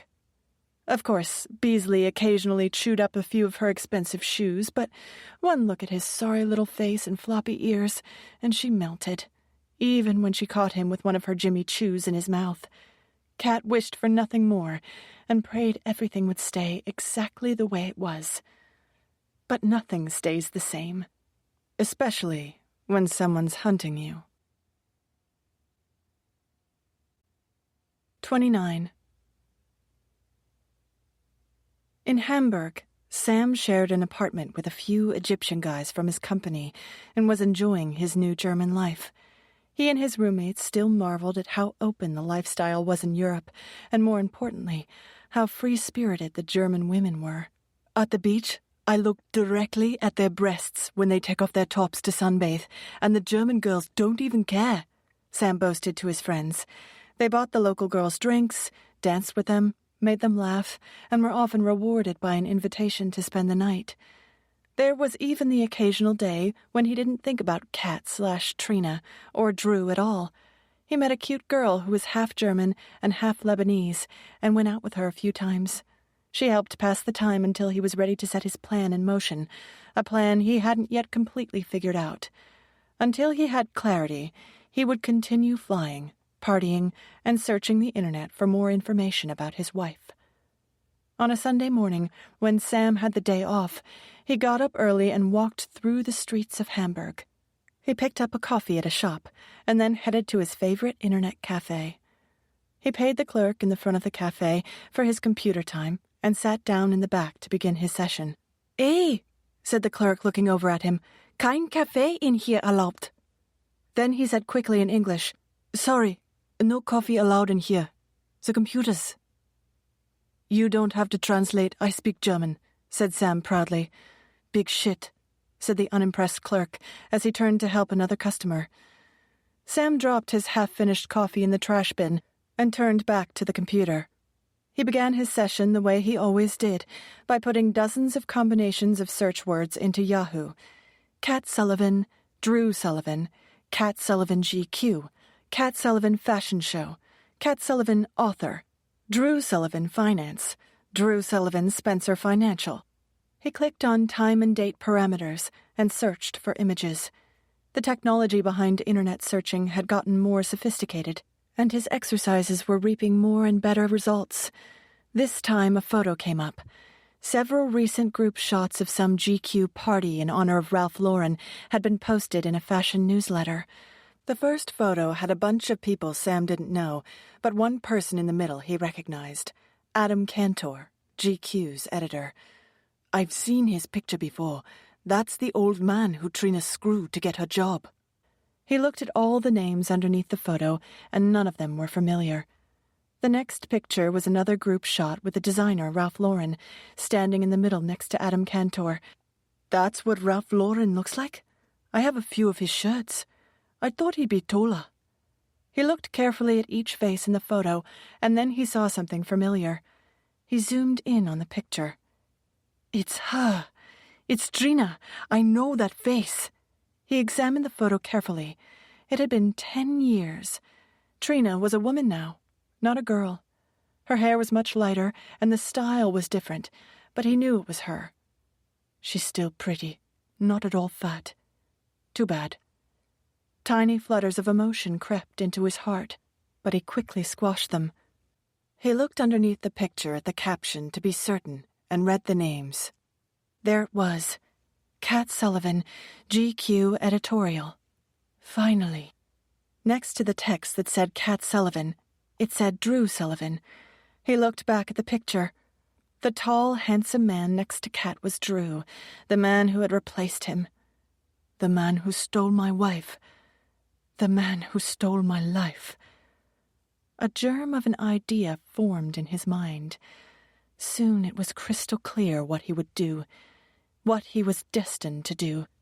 He knew exactly how he was going to reconnect with Kat, and how he would get her attention. His only obstacle was financing the endeavor. It would take a lot of planning and require a lot of money, but in the end, it would all be worth it. Kat's plane landed at 3 p.m. at Kennedy Airport after a hectic 4-day business trip to San Francisco, where she had interviewed up-and-coming young entrepreneurs in Silicon Valley. The valley was crawling with guys barely in their 20s who had become overnight millionaires many times over. Her editor had sent her out there to talk to some of the most notorious bad boys. This was a topic that would be of high interest to the GQ reader. She was pleased with most of the interviews she'd done and was looking forward to putting the piece together. A car was waiting for her when she walked out into the baggage claim, and she arrived at her apartment building by 4:15. When she entered, she was surprised to find the apartment was empty. Oh, right. Imelda takes the kids to gymnastics from 4 to 5:30 on Thursdays. She wheeled her bag into her bedroom and changed out of her work clothes into a t-shirt and jeans. In the kitchen, there was a shopping list written by Imelda, listing various food and cleaning items they were out of. Next to the shopping list was a large catch-all wooden bowl. Everything went into the bowl. Keys, loose change, invitations, bills, mail. She poked around in the bowl to see if there was anything new or important. Connor and Sophie are invited to Annabelle Crawford's birthday party next Saturday at the Jumpy Gym. Remind Imelda to pick up a couple of gifts this week. She sifted through several more bills and spotted the corner of an envelope in the center of the pile. The color was familiar, a specific shade of blue. She moved the other envelopes out of the way to get a better look. It was a blue par avion envelope with red and blue chevron trim. She felt the fight-or-flight rush race through her veins, and her hands began to tremble. She picked it up and stared at it. It was addressed to her. The postmark was from Hamburg, Germany. I don't know anyone in Germany. With trepidation, she opened the blue envelope. A single line in block lettering was in the center of the page. I'm even closer now. Kat grabbed for the back of a kitchen chair. She sat down and took a few slow breaths and tried to calm herself. She needed to see Jen. It was nearly 5, and Jen would be getting out of work. Kat called her and asked if she would meet her in 15 minutes at a pub near Jen's office. She scrawled a quick note to Imelda, letting her know she had a few errands to run and would be back later. She grabbed her Louis Vuitton bag and stuffed the blue envelope inside, ran out to the street and hailed a cab. 12 minutes later, she was standing out in front of McCade's, a popular Irish restaurant and pub, and waited for Jen. When Jen appeared, she gave Kat a hug, and the two went inside, sat at a quiet table in the corner, and ordered their customary glass of Chardonnay. What was so urgent? Said Jen. I canceled my manicure for you, so this better be good. Kat opened her purse and pulled out the blue envelope and put it on the table between them. Jen's eyes bugged slightly when she saw the letter. Kat pushed it towards her friend. Jen opened it and read what was inside. I'm even closer now? What the hell is that supposed to mean? She said, wrinkling her forehead. Who is even closer now? She looked at the postmark. Do you know anyone in Hamburg? No, said Kat. Don't you remember? I got that blue letter at work last year from Egypt. It was exactly like this one. It said almost the same thing, and it was written in the exact same way. I remember. We thought it was from some mental case GQ reader, said Jen. This letter was mailed to my home, said Kat. How would a GQ reader know my home address? Why wouldn't they just send it to my office? You can find almost anything on the internet these days, said Jen. I wouldn't let it freak you out.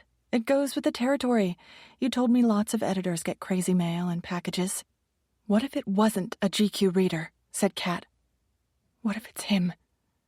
It's been almost 10 years, said Jen.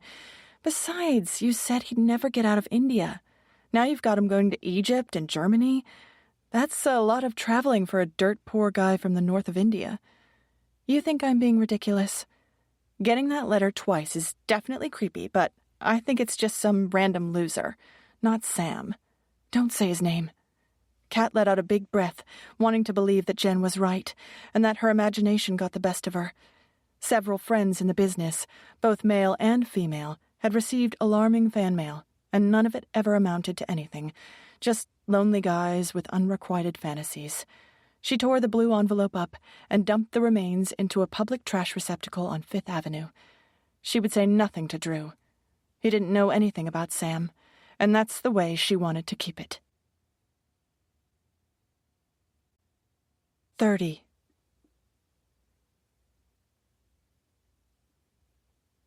While Sam carefully planned the plot points of his revenge, his life in Hamburg remained fast and furious with long nights and parties going to all hours. Some of the guys were into the Muslim thing, going to the mosque all the time. He wasn't into that. He didn't tell anyone the way he felt, because he knew they wouldn't understand. When he was young, his father and his father's friends would say their daily prayers and make him join in, but it never made sense to him. He had gone along with it, but he never believed. The truth was, he didn't think there was a God. Since his wife abandoned him, he didn't believe in anything. He wasn't sure if he even had a soul. At one time, he had believed in love, but not anymore. When you die, you're dead. No afterlife, no heaven, no hell, only darkness. It's like turning a light out in an otherwise dark room. Everything stops. People spend too much of their lives worrying about God and all his rules. God needs to lighten up and go to a disco and have a beer. Religions have so many rules. Why do I have to pray 5 times a day facing Mecca? Why not 6 or 4? Rules. If you're Jewish, you can't eat pork. If you're Hindu, you can't eat beef. Too bad for them because a bacon cheeseburger tastes damn good. If you're Catholic, you can't get divorced. What if your wife is a bitch? Sam remembered he and Trina had talked about this on one of their trips, and were in sync on all these things. It was one of the ways they had connected. None of that mattered now. Throughout 1998, Sam pursued several different possibilities for securing the money he needed for his master plan. Most roads proved to be dead ends. Then, he heard about a powerful and dangerous man with endless resources who operated in the shadowy world of black market arms and other assorted criminal activities. He heard this man, while extremely elusive and difficult to reach, was looking for new, innovative projects to invest in. Someone Sam met, knew people who said they might be able to get him in touch with this power broker. From what Sam had learned, the arms dealer might be open to an extraordinary idea. Sam's plan was indeed that, but would require a lot of money and would be difficult to pull off. However, if it were executed properly, all the time and money would be worth it. There would be quite the payday. On the other hand, if the man didn't like Sam or his idea, he might have Sam killed for wasting his time. Sam didn't care about the danger. He only cared about one thing: revenge. With no other viable options, this was the chance he was willing to take. Through his social circles, Sam let it be known that he had a proposition for the arms dealer. He floated out the bare minimum of information through an underground grapevine and waited. A few weeks later, while sitting at his regular lunch place near the airport, deep into a book, a small, fat, bald man sat next to him. The bald man said he represented the arms dealer and had been sent to get additional information. "Before my boss meets with anyone, he needs to know the stakes and the details," said the bald man. "So far, it sounds only a little bit interesting. He needs to know more to determine if it's worth a meeting." "I don't even know who you are," said Sam. "Maybe this is a trick. How do I know this isn't a setup?" "You don't," said the bald man. "If you want to do business with my boss, you have to go through me." "Maybe you're the police." "Maybe." Sam hesitated a minute as he considered the risk and reward. He decided to take a chance. The bald man was too fat to be police. The bald man ordered a coffee and waited patiently for Sam to provide the additional details his boss required. Calmly, Sam laid out the tent poles of his big idea. Nothing more, nothing less. He shared only enough to get the meeting, but not too much that they could steal his idea and do it without him. He wanted to be a part of it, to be the one who lit the match. Several weeks passed, and Sam received a message. The meeting with the arms dealer had been arranged. It would take place the next time Sam was back in Cairo. He was given a date, time, and address, but nothing more. He was told to go to one of the oldest hotels in Cairo, the Windsor Hotel on Alfai Bay Street, in the old section of town. Sam knew where it was. The Windsor was an inexpensive hotel where he had stayed once when he and another pilot had a layover on their way back to Hamburg. It was a small but beautiful old building with intricately tiled floors and arched windows. The rooms were basic, but clean. It was simple and unassuming, and Sam understood why they would want to meet there, rather than at a place with a higher profile. Nobody watched you at the Windsor, because it wasn't on anyone's radar. After much anticipation, Sam was nervous on the morning of the meeting. He showered and put on his best pair of pants and his favorite linen shirt. He knew he had a great idea, but he also knew first impressions were critical. He walked through the old neighborhoods of Cairo, towards the Windsor, and past a tea shop. Several old men were sitting out front smoking and drinking their morning tea. Look how content they are. Their minds are calm. It must be nice to feel relaxed like that. Sam checked his watch. It was 10:15, and his meeting with the big man was at 10:45. He liked to be in control, but knew if he wanted to work with these people, he would have to give up all control. The boss was a leader who could never be questioned. Sam was willing to do whatever it took to make his vision a reality. In the end, it would all be worth it. When he turned the corner, the Windsor Hotel loomed in front of him. He was told to go to the front desk and ask for the meeting room for Primus Pharmaceuticals. It was still early, so Sam walked around the block again to kill some time. He didn't want to look too eager. He needed to play this exactly right, or they wouldn't want to work with him. He had to be cool.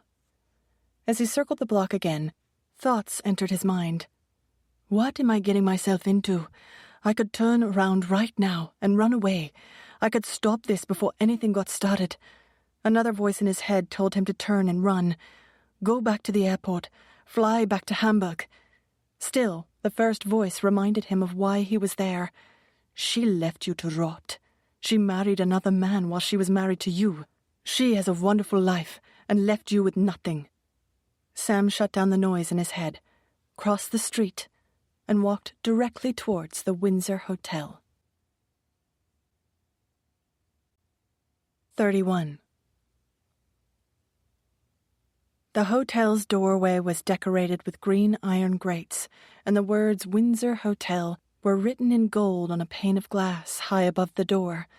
Sam walked through the front entrance. No turning back now. The dark, mottled wooden floors in the lobby were covered by old Persian rugs. To his left, Sam passed an open dining room with arched windows.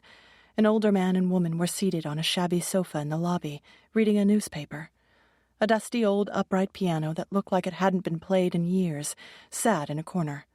A bored bellman stood by the front desk, picking at a stain on his lapel. In the adjacent dining room, a group of middle-aged men were eating breakfast, drinking coffee, smoking and laughing. Every few seconds their laughter got louder as plumes of their smoke drifted through the air. Sam looked at his watch. It was 10:35. Go time. He walked up to the front desk and waited for the attendant to finish a phone call.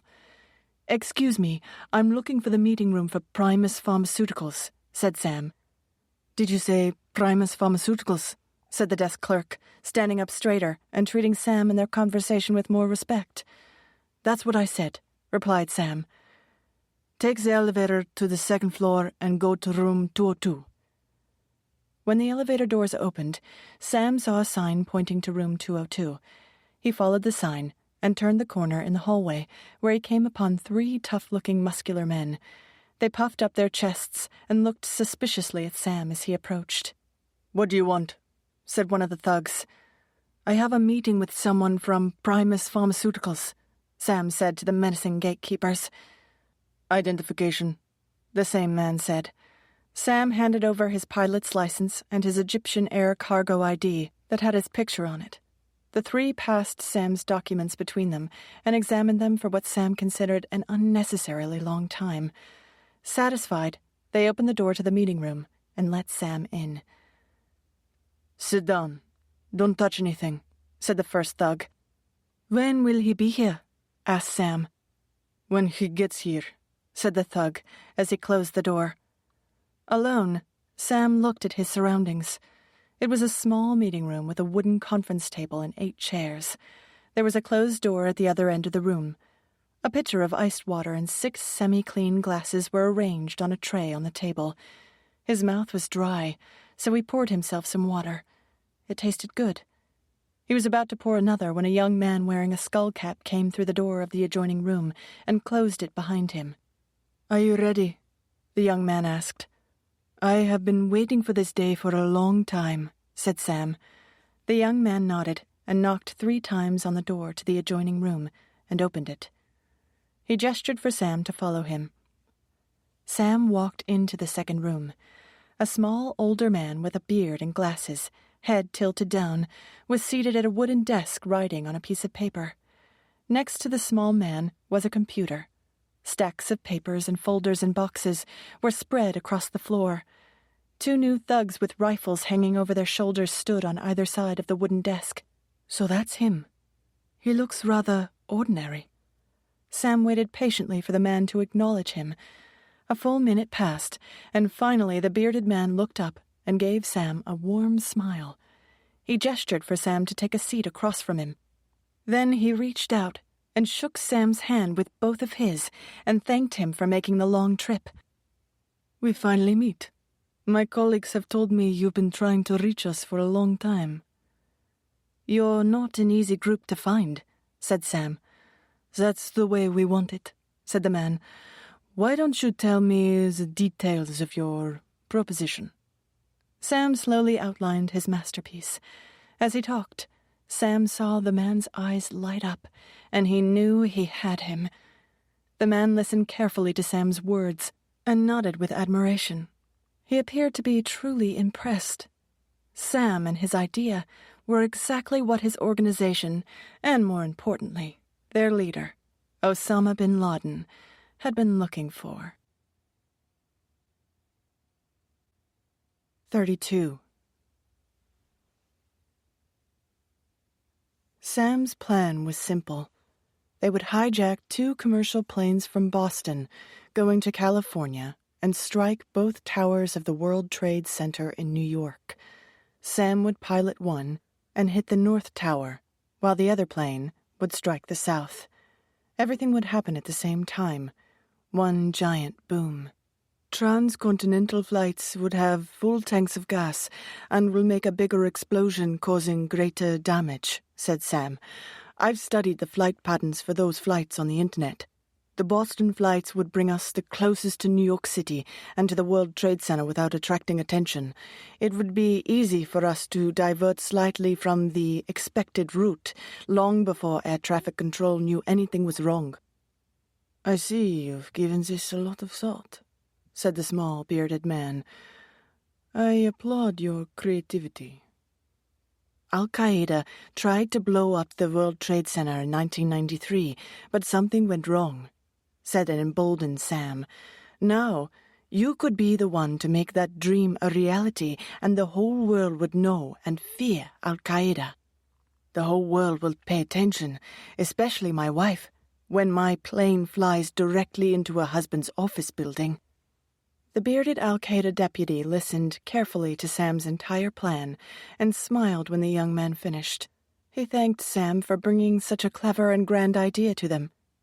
"It isn't often we are brought conceptions of this magnitude," said the bearded man. "Most proposals involve blowing up cars, buses, or weddings. Those have all been done, and are so uninspired. A bus isn't going to put Al-Qaeda on the front pages of international newspapers." "That's why I brought this to you," said Sam, smiling. The bearded man nodded and smiled back, thinking that Sam's idea was nothing short of genius. Still, he wanted to give the plan more thought and find out more about the young Indian before he let him into Al-Qaeda's inner circle. He took both of Sam's hands in his and shook them for several seconds. "I have one final question for you, Sam," he said. "Why are you willing to do this?" Sam paused for a moment. "I have personal reasons. My own private reasons," said Sam, offering no more than that. The bearded man merely smiled. His boss could easily find out what Sam's true motivation was. He told the pilot he would be in touch once they made their decision. After Sam left, the bearded Al-Qaeda official sat for a while and pondered all they had discussed. He was intrigued by the Indian man who spoke 5 languages and flew planes. It was rare to find Kashmiris circulating in the world. Most of them lived and died in the north of India and never ventured further. But this one was different, unique. He also knew that his boss, Osama bin Laden, didn't get to his powerful position by taking unnecessary risks or by being reckless. Before they took another step with Sam, they had to find out what motivated the young man. One thing the bearded man knew for sure: he loved this idea. It was exactly the global event Al-Qaeda had been waiting for. The official adjusted his skullcap. For years, Osama had tried to move his organization to the center of the world stage. Time after time, their efforts had been thwarted, or their events didn't deliver the cataclysmic wallop they had envisioned. The nations of the world barely paid attention to the 10-year-old Al-Qaeda. Occasionally, they got coverage from the international news community if they blew up a random truck in Somalia or car in Yemen. The official made some notes in his worn leather notebook and pushed his glasses up on his nose. If they really wanted to get their movement off the ground, they needed something massive. They had to create an event with images that people couldn't wipe from their minds. It had to be tremendous, something that would make every government and every person in the world stop and pay attention. The bearded man smiled and made a few notes. Their goal, America, and all their allies had to feel violated and permanently unsafe. The Western world had to collectively spin out of control. Sam's plan could achieve that end. The bearded man packed up his bag and waved to the guards at the door, who snapped to attention when he walked out of the room. America attacked Al-Qaeda's people in Somalia. Americans supported atrocities against Muslims in Chechnya and aggression against Muslims by the Jews in Lebanon. Even in Kashmir, Americans supported the Indian oppression of Muslims. As far as the tall Al-Qaeda leader was concerned, Americans were the criminals and murderers, not them. The bearded official got into the back seat of a waiting car. The American people voted for and chose their leaders. Americans pay taxes that fund the planes bombing Afghanistan. The U.S. dollar is used to buy tanks and bombs that destroy Muslim homes. Americans give their tax dollars to Israel to attack and penetrate Muslim lands that knock buildings over on top of Palestinians. The American people fund these attacks against Muslims through their elected candidates and are 100% responsible. The official took off his glasses and rubbed his eyes as the car moved through the streets. Every American civilian must be held accountable. They deserve whatever happens to them. He looked out of the car window, but his mind was elsewhere. Al-Qaeda has had a few successes and some failures. They tried to blow up the World Trade Center in '93. That was a failure. Then there was the assassination of Mubarak in '95. That was a win. Over the years, there were dozens of other one-off attacks all around the world. Most got little attention because none of them were of significant proportions. They lacked largesse and drama. Sam's idea had the scale they needed and would finally put Al-Qaeda on every front page in the world. 33. Before he presented Sam's ingenious plan to Osama bin Laden, the bearded official needed to learn more about the Kashmiri man. "If he doesn't check out, I'll have him killed and take his idea and make it mine." It didn't take the Al-Qaeda organization long to get information on Sam.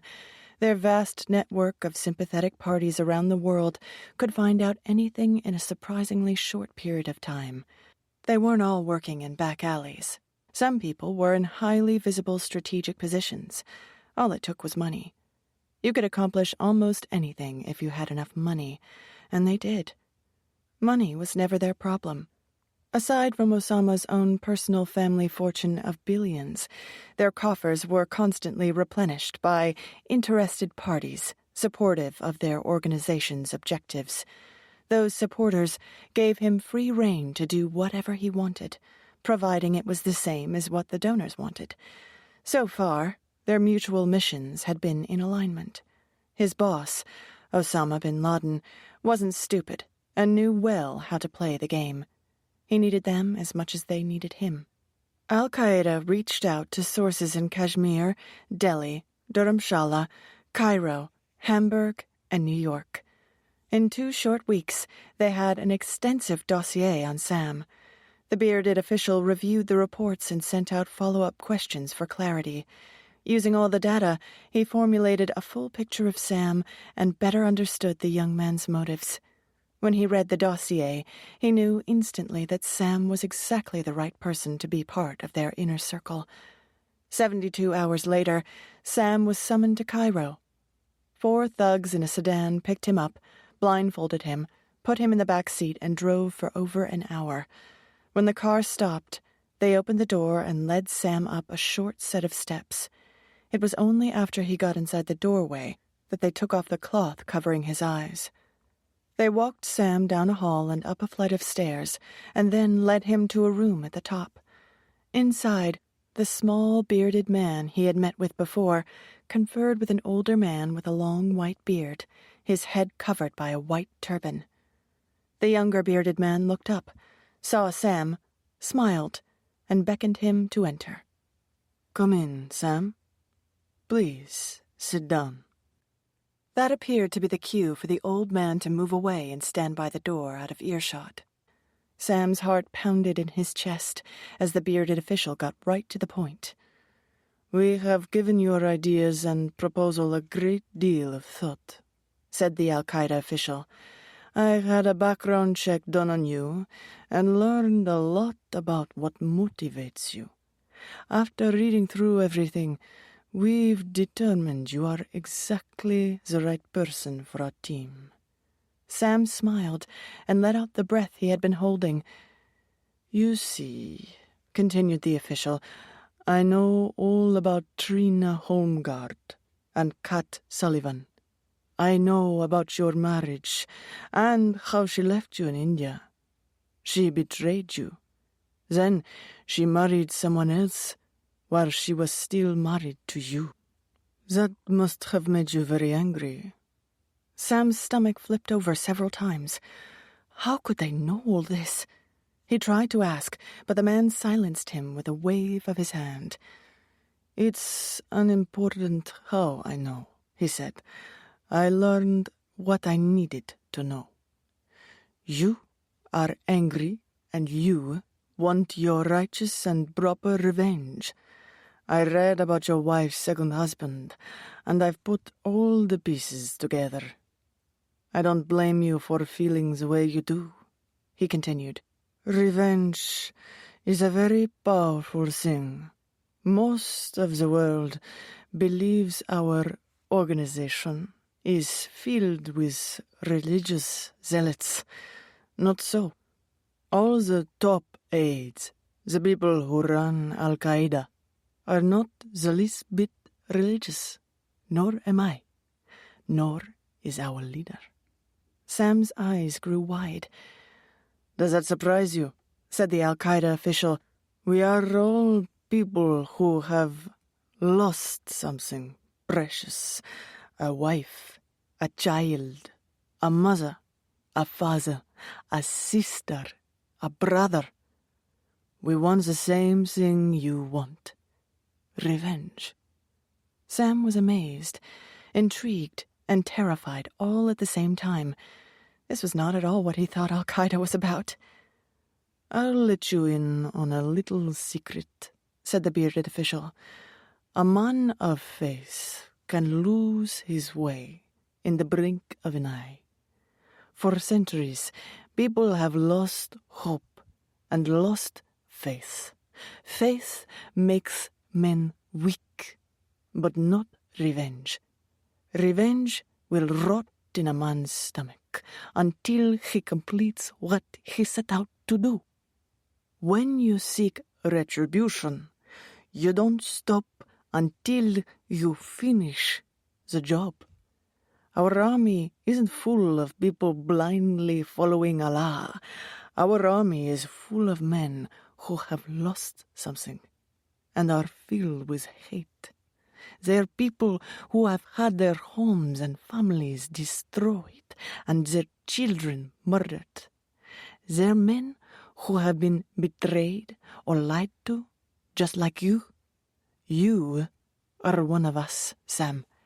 You want revenge, and that makes you a valuable asset. That was the one piece of information we needed to know about you.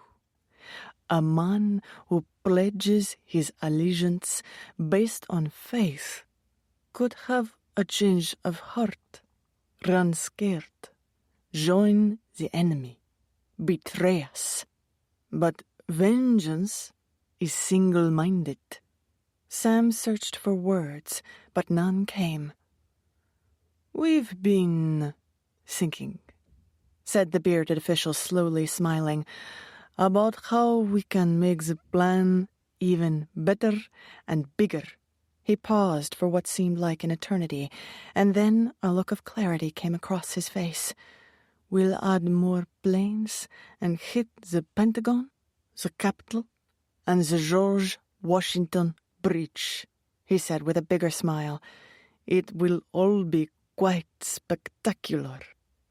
Ultimately, they settled on commandeering 4 U.S. commercial planes and destroying American symbols of democracy that included the Pentagon, the Capitol, and the World Trade Center, all symbols of American greed. Through this act, Al-Qaeda would finally make their mark on the world and shine a spotlight on all the crimes Americans had committed. Sam was put in charge of the entire American operation. Forever after, America would live in terror, and Muslim deaths would be avenged. The bearded official smiled. Everything was coming together nicely. 34. Florida, spring 2000. It was a hot and sticky Friday night on Atlantic Avenue in Delray Beach. A water mist sprayed the people crowding around the perimeter of Johnny Brown's hamburger joint on the corner. A Rolling Stones cover band played on a small stage while the inebriated barflies sang along to every word of every song. Hot young waitresses wearing short shorts and skimpy halter tops slammed down bottles of beer as fast as customers could drink them. "Keep 'em coming," was the order of the night. Sitting around a big table in the crowded pub, 12 Middle Eastern men easily blended in. Dotted with bars, cafes, and boutiques, the busy thoroughfare cut a swath through town down to a deep, white, sandy public beach.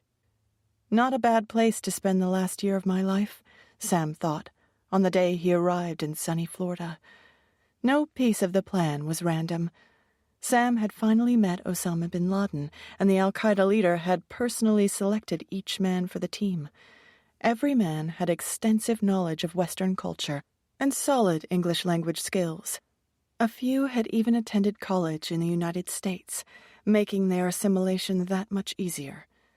English proficiency was not the only criteria. Osama had handpicked them because each one had lost someone important, and retribution fueled their soul. Most of the men were from Saudi Arabia, and the freewheeling life in Florida was like being on the other side of the rainbow. Days were spent at the beach listening to rock and roll, smoking cigarettes and weed, drinking, working out, and chatting with pretty girls in bikinis. They even flirted with the ugly girls, because there were no bikinis in Saudi Arabia. American women in thongs walked along the beach as if it was perfectly normal. The Saudi men despised and wanted the women at the same time. Their accommodation was varied. They shared apartments and hotel rooms scattered around towns in southeast Florida. Some had rented rooms at a seedy efficiency motel that was also a mecca for drug addicts and prostitutes, the perfect place to hide in plain sight, a strategy al-Qaeda often employed. Since Sam was the mission leader, he leased a 2-bedroom condo at the Del Rey Racket Club and shared it with 2 of the older men in their group. The Racket Club looked like a resort. Pristine grounds with winding grassy paths, 2 pools, a lake, and a few dozen tennis courts. There was a gym and even a hot tub. Paradise. Sam's rented condo was nicer than anywhere he had ever lived. It came fully furnished and had cream-colored marble floors and a wide-open balcony with a big round table and 6 chairs where his guys would smoke, play cards, and down shots of vodka. This was the lifestyle Sam had imagined he would have had with Trina before she left him like an unwanted dog to die in India. Clubs, drinking, and weed helped them all forget why they were there. Sam's job was to keep each man focused on his mission. Sure, they could let off a little steam now and then, but every person had a specific and important role. As long as they were accomplishing what they were there for, Sam saw no reason they couldn't also have a good time. For the overall plan to work, Osama bin Laden knew his disciples couldn't attract attention and had to adopt the American way of life. Their arrival into Florida had been staggered over a period of months. With dark complexions and foreign accents, they were already at a disadvantage, and any unusual behavior could draw dangerous scrutiny. Sam's job was to make sure they acted like typical American guys, even supervising their clothing purchases to make sure they looked American. "Go out, go dancing, have a good time," he told his crew, "but don't lose your heads. We're here for one reason. Our Al-Qaeda family is counting on us. Remember your oath. When we complete our assignment, each one of your families will be richly rewarded," said Sam to his men. "At the same time, it will not be good for them if we fail. Remember, don't draw attention to yourselves," he told them. "Do normal American activities. Act like stupid macho American guys. Hang out at bars, listen to rock and roll, flirt with girls. Sleep with them if you want to. They're all whores anyway. Be American, but always remember why you're here." The men took road trips to Orlando, spending days at Disney World and Universal, riding the roller coasters, screaming when the cars careened down a steep track. They ate giant turkey legs and drank beer at the food halls and arcades. They went to water parks and played like kids. On Miami's South Beach, they hung out with Latina glamour girls. They rented motor scooters and rode around Fort Lauderdale and Palm Beach. They joined gyms, did odd jobs, and bought hot used cars. They slept with women, tried drugs, gambled, drank alcohol, and watched pornography. They rationalized all their behavior was a way to keep their cover.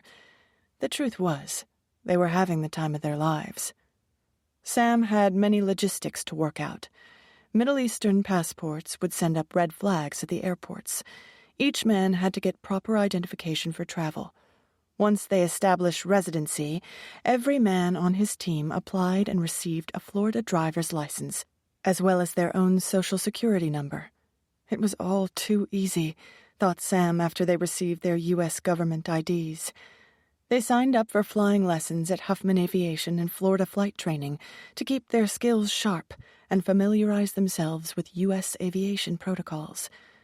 Though half of them were already licensed pilots, they needed to get United States certification to be familiar with American instruments and commands. Each team member had to know how to fly the planes in case one of the trained pilots, like Sam, was injured or prevented from taking over the controls. The men had to be interchangeable in every aspect in the event of something unexpected. Any one of them should be able to take their mission to its ultimate conclusion. Osama bin Laden had left nothing to chance. Kat was at an ASME Award luncheon in New York City. None of her pieces were nominated this year, but GQ was up for a General Excellence Award, and Adam Cantor wanted all his senior editors with him, like an entourage. When the announcements were made, GQ didn't secure the big prize, but did win one for photography and a special feature. Not the big brass ring they had hoped for, but it was still a win. After having a glass and a half of wine at the event, Kat was feeling a little loopy when they all returned to the office. The lunch had run long, and it was nearly 3:30 when the black limos finally pulled up in front of their office building. Sailing down the hallway towards her office in a mellow mood, Kat waved to her young assistant to let her know she was back and plunked herself down at her desk to check her messages. She was listening to a voicemail when her assistant appeared at her office door, holding a bunch of folders and files. Kat held up one finger to her assistant so she could finish listening to the last of her messages before being interrupted. When she was through, the assistant came in and sat down across from her. "I guess you heard. We didn't win the big one," said Kat, looking at her email. "How did Adam take it?" asked the young woman. "He wasn't happy, but fortunately he'd had a couple of Kettle Ones when they announced it, so he was relatively mellow." "Kat, I've been going through your correspondence, and I've put various invites in one folder, requests for coverage by some of the fashion people in another, and general letters in yet another. There was one piece of mail that came in that was a little weird. I didn't mean to open it. I usually don't open mail if it looks personal. I guess I wasn't paying attention. I'm not really sure what it is or what to do with it." Kat looked up from her screen because somewhere it registered that her assistant's voice sounded strange. The young woman pulled a blue Paravion envelope with red and blue chevron trim out of a folder. Kat froze when she saw the color in the block letter print on the outside. The assistant held the letter out to her. "Where is it from?" Kat asked, feeling faint. "I don't know. There's no return address on it." "Where is it postmarked from?" said Kat, beginning to tremble. The younger woman looked carefully at the outside of the letter. "Orlando? It was sent from Orlando, Florida," said the assistant. "I didn't understand what it meant. It's addressed to you, and inside all it said was... Is this some kind of a joke?" Kat looked over at the open letter her assistant held in her hand. "I'm so close, I can almost smell you." The assistant watched all the blood drain from Kat's face. "Are you all right, Kat?" said the young woman. "You look like you're going to be sick." Kat took a deep breath. "Did anyone else see this?" "Only me. Should I send this to our security people? It sounds so creepy." Kat tried to compose herself. She definitely didn't want the Condé Nast security involved. She forced a smile and faked a laugh. "No, it's a joke," she said, still smiling. "One of my college friends went to Disney World, and she always sends creepy stalker postcards and letters. It's just a joke. Funny, right?" "Thank God," said the young woman, now also smiling. "That's a weird kind of joke, though." Moments later, after her assistant left her office, Kat called Jen. "I thought that Asme lunch would never end," said Jen. "At least you guys won a few awards. I was thinking..." "Jen, I need to tell you something," said a highly agitated Kat. "I got another blue letter." Jen gasped. Where was it mailed from? Florida. 35. Florida, 2001. By June 29th, the last member of Sam's team had arrived in Florida. There were still some outstanding issues to be resolved, like exactly how they were going to take over the planes once they were in the air, and how they would get through airport security without being flagged. They purchased knives and various chemicals from Lowe's home improvement store and experimented with different explosive compounds. At one point, Sam developed a severe rash on his hands from some of the chemicals. Not wanting to go to a doctor or a hospital for fear it would attract unwanted attention, he went to Huber's drugstore in downtown Delray and got medical help from a pharmacist. They couldn't afford to take any chances. Still, on July 5th, Sam, who had a weakness for fast cars, was stopped for speeding in Delray. He had proper documentation and was given a warning by the police officer, who let him go. Sam was angry with himself for putting his mission in jeopardy over something so stupid. A month later, the bits and pieces leading to their final mission were all in place. On August 6th, Sam rented a white Ford Escort. He had been instructed to travel to a final meeting with a 2-man team set up in a safe house in New Jersey. In his rented car, he drove from Florida to Hoboken, New Jersey. It was over 1,200 miles and took him nearly 20 hours to get there. It was on that trip from the shores of Hoboken that Sam finally saw New York City, the place that at one time was going to be his home with her. Across the blue-green murky water of the Hudson River, he could see all of Manhattan and the 2 towers of the World Trade Center. Though going into New York City wasn't part of his original plan, after his meeting with the men in New Jersey, Sam found himself driving through the Holland Tunnel under the river into Manhattan. When his car came out of the long, dark underground roadway, the sunlight made him squint. He was finally in New York City. He drove around the streets, marveling at the vibrancy around him. I would have liked living here. I should be living in one of these tall glass buildings with my wife instead of doing what I'm doing. It's all her fault. He pulled over, reached into the glove compartment, and pulled out a map of Manhattan that he had purchased at a gas station. He drove towards the east side of the city, watching the numbers on the buildings. There was one specific number on Spring Street he was looking for. 256. Trina's address. Kat's address. 256 Spring Street is where my wife lives with the man who stole her from me. Then she had his children, the children that should have been mine. Now I'll never have any. That was stolen from me, too. His heart pounded, and he could feel the blood rushing through his veins as his car moved slowly down Spring Street. Number 256 was a plain beige brownstone with 6 big steps in front and a dark polished wood front door. Not so special, he thought.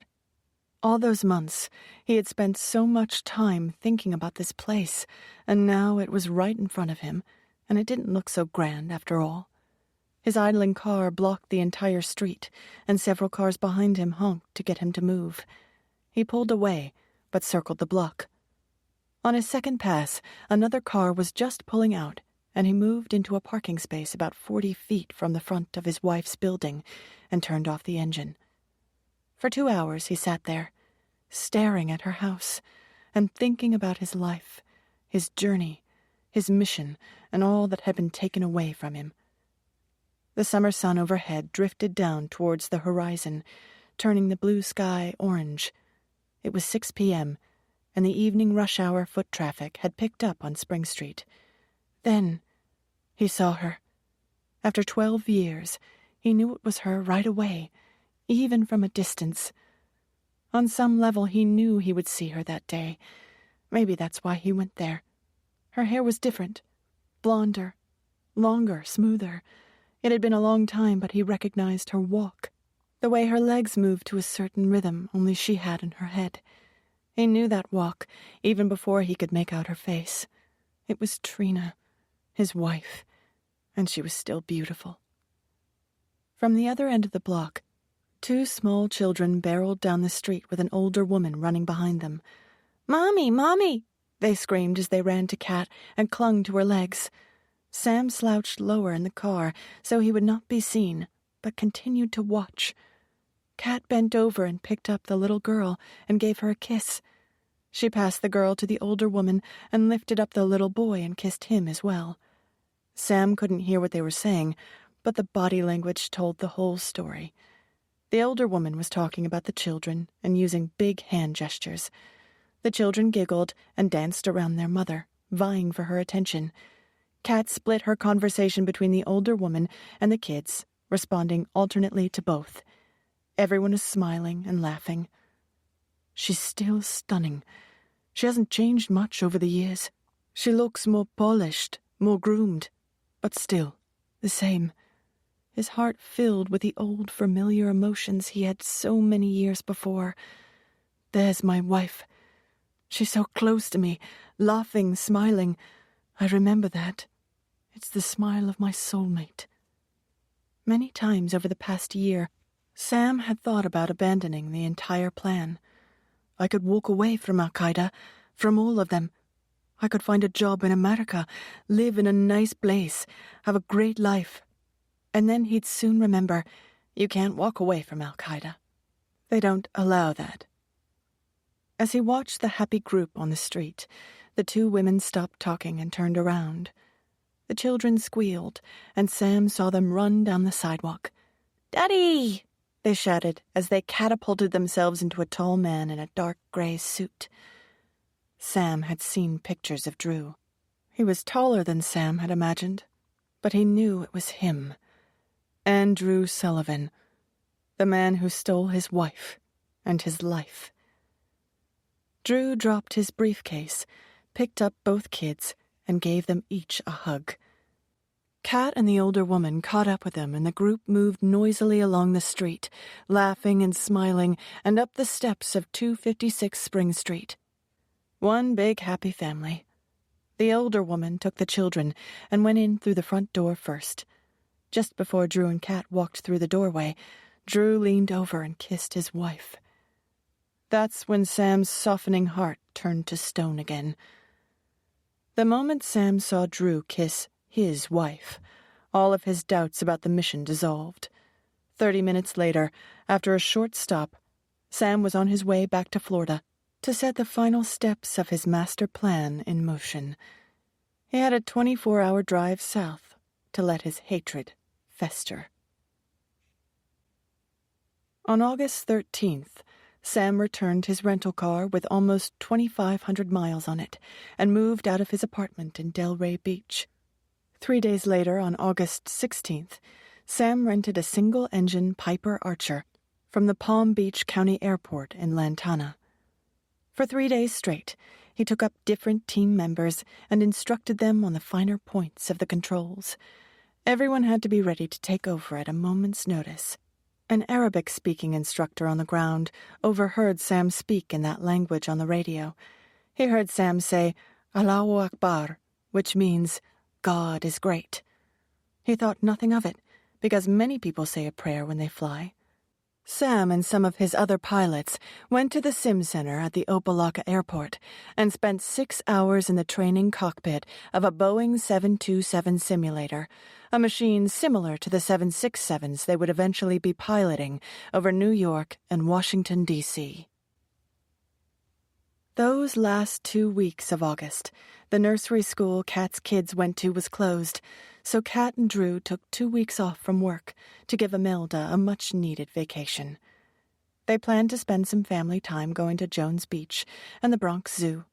It was a hot August, and the kids were never happier than playing by the edge of the water with their proud parents looking on. Even though Kat was on holiday, Adam Cantor emailed her on her 4th day of vacation, saying he needed her to weigh in on an important editorial piece. One of the older senior editors had a death in the family, and Adam needed all hands to help out. Not wanting to disappoint the kids, Drew offered to take them to a petting farm in Westchester to give Kat the peace and quiet to get her work done. Grateful for his support, she kissed her husband and kids goodbye as they left for the farm and sat down to edit the article. After a couple of hours, she was hungry and walked to the corner store to pick up a smoothie and a sandwich. When she returned, she picked up her mail and went inside to eat her lunch. She completed the editing assignment, sent it back to GQ, and called her husband to let him know she was free and clear, and he could come back with the kids at any time. She picked through the mail, tossing circulars for discounts on tires and chimney cleaning in the garbage. She separated out a stack of bills and the tuition that was due on the kids' fall semester of nursery school. Midway through the pile, she saw it. A blue par avion envelope. Her lunch shot up into her esophagus. She gagged and threw up in the kitchen sink.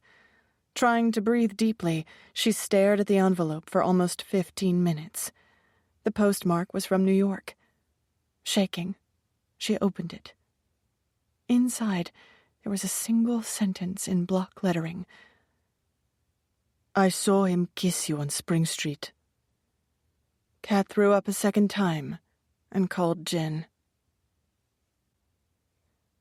On August 17th, A few of Sam's men drove to Miami to buy a cockpit instrument diagram of a Boeing 757 so they could study it.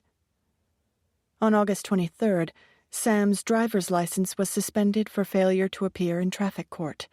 That same day, 2 of his team went to the Delray Beach Public Library to download information on crop dusters and check commercial flight times. By August 28th, most of the men on his team had purchased their final one-way airline ticket through Travelocity. They used a public internet terminal in a branch of Kinko's. 2 days later, on August 30th, they bought cheap box cutters at Lowe's Home Improvement, and Sam and a few others moved into a motel. Sam sent a FedEx package to the United Arab Emirates on September 4th. The package would ultimately be routed to Osama. It was Sam's final written report of the entire operation and his last communication to al-Qaeda. 2 of the men went to passage tours in Fort Lauderdale on September 5th and bought one-way tickets to Newark. So they didn't attract attention or trigger any suspicion. 3 of the other men bought their tickets to Newark from a different travel agent in Fort Lauderdale. Chemicals and bombs had been ruled out as too risky. They might be stopped before they could board the planes. It was a very simple plan. Each man would carry a box cutter. The blades were under the 4-inch maximum allowed by the airlines. No one would stop them. It was all perfectly legal. Sam reflected on the past year of his life. He'd had a good run in Florida. Life had been fun, and a part of him liked the American lifestyle. Back in Kashmir, he remembered he used to enjoy Americans when they stayed on his houseboat.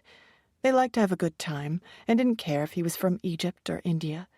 America was comprised of people from all over the world, and the only class anyone cared about was money. If you were successful, you belonged. It didn't matter where you came from or what language or religion you were born into. What mattered in America was what you made of yourself. Sam appreciated that. If I had lived in America, I would have been very successful. I probably could have gotten a job as a pilot here if I wanted, or have been an architect designing tall buildings. Life in America would have been just fine.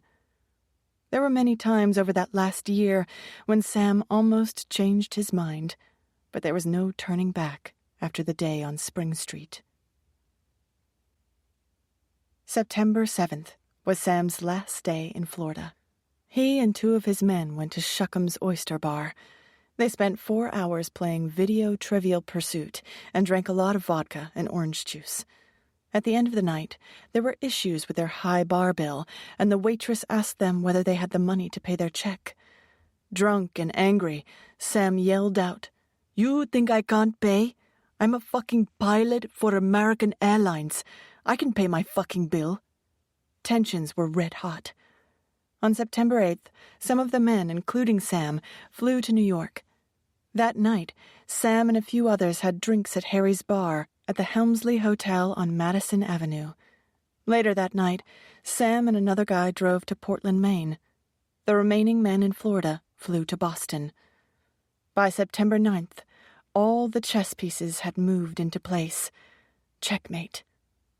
On the night before their mission, September 10th, all 19 men in various Northeast locations went out and got extremely drunk at local bars. One group was overheard laughing and talking about how stupid and dumb the Americans are, and how they would find out how dumb they really are the next day. Other bar patrons thought they were just a bunch of loud, drunken men and paid no attention to them. That turned out to be a fatal mistake. 36. September 11th, 2001. Sam and his co-pilot, Waleed, arrived at the Portland, Maine International Jetport for an early morning flight to Boston. They had already purchased one-way tickets on American Airlines Flight number 11, traveling from Boston's Logan International Airport, destined for Los Angeles. At the same time, 3 other teams boarded planes in a similar way. One group would take over United Airlines Flight number 175, going from Boston to Los Angeles, Another team would be on American Airlines Flight number 77 from Dulles International Airport in Washington, D.C., headed to Los Angeles. The last team would take over United Airlines Flight number 93, leaving from Newark, heading to San Francisco. Because of the length of the trips, all the planes would have full tanks of gas. Sam and Waleed waited on the ticket line to check in for their flight to L.A. They had bought first-class one-way tickets. That was Sam's idea. He figured that nobody looks twice at people with first-class tickets, and after all, he deserved to be in first class for this final flight. The other 3 guys were in coach because they needed people stationed in the back of the plane, too. Sam approached the first-class ticket counter. The female ground agent asked him where he was going, and for some identification. Sam handed her his Egyptian passport. She looked at the passport and the picture, then back at Sam. She noticed his thick black eyelashes and wished her own were full like his. "Samir Ayad," she said, slowly reading his passport. "Did I pronounce your name correctly?" she asked Sam. "You said it exactly right," said Sam, smiling. "Most people in America don't pronounce it right, but you said it perfectly." The American ticket agent blushed as she completed the transaction. "Have a wonderful flight," she said, noticing the man looked nervous when she handed him his ticket. "I looked at the weather forecast this morning, Mr. Ayad, and the skies are completely clear. Don't worry. You should have a smooth trip." "Thank you. I'm counting on it," said Sam, forcing a smile as he turned to walk towards the gates. His plan was simple.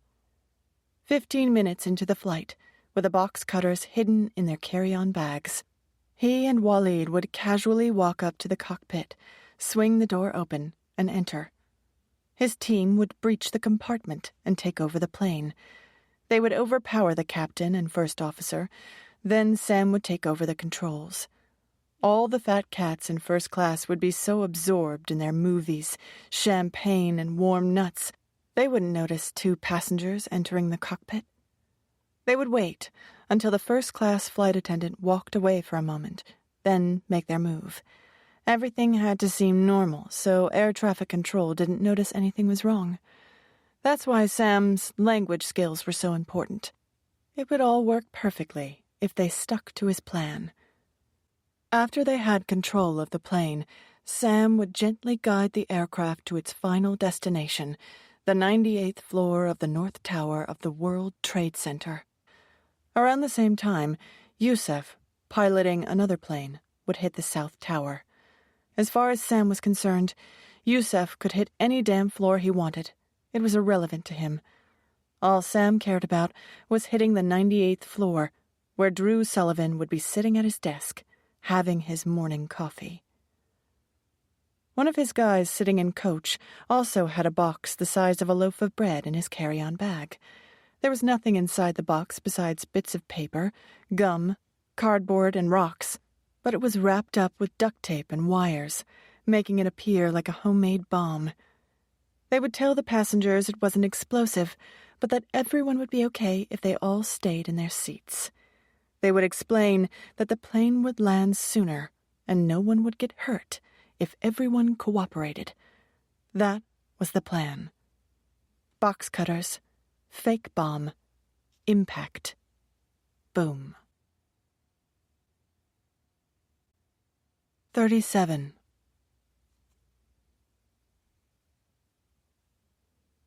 Everyone had agreed. It was a spectacularly beautiful Tuesday morning, and American Airlines number 11 took off right on time.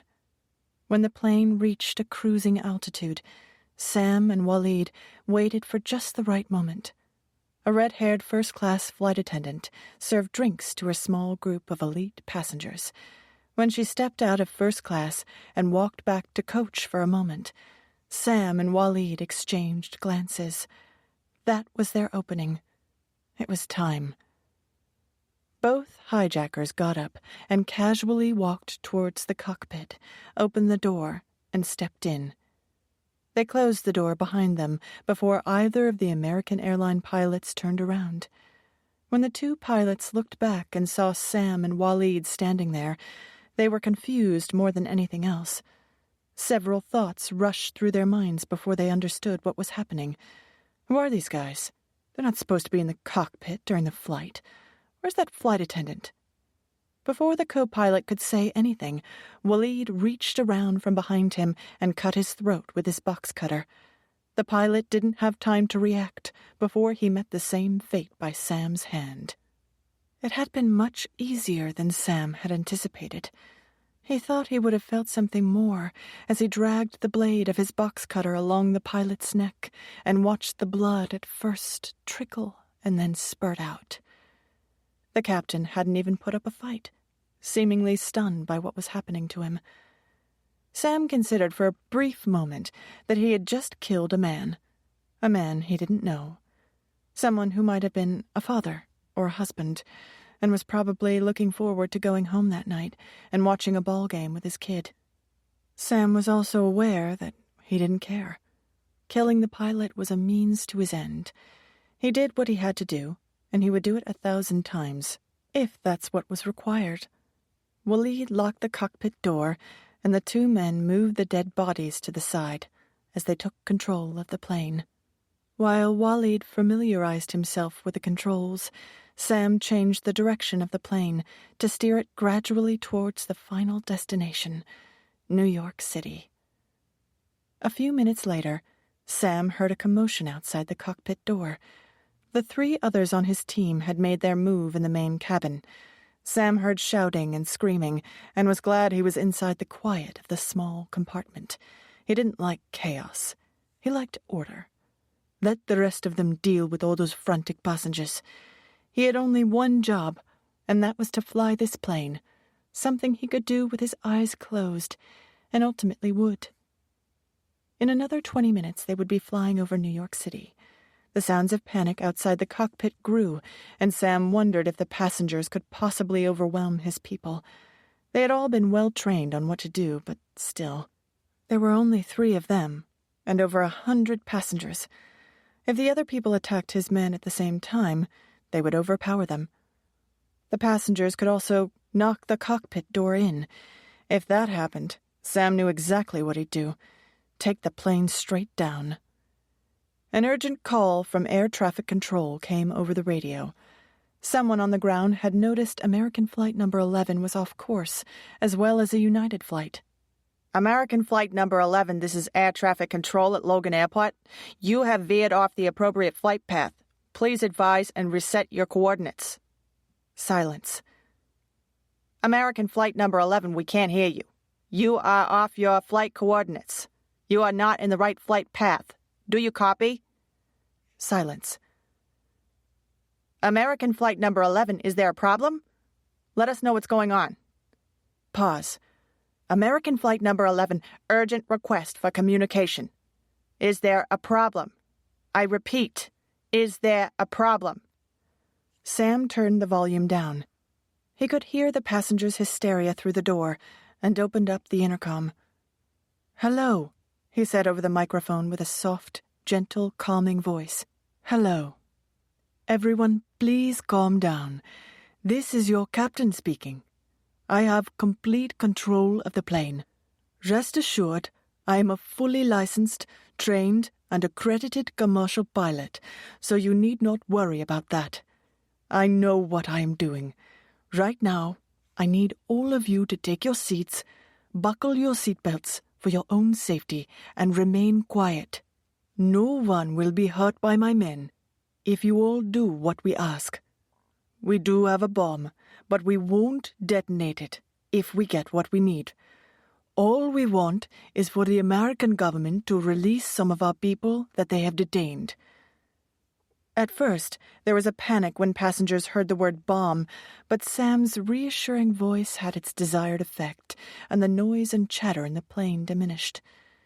"We only want the American government to release some of our brothers who have been wrongly imprisoned in American jails.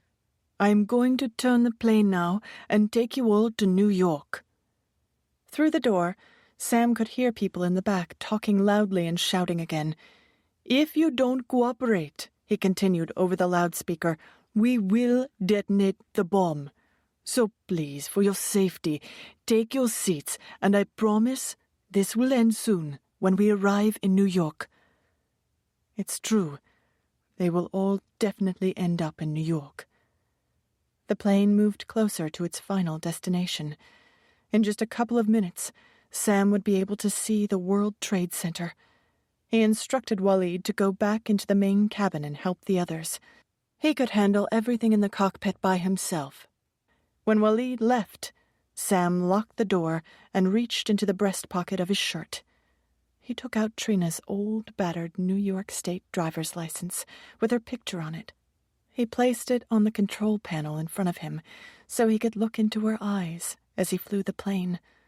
Her face would be the last thing he ever saw. Though Sam was unaware of it, when he spoke on the intercom to the passengers, he had simultaneously broadcast to air traffic control. That inadvertent communication put the people on the ground on high alert. They now knew for sure that something bad was going on flight number 11. A few minutes earlier, 2 flight attendants on Sam's flight contacted American Airlines using a phone in the back of the plane. They gave the authorities on the ground information about the hijackers, told them what was going on, who was injured, how many people were involved. Sam didn't know about any of this. It didn't matter. They couldn't stop him. It was too late. He was almost there. In front of him, directly ahead in the clear blue sky, he saw 2 giant columns, the twin towers of the World Trade Center, and guided the plane towards them. The North Tower was directly in front of him. That was his target.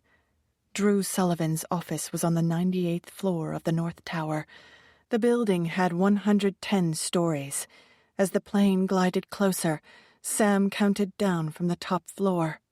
109, 107, 105, 103, 101, 99, 98. As the plane made contact with the building, Sam looked at Trina's picture and shouted, "I never stopped loving you, Trina," and closed his eyes. On September 11th, 2001, 19 men took down 4 767 commercial jets, both towers of the World Trade Center, the Pentagon, and changed the world forever. They did it all with only 4-inch box cutters, purchased from a Lowe's home improvement store in Boynton Beach, Florida.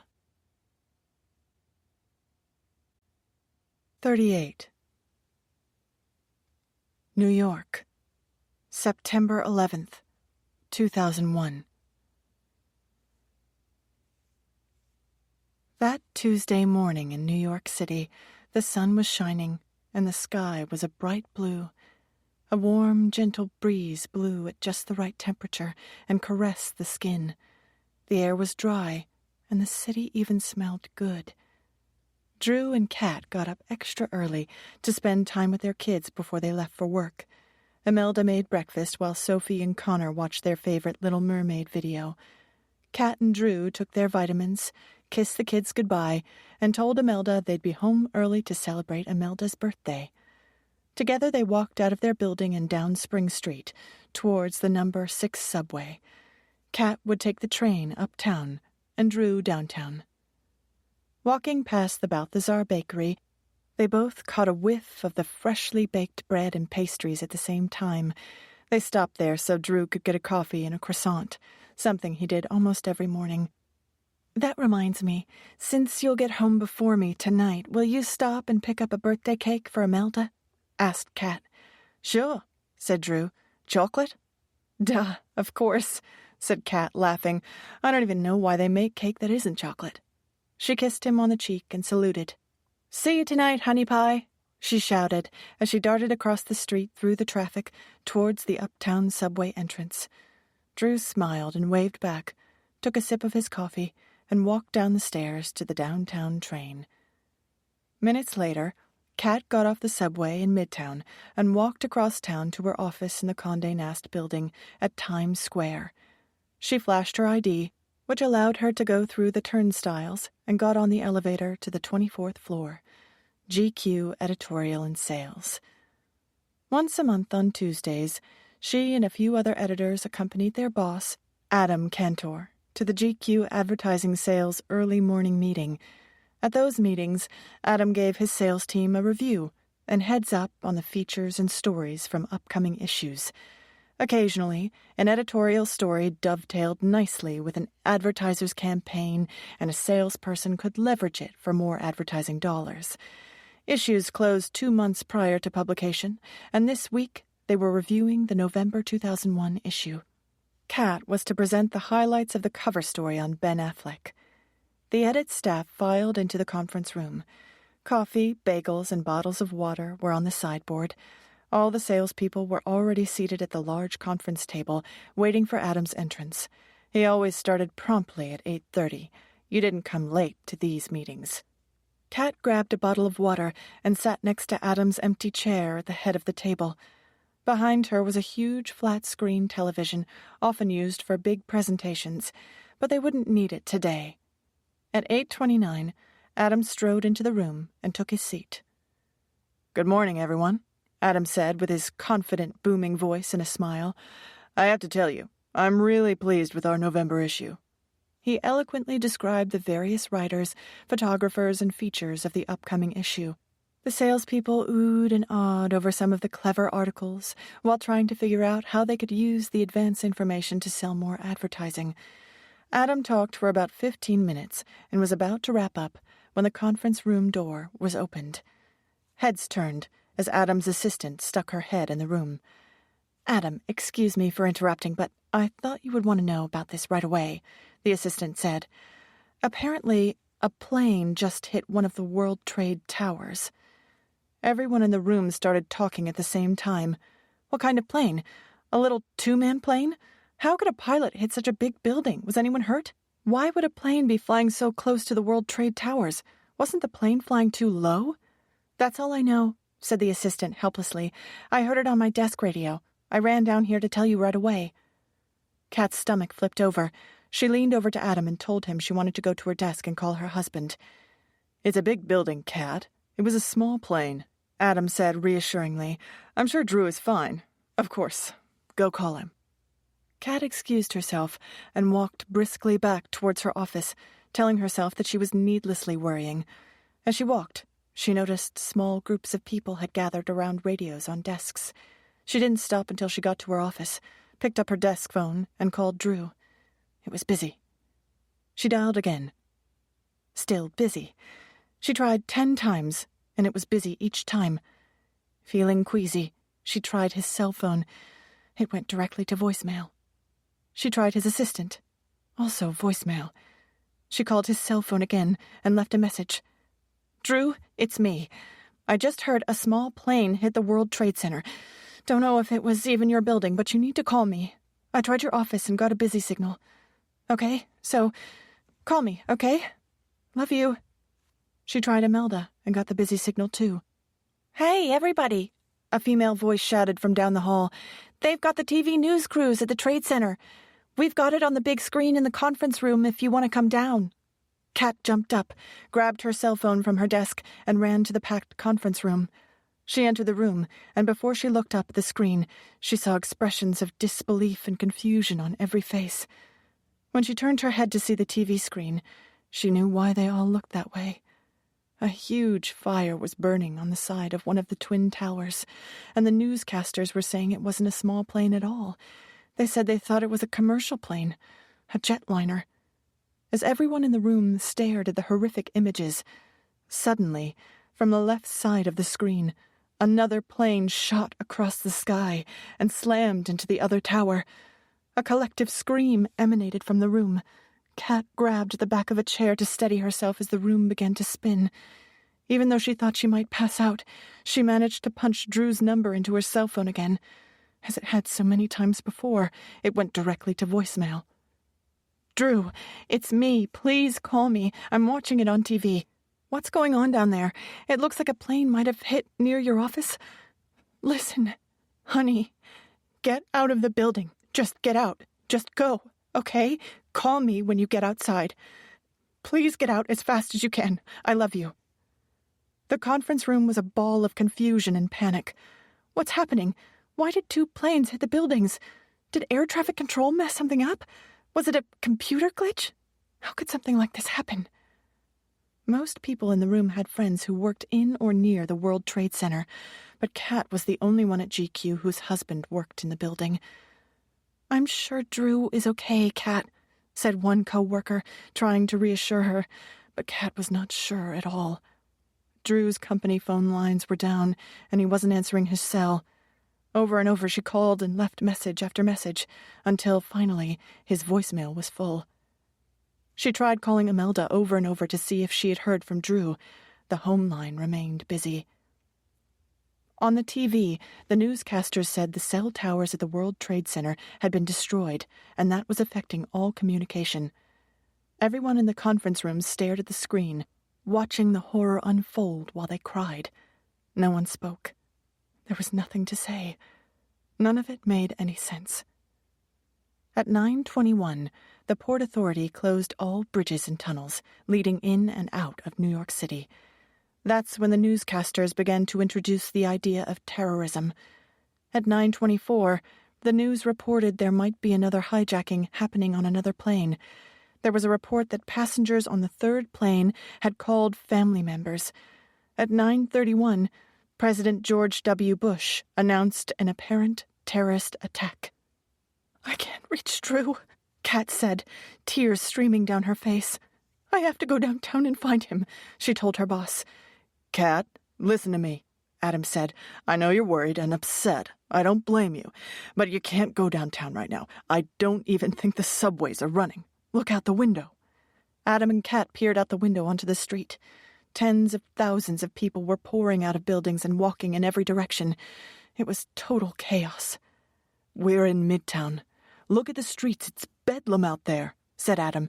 "It's going to be 1,000,000 times worse downtown. Stay here and wait for him to contact you. I'll stay with you until you hear from him." Kat tried to call Imelda at home again. Still busy. She tried again and again. At 9:37, 6 minutes after the president announced a possible terror attack, American Airlines Flight number 77 crashed into the Pentagon in Washington, D.C. At 9:42, the news announced that the FAA had grounded all flights over the continental United States. At 9:45, the U.S. Capitol and the White House were evacuated. At 9:59, little more than an hour after the first plane hit, the South Tower of the World Trade Center collapsed. A collective scream went through the conference room, the building, the city, the world. Every face was wet with tears. At 10:07, there were new reports of another hijacked plane. United Airlines Flight number 93 had crashed in a field in Pennsylvania. The final blow came at 10:28, when the North Tower, the tower that Drew Sullivan worked in, also fell. In 102 minutes, the world as everyone knew it had changed forever, and a piece of America died. Kat cried out as Drew's building collapsed, and she began to sob uncontrollably. "I'm going downtown. I have to find my husband and family," she said, running out of the conference room, leaving behind a room full of sobbing people. Half an hour later, New York City Mayor Rudolph Giuliani ordered an evacuation of more than 1 million people from Lower Manhattan. 39. Kat tried to get on an elevator to the ground floor. Hundreds of people were leaving the building all at once, and the elevators were completely full. After the 7th fully packed elevator opened on her floor, she stuck her arm in to stop the doors from closing. "Please, my husband works in the World Trade Center," she cried. "I need to go down there." 3 women immediately stepped off the elevator to let Kat on. The doors closed.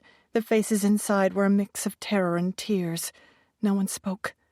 Someone tried to make a joke. Nobody laughed. Everyone knew someone who worked downtown. Outside on 42nd Street and Broadway, it was insanity. Crosstown, uptown, and downtown traffic was at a complete standstill. Sirens and horns sounded off in every direction. People walked into the streets. crossing wherever they were with no regard to crosswalks or lights. There was no order whatsoever. Oddly, in all their haste to get home, people were surprisingly polite to each other, as if they somehow knew they were all in whatever it was together, as Americans. Everyone looked up as the loud roar of U.S. fighter jets flying low between the buildings buzzed right over Kat's head. People were in a panic and didn't know where to go, but were determined to go somewhere. By this time, all bridges, subways, and railroads were shut down, and anyone who lived outside the city was trapped. People abandoned overflowing buses that simply stopped in the middle of streets, immobilized by the frozen traffic. All Kat cared about was finding her husband and kids. The only way to get to them was on foot. She would have to walk the many miles downtown to her apartment and the World Trade Center. Walking south, she noticed the faces of people working in the stores and restaurants along Madison Avenue. Because it was a warm, beautiful day, many stores had their front doors open, and their employees stood outside by the open doors watching the chaos in the streets. Nobody knew what to do. There was no protocol for this kind of thing. Store managers wondered if they should close for the day and tell their employees to go home. At the same time, the employees wondered if they should tell their bosses they were leaving and go home to be with their families. As she walked, Kat saw the same look of bewilderment on everyone's face. Nobody knew what they were supposed to do. There was no playbook for this. She had only gone 7 blocks, a fraction of the journey, and already her feet were in agony from her 3-inch heels. Passing an open athletic shoe store, she went in and bought a pair of socks and the first pair of size 7 sneakers they brought out. She jammed them on and started to run downtown towards Spring Street. Still in Midtown, she could see the smoke and fire from the World Trade Center. Her apartment was midway between Midtown and what had been the Twin Towers. Everyone was walking or running uptown, away from the burning buildings. She was the only person heading downtown towards the fires. What if Drew didn't get out? What if he's dead? I have to find him. A steady stream of tears flowed down her cheeks. Maybe Imelda heard from Drew. Please, let my kids be okay. Please, let Drew be okay. What if there are more attacks? I have to find my kids. She called her nanny and husband over and over as she walked and continued to get busy signals. At some point on her long walk, her phone's battery died. She felt like an empty shell, like a stick person with no blood or feelings. Nausea bubbled up in her gut and into her throat. What if my whole family is dead? She kept going, trying to calm her mind as she continued her trek. The plane hit the north side of the tower. Drew's office looks south. His office is on the opposite side from where the plane hit. He would have had time to get out. He could take those steps 3 at a time. But what if he stopped to help someone? Drew is always helping people. Out of breath, she stopped for a moment to get oxygen into her lungs, and then continued on, passing hundreds of bedraggled, exhausted people, all walking uptown. "You're going the wrong way," they yelled at her. "Turn around." "I have to find my family," she shouted back without stopping. "I have to get home." The further south she walked, the bigger the flames and smoke coming from the towers became. The stench was overwhelming. Police cars, motorcycles, and ambulances with blaring sirens raced past every 30 seconds. Adrenaline still pumping, she moved quickly towards downtown, and then she saw something strange in front of her. She blinked her eyes and squinted. It looked like there was an army of zombies walking towards her. As they got closer, she realized what it was. Men and women in suits were covered from the top of their heads to the soles of their feet in a thick, white powder. They looked shell-shocked, but determined to go wherever it was they were going. Kat knew where they all wanted to go. They wanted to go home, just like her. "Were you in the towers?" Kat shouted at them as they passed. "No," the first man shouted without stopping. "I was on the street near the towers. I need to get to my family." Kat understood. She needed to do the same. A woman covered in powder passed her, and Kat called out, "Were you in the tower? Did everyone get out?" The woman stopped and gripped Kat's forearm. "I was on the next block. I saw the buildings full. I don't know who got out, but you're going the wrong way. Turn around." Kat pulled her arm away from the woman. "I'm going home," Kat shouted over her shoulder and continued to walk south. "Please, Nana May, let my kids and husband be okay." Finally, she saw the Spring Street sign in the distance. "Only a few more blocks. I'm almost there." She quickened her pace, and when she turned the corner onto her street, she broke into a full run and thought her lungs were going to burst. At the front door of her building, she thrust her key into the lock and pushed the door open. She ran up the stairs and stopped just outside her apartment door, afraid of what she'd find. She took a deep breath and opened it. The scene inside at first looked so normal. Sophie and Connor were sitting at the kitchen table, coloring and eating grilled cheese sandwiches, oblivious to everything that was happening in the world. Imelda stood in the hall between the kitchen and living room with her eyes on the TV. Tears ran down Imelda's face as she watched the video of the falling towers. The nanny was so engrossed in what was on the TV that she didn't hear Kat when she entered. "Have you heard from Drew?" shouted Kat, gasping and out of breath. "I haven't been able to reach him." "Kat, you're okay," yelled Imelda, running over and throwing her arms around her. "We tried to call you so many times." Kat, tears running down her face, went over and hugged both her kids. "Have you heard from Drew?" she cried. "I couldn't reach him. Have you heard from him?" "I'm all right, Kat," said Drew, stepping out from the bedroom, tears streaming down his cheeks. He walked towards her and wrapped his arms around her and held her tight. That's when Kat started to shake and convulsively cry. "I'm here. I'm okay. Don't cry. Shh," he said over and over. "I'm okay. Look at me. See, I'm fine." "I tried to call you so many times, and the phone was always busy," she sobbed and hyperventilated. "And then the plane hit your building, and then the towers fell, and all I wanted was to come home, and I ran all the way here, and there were people covered in dust," she said as she collapsed in his arms. The following awful days were a blur for New Yorkers, America, and the world. At first, there was hope that there might be survivors.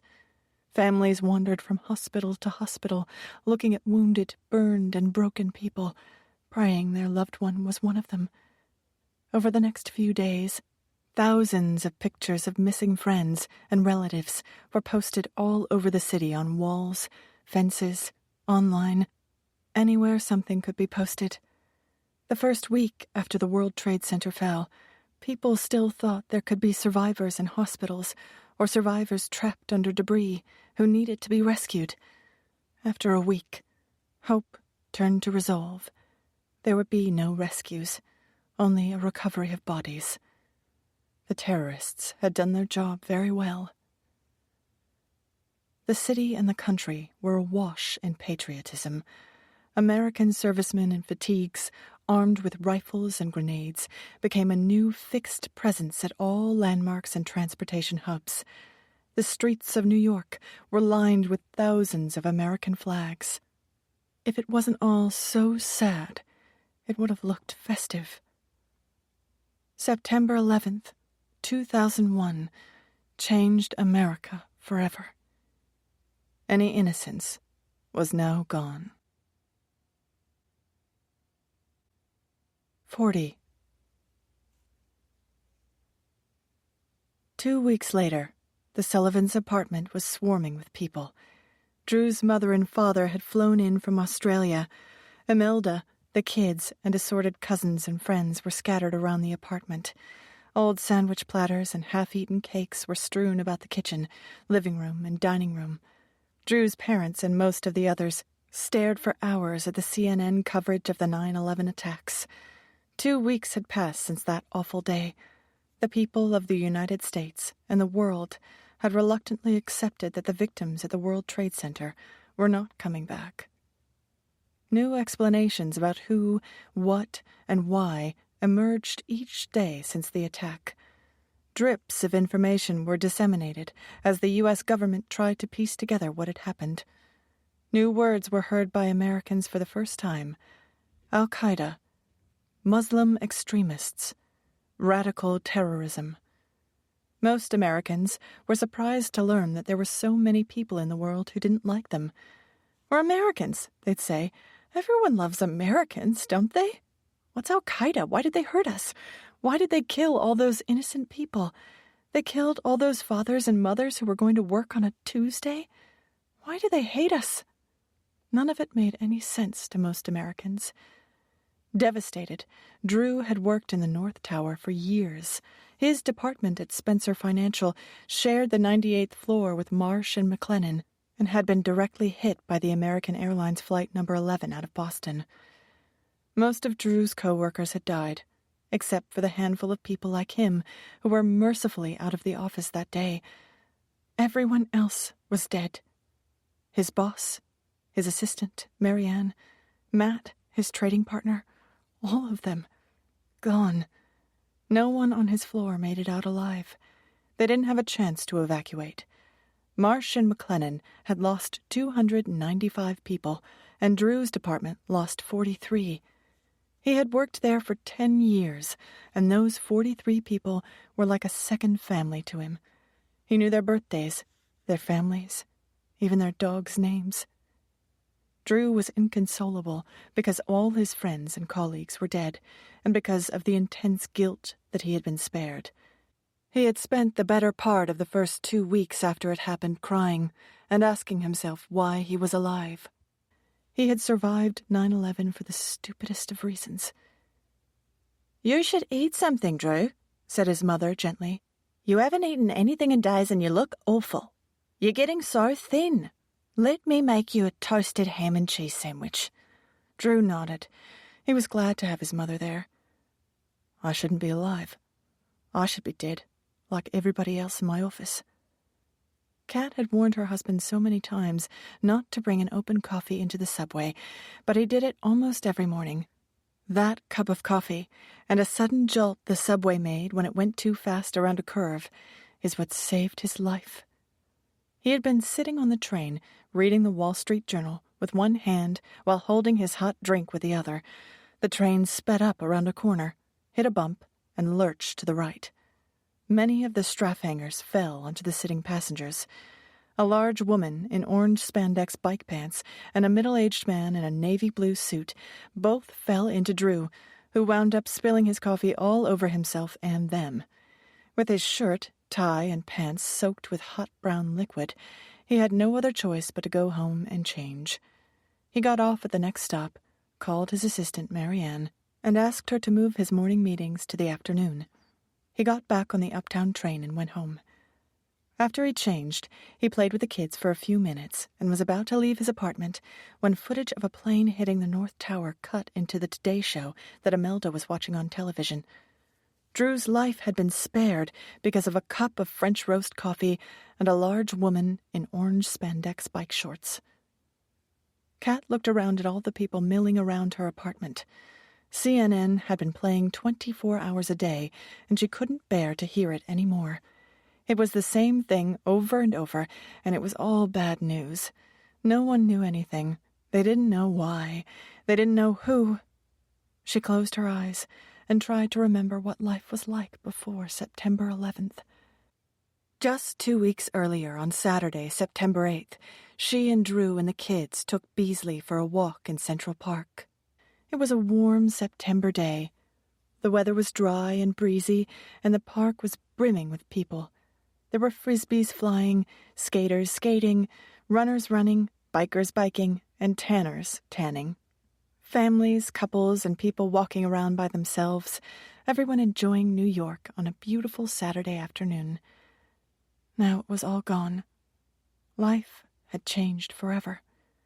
There was no joy in New York, and Kat wondered if there ever would be joy again. "Breaking news," blared the CNN newscaster. "The State Department has issued pictures and bios of the 19 hijackers believed to be behind the attack on the World Trade Center, the Pentagon, and the plane that crashed in Shanksville, Pennsylvania. The investigators now believe the downed flight in Pennsylvania was originally headed to the Capitol before the brave passengers on board intervened." Kat opened her eyes to look at the faces of the monsters who had murdered nearly 3,000 mothers, fathers, sisters, and brothers, and had devastated countless families. Those men killed people she knew. They killed all of Drew's colleagues, his friends. Kat had known those people for years. She had been to many of their homes, and even to their weddings. She looked at the terrorists' faces on the TV screen. They don't all look like monsters. Some of them look like teenagers. She saw their ages listed under their pictures. Some of them were kids. A few were 20 or 21. She scanned each face slowly, trying to see the evil in their eyes. As the newscaster profiled what little information he had on each man, she found herself crying again, something every New Yorker had been doing all day, every day since it happened. Who were they? Why did they murder so many innocent people? Why did they hate us? When the 15th photo came onto the screen, she saw something familiar and moved closer to the television. She knew that face, the hair, the lips, those eyelashes. What we know so far is this man, Samir Ayad, was considered the leader of the entire operation. Ayad was 33 years old and believed to be the person who piloted American Airlines Flight number 11 that slammed into the North Tower, said the CNN correspondent. Kat froze. It can't be him. 41. An hour later, there was a loud knock on Jen's apartment door. When she opened it, a wild-eyed cat flew in. Jen reached out to give her a hug, but Kat pushed her away and walked over to the window and stared out. "You sounded absolutely crazy on the phone," said Jen. "What's wrong?" "Turn on the news," said Kat abruptly. "Turn on CNN." "Why? What happened?" asked Jen as she grabbed the remote control and put on the news. The CNN newscaster was going over the details of 9/11 and the aftermath, like they had been doing all day, all week. Since September 11th, the only news reported was about the attack and attempts at recovery. It had been like this for 24 hours a day since the planes hit, as if the rest of the world had ceased to exist.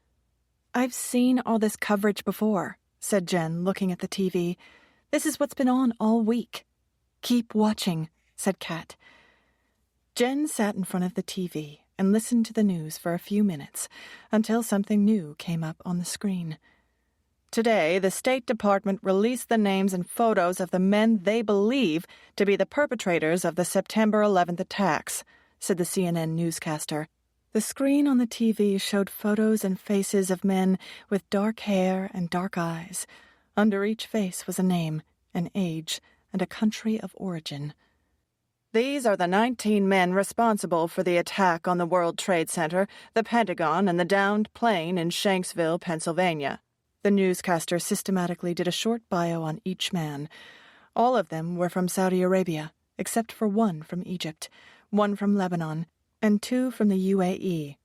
All the men were in their 20s or 30s. The TV screen slowly panned the face of each man, citing his age and name. Then, the camera rested on one face. He looked vaguely familiar to Jen. "His name was Samir Ayad," said the newscaster. "He was believed to be the ringleader and pilot of the plane that hit the North Tower." Jen's head cocked to one side as she looked at the picture. The face on the TV looked familiar. She had seen him before. It took her a minute, and then she gasped. "You see it, too," said a stone-faced cat. "It's Sam. Sam. His full name was Samir Ayad." "No, it can't be Sam. That's crazy. It couldn't be him," said Jen. "Samir is a very common name in the Middle East, and Ayad probably is too. It's Sam. I know it. I know him," said Kat. "Look at his picture. That's him." "It can't be. Come on, it's been 13 years since you've seen him. That guy resembles Sam a little. I'm sure it's not the same person. Sam was sweet. He wanted to open a rug shop, said Jen. This has to be a different guy. Kat was motionless. I know it's him. Wait. Hold on a second, said Jen. I'll prove it to you.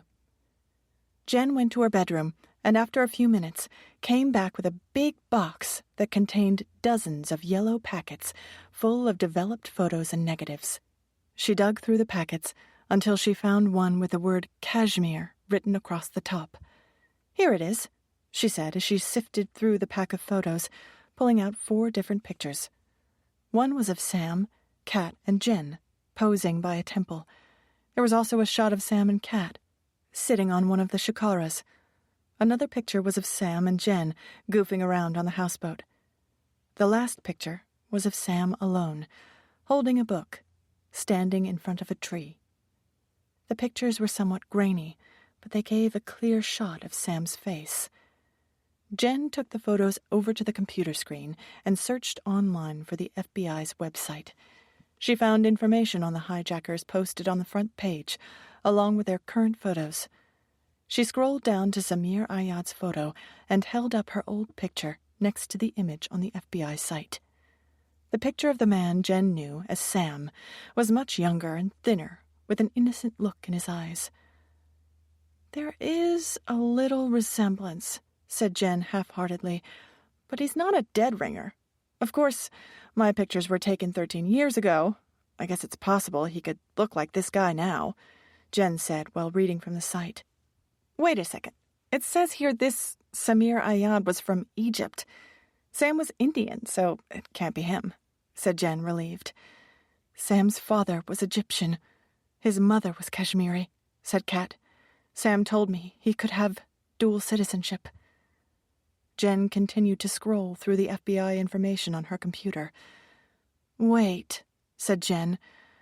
According to the FBI, this Samir Ayad was the leader of the group. He was a pilot and had lived in Germany and Florida. That doesn't sound like your Sam. How could he have done all those things? He was a penniless guy in India. He wasn't a pilot. Remember, you said, and I quote, he'll never get out of India. First of all, he's not my Sam, and I don't know how he did it or when, but it's him. He was always very resourceful. Somehow I think all of this is connected to me, said Kat. Remember those stalker letters I got? Jen nodded. They were postmarked from Egypt and Germany, and the last one was from Florida. That could be just a coincidence, said Jen as she scrolled further through the FBI site. Do you remember Sam's birthday? Kat wiped away a tear and closed her eyes to think. His birthday was the same as Nana May's. September 1st, Kat said. Jen turned slowly around and looked at Kat, her mouth wide open. Oh, my God. This Samir Ayad's birthday was September 1st. We've got to call the FBI, said Jen. We've got to tell them what we know. Kat walked over to the computer and sat next to Jen as they read the FBI page together. It said the information was not complete and would be updated as they learned more. On September 11th, 2001, 19 hijackers took over 4 commercial jets. American Airlines Flight Number 77 departed at 8:10 a.m. from Washington Dulles for Los Angeles. 9:39 a.m. crashed into the Pentagon in Washington, D.C. United Airlines Flight Number 175 departed at 7:58 a.m. from Boston for Los Angeles. 9:05 a.m. crashed into South Tower of the World Trade Center in New York. United Airlines Number 93 departed at 8:01 a.m. from Newark, New Jersey for San Francisco. 10:10 a.m. crashed in Stony Creek Township, Pennsylvania. American Airlines Number 11 departed at 7:45 a.m. from Boston for Los Angeles. 8:45 a.m. crashed into the North Tower of the World Trade Center. Look down at the 4th name on the list, said Jen, her eyes glued to the screen. It says Ayad lived in Florida and Hamburg. Kat stared at the line listing Samir Ayad as Jen continued to read the remainder of the names. 1. Karim al-Shadid. Date of birth, June 28, 1976, UAE. 2. Walid Bahar. Date of birth, September 13th, 1974. Residence, Hollywood, Florida. Believed to be a pilot. 3. Hazim Shahada. Date of birth, July 31st, 1973. Possible residence, Hollywood, Florida. Believed to be a pilot. 4. Samir Ayad. Date of birth, September 1st, 1968. Residence, Delray Beach, Florida. Hamburg, Germany. Pilot. 5. Abdul Al-Qureshi. Date of birth, December 24th, 1972. Possible residence, Delray Beach, Florida. "Kat," said Jen, touching her friend's shoulder, "we have to call the police. Kat, are you listening to me?" Kat got up abruptly and walked across the room to the window and looked out. "We know nothing. I don't know anything. He was someone I knew for a few weeks more than a decade ago," cried Kat. "My husband is traumatized. We've lost so many friends. I don't need any more insanity in my life. I'm not going to the FBI." Jen walked over to the trembling Kat and put her arms around her and let her cry. After a few minutes, Kat sat on the couch and blew her nose. "Listen to me. We are going to call the FBI," said Jen, quietly determined. "We are Americans first. We need to do this for our country and for all the people who died. There might be more terrorists out there planning something else. Maybe we know something that could help. It's not for us to decide what's important or not. It's our duty to our country to tell whatever we know. If you won't go, I will." Kat sighed and nodded her head as Jen picked up the phone and called the FBI. 42. For 2 hours, Jen and Kat waited in an interrogation room in the FBI field office at 26 Federal Plaza in downtown Manhattan. During their 20-minute walk there, they detected the noxious smell from the tower disaster that lingered in the air. Smoke could still be seen rising from the remains of what soon would be known as Ground Zero. Outside the FBI building, hordes of reporters stood in front, waiting for any bit of new information. Inside the building, it was like a beehive of organized chaos. Agents running up and down halls, phones ringing, files of papers being moved. A soft-spoken FBI woman ushered Kat and Jen to a back room and offered them coffee. They declined. "It's going to be all right," Jen said to Kat reassuringly. "We're probably all wrong. We'll tell them what we know, and they'll thank us and send us home. At least we'll know we did the right thing and our conscience will be clear." 20 minutes later, a young male FBI agent entered the room and closed the door. "I'm Special Agent Nick Ritchie. I'll be taking your statements," he said. While Kat thought he looked like he was still in high school, Agent Ritchie was all business, no nonsense, and direct. "I'm sorry for the long delay, but as you can imagine, under the circumstances, it's been crazy. Right now, we don't have enough manpower to follow up on all the leads," said Agent Ritchie. "You contacted the Bureau this morning because you believe you both have had contact with one of the hijackers. Is that correct?" said the agent, looking at some papers in his folder and then directly into Kat's eyes. "It feels like he's looking into my brain and reading my thoughts." "We're not sure, but we think we might know one of the hijackers," volunteered Jen. "We met someone in India about 13 years ago who kind of looks like the man we saw on TV. On the news, they said this hijacker was Egyptian." She handed the agent the 3 photos of Sam and began to tell the story of their trip to Kashmir in 1988. "We met this nice guy named Sam in Srinagar," said Jen. "He spoke 5 languages and dreamed about opening an Indian rug shop in Europe or America. He was really sweet. Then I left to go home, but Kat stayed for another 3 or 4 more weeks.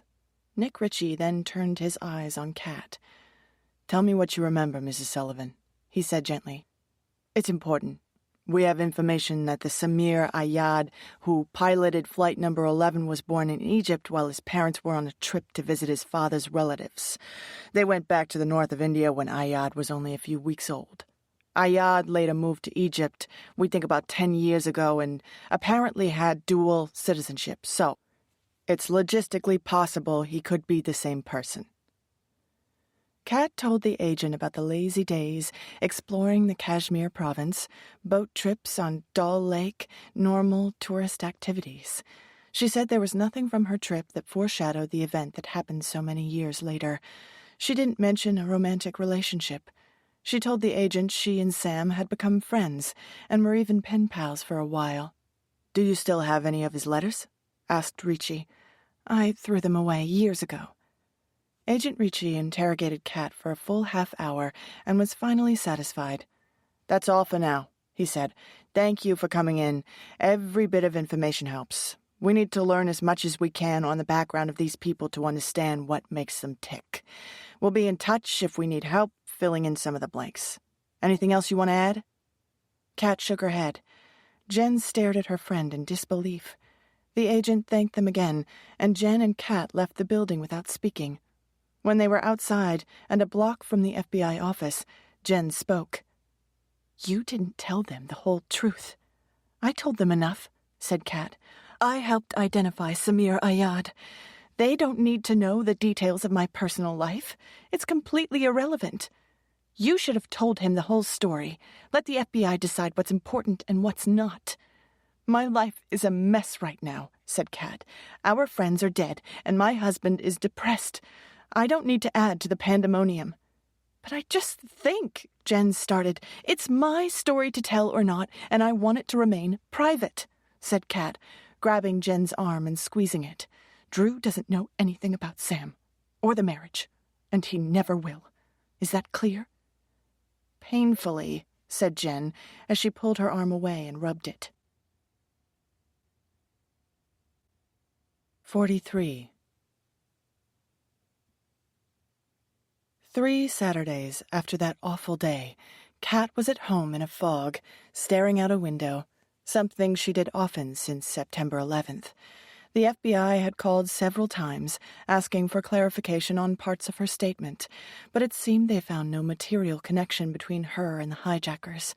Kat convinced herself that it was all a bizarre coincidence and put it behind her. That day, Drew was out, attending another memorial service for a colleague who had died. Kat had been to so many services in the past few weeks that she begged off this one. She hadn't known this person well, and going to each one was emotionally draining. Like every American, many times each day, sadness and tears overcame her. She thought she had cried more over the past few weeks than in her entire lifetime. When Drew had offered to go to this service without her, Kat was relieved to have the time to be alone with her thoughts. Imelda and the kids had gone to a neighborhood park, and Kat was completely by herself for the first time since September 11th. She wandered around the apartment, picking up the kids' toys and putting them in their proper place. CNN was on the TV with its endless news about planes, people, and the horror of the aftermath. A knock sounded on her front door. It was one of her neighbors from downstairs. "Hey there, Kat," he said. "I signed for a certified package for you this morning. The guy said he rang your bell, but no one answered." "Everyone is out except me. It was probably when I was in the shower." She thanked him and threw the oversized envelope on the kitchen table, not particularly interested in who it was from or what was inside. Nothing really interested her much these days. She found herself staring out the window again. After a few minutes, she looked around the room. This apartment is a wreck. Nobody has cleaned anything since it happened. I need to create some order here so things can get back to normal.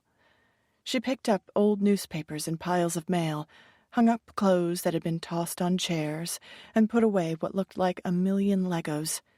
Wiping down the kitchen counters, the certified package on the table caught her eye. She picked up the cardboard envelope and opened it. A thin blue par avion letter with a chevron border floated onto the table. The blood rushed to her head as she stared at the familiar blue paper.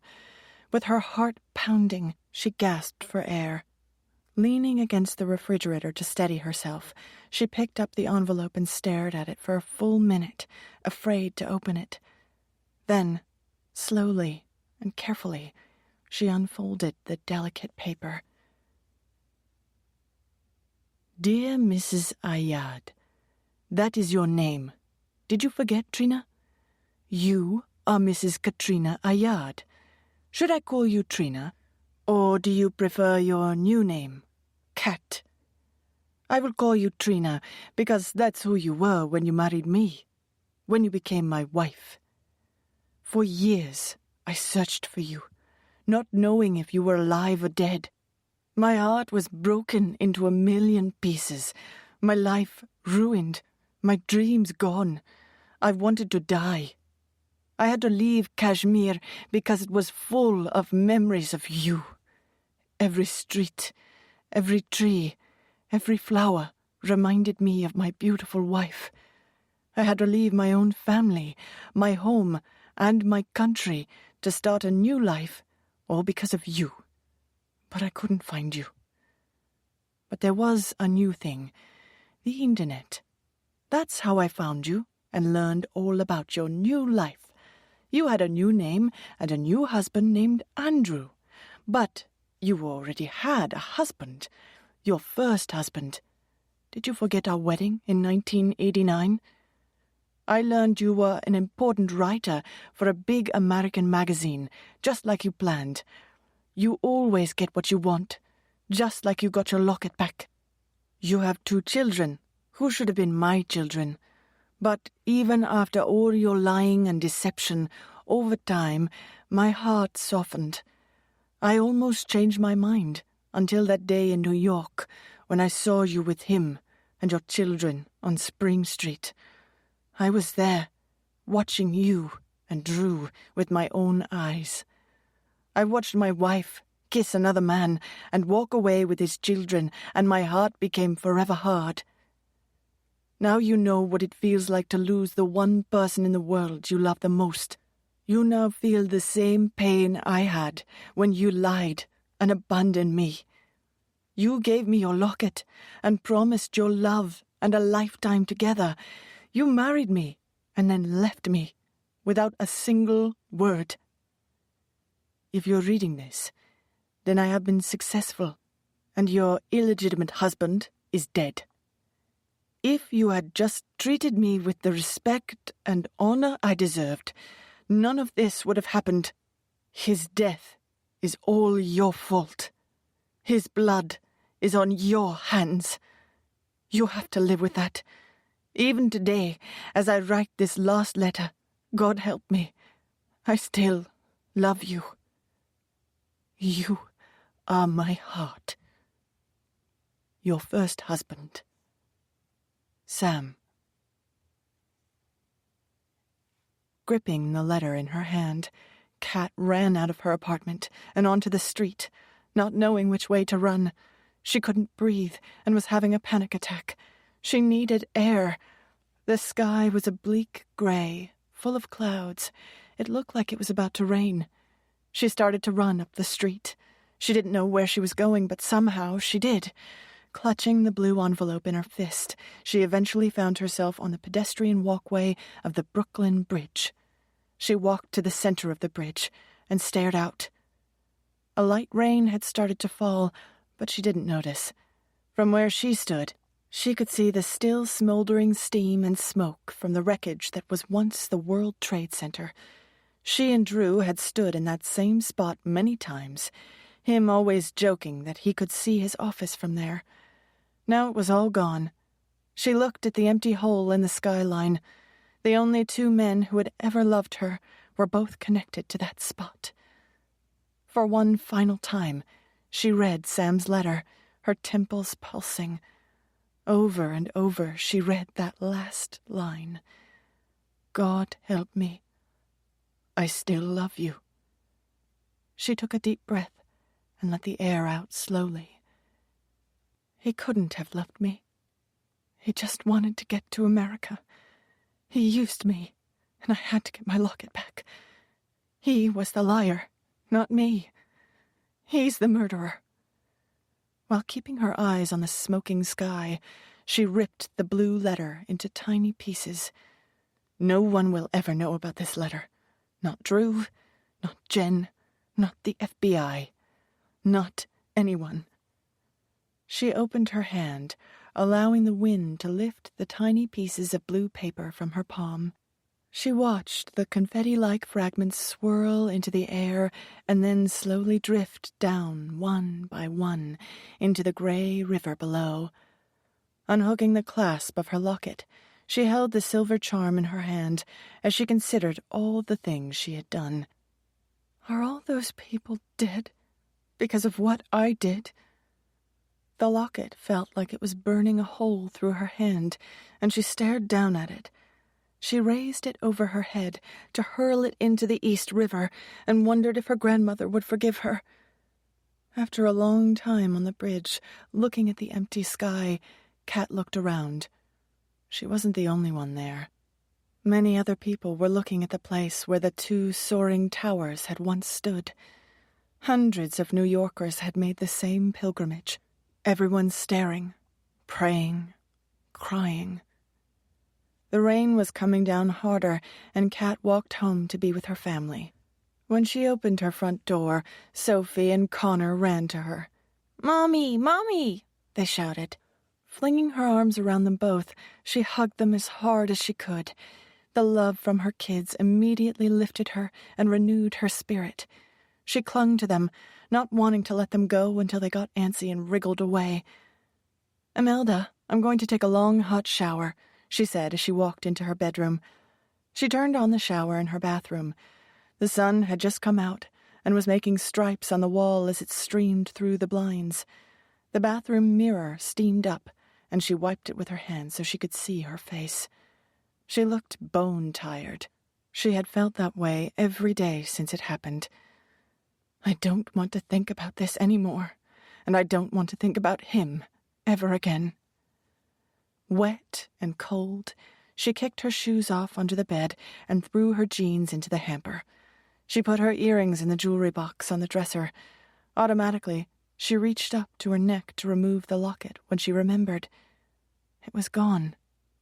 Walking back to the clothes hamper, she pulled out her dirty jeans, reached into the front pocket, and retrieved the silver locket and chain with a fancy clasp. She stared at the familiar charm for a moment and opened it. Inside, it said, "You are my heart." She closed it, opened her top drawer, and dropped it into her jewelry box. She had promised her grandmother she would always keep it. 44. October 20th, 2001. A little before 7 in the morning, Dave DeWitt walked out of the rain into the lobby of his midtown office building, carrying his briefcase along with a cup of coffee and a bacon, egg, and cheese sandwich on an English muffin. Fewer people were traveling into the city since September 11th, making his morning drive from his home in New Rochelle much faster than it used to be. He was glad his commute took less time, but saddened by the reason why. Since that day, people were scared to come into New York City. It was awful. He loved his city, and ever since, everyone had been inconsolable and frightened. It was on people's faces when he passed them on the street. Entering his building, Dave stopped at the newly installed makeshift security desk in the lobby. "Morning, Mr. DeWitt," said the security guard. "Good morning," said Dave, putting his coffee and sandwich bag on the high desk so he could fish out his wallet and ID. 6 weeks ago, this same security guard, who he had seen every day for the past 12 years, would have simply waved at him as he walked by. Since September 11th, everyone had to show proper ID. He showed the guard his company card, gathered up his food and briefcase, and walked slowly to the elevator. His floor was dark and quiet when he stepped off the elevator. He turned the lights on as he moved through the halls. Except for that one eager beaver junior reporter who occasionally beat him in, Dave DeWitt was usually the first person in the office every morning. The eager beaver wasn't there today. Must have had a late night, he thought. Walking to his wing of the building, the Metro desk, Dave DeWitt reviewed all he had to do that day. He had been running Metro for the New York Post for a long time. Given that it was a New York paper and his division covered the news in the city, his department had become the most important editorial group in the company since 9/11. Washington, D.C., Pennsylvania, and New York had all been hit, but it was the Twin Towers that became the poster child for that terrible day. Dave DeWitt's Metro team had been working 24/7 ever since it happened, and he was exhausted.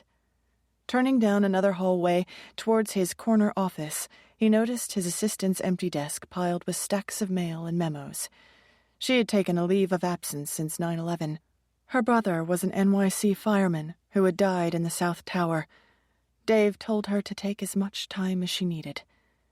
He knew a lot of people who had died in the towers since he had been covering the New York beat for over 20 years, and had done countless interviews with police and firemen during that time. And of course, he knew Father Michael Coyle. Everyone in the press knew him.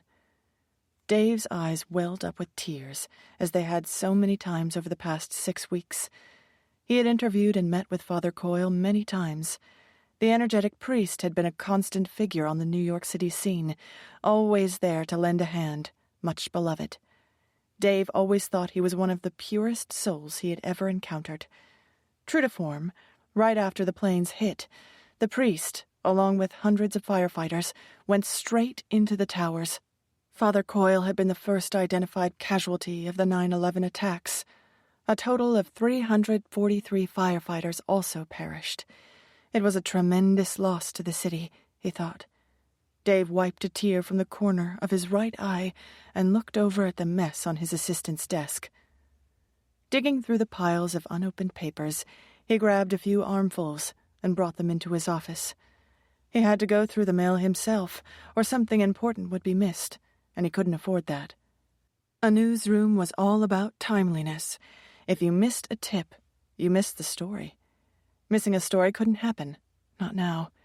He prayed his assistant would be back the next week so he could focus on more important things than opening mail. Sitting at his desk, he opened his egg sandwich and took a big, satisfying bite. It tasted good, greasy and salty, exactly what he needed. He took a swig of his coffee and sifted through the mounds of papers. Internal memos on new protocols for company security, a board of directors agenda for following week, invitations to meetings at City Hall with Giuliani, invitations to more memorial services. He put those in a separate stack. He couldn't go to all of them, and would send some of his reporters to those. There was a ton of junk mail and a couple dozen FedEx envelopes containing press releases about various events around the city, all of which had to do with 9/11. Every day is gray. Everything is so different now. He opened another FedEx package and pulled out a thin, light blue Paravian envelope with a red and blue chevron border. Sam had been thorough. He left one last parting gift for his wife. Just as he had arranged for a letter to be mailed to Kat after his death, he also made sure 20 other letters would go to all the major newspapers and news organizations in the United States. Reuters, the New York Times, the Washington Post, CNN, the Wall Street Journal, and many others all received the same blue letter with a red and blue chevron border. My name is Samir Ayad. I presume you now know who I am. I was one of the pilots of the planes that hit the World Trade Center. I was the pilot who flew into the 98th floor of the North Tower. My colleagues would have done the same on the South Building as well as the Pentagon and Capitol in Washington, D.C. I wanted to tell you about my beautiful American wife, Kat Sullivan. She lives in New York City and is an editor for GQ magazine. She married me in Dharamshala, India, in 1989. We never divorced, but she still married another man and had his children. That man, Drew Sullivan, worked on the 98th floor of the World Trade Center's North Tower. In order to avenge my honor and my marriage, I flew a plane into the 98th floor so my wife would know how it feels to lose someone, to lose her heart, to watch her world disintegrate. For a long time, Kat Sullivan's help and commitment to our cause was instrumental in our planning of this Al-Qaeda mission. While she ultimately betrayed me personally, she deserves recognition for our success on September 11th. She deserves all the credit. We couldn't have done it without her. Samir Ayad, pilot, American Airlines Flight Number 11. 45. Dave DeWitt never finished his bacon, egg, and cheese that morning. After he recovered from reading and then rereading the letter in the blue envelope, he called the editor-in-chief of the New York Post at home and woke him up. Then he stopped all the presses. The following day, the front page of the New York Post and every American newspaper and TV news station carried a picture of Kat Sullivan with headlines like, "Ayad's New York girlfriend," 9/11 Black Widow lives in Big Apple, Ayad's wife, editor at GQ, and Bride of Terror. You could not turn on the TV or pass a newsstand without seeing Kat Sullivan's face. Around the time the headlines hit the news, Agent Ricci, along with several other FBI agents, were on their way to the Sullivans' apartment. Only minutes before, Kat and Drew's phones started to ring as friends and colleagues heard the shocking news and called them in confusion and disbelief. Drew turned off his incessant phone and turned on the TV and watched the story of his wife's life being played out on every channel. "According to our sources," said the newscaster, "Trina Homeguard, who now goes by the name Kat Sullivan, met Samir Ayad in 1988 and married him in 1989.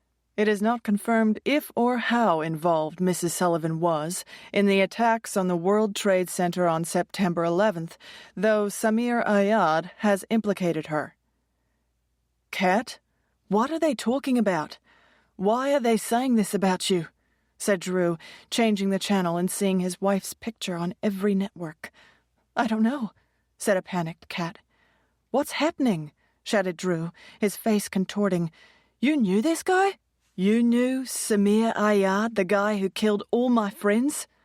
Kat stared at him. "Answer me." "Yes, I knew him," shouted Kat, "but barely. I met him 13 years ago on a trip to India. I haven't seen him or spoken to him since.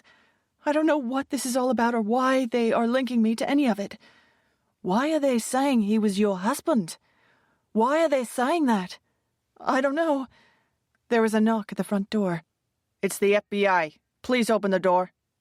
Drew let 5 agents enter. They said they were there to bring Kat downtown. "Are you charging my wife with something?" asked Drew. "We just want to ask her some questions," said Agent Ricci. "We just heard about this on the news ourselves. Why are they saying my wife was married to that terrorist?" asked Drew. "Mrs. Sullivan," said Agent Ricci, looking directly at Kat. "I met him in India 13 years ago, and we hung out for a few weeks," said a wild-eyed Kat to her husband. "But I don't know why they are saying those other things. I haven't been in touch with him since then." "This doesn't make any sense," said Drew to the FBI agents. "So what if my wife met this guy 13 years ago? I'm sure a lot of people crossed his path over the years. Why are you connecting my wife to him? Why are they saying she's his wife?"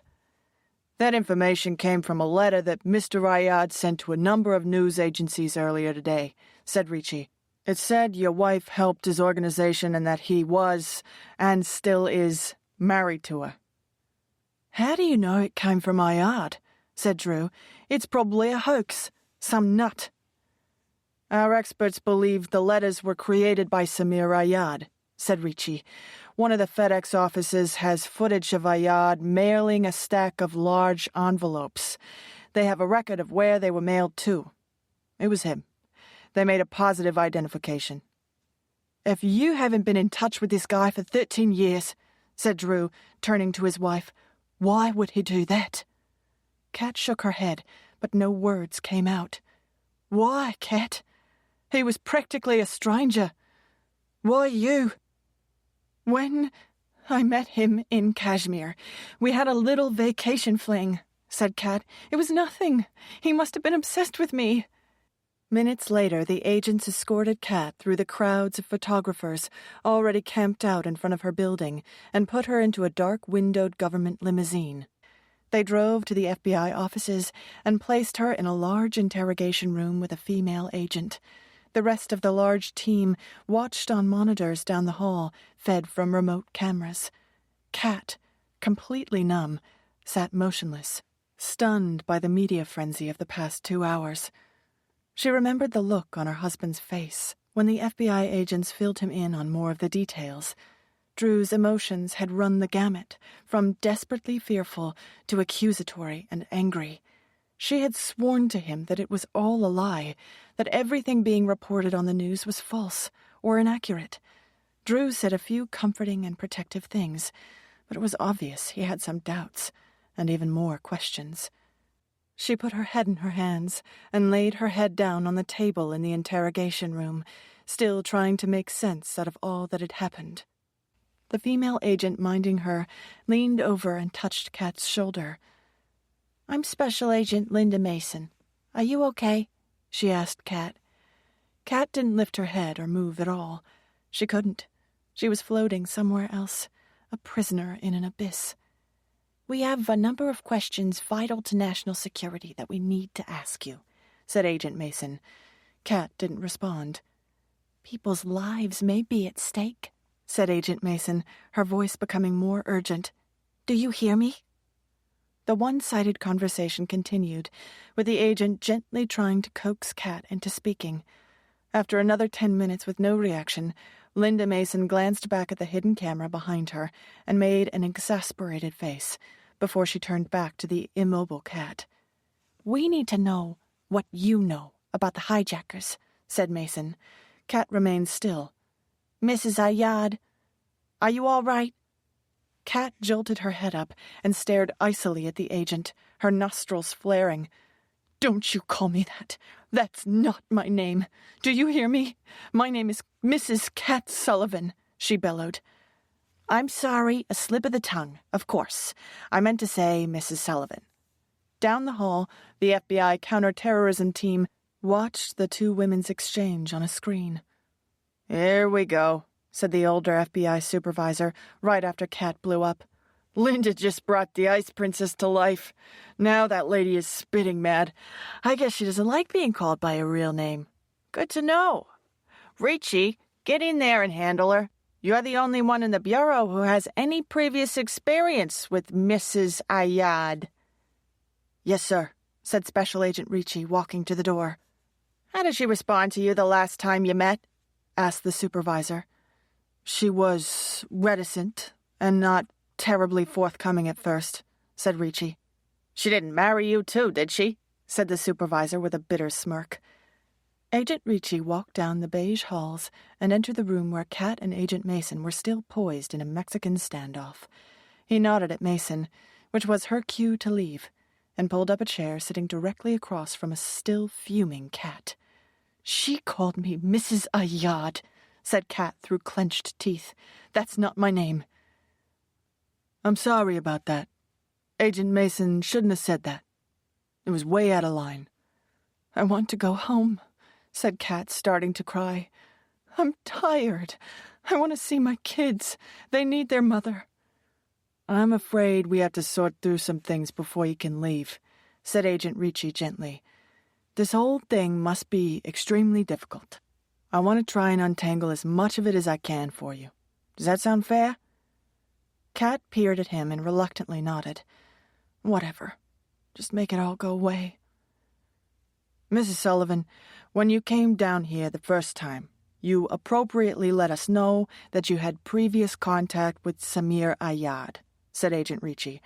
"More recent information now contradicts your statement to the FBI. Our intelligence indicates that your relationship with Mr. Ayad was far different from the one you reported on the day you came here with Jennifer Fairchild. Would you like to add anything at this time?" Motionless, Kat stared over Ricci's head, but said nothing, exasperated and worried that every precious minute wasted might result in another act of terrorism. The senior director of Agent Ricci's unit, who had been watching the scene remotely, strode down the hall and entered the interrogation room with several other agents in tow. Mrs. Sullivan, I'm Director Louis Fouch. What we are discussing with you is very serious and a matter of national security. Do you understand? Said the older man in measured tones. We need to know everything you know. This is not a request. We will keep you here until you tell us the truth. You have young children. You wouldn't want them to visit their mother in jail, would you? Leave my kids out of this, Kat shrieked, and then buried her head in her hands again. Mrs. Sullivan, said Agent Ricci gently, trying to calm her down. Kat lifted her head and stared up at the older director. Is whatever I tell you completely confidential? Of course, said Director Fouch. Always. For the next 5 hours, Kat recounted as many details as she could remember of the 2 years she had known and been in contact with Samir Ayad. She told the agents about the stolen glances, their first kiss, romantic nights, and the first time she left India, the day she gave him her grandmother's locket. I told him he could keep it until our wedding day. Did you mean that? Asked Ricci.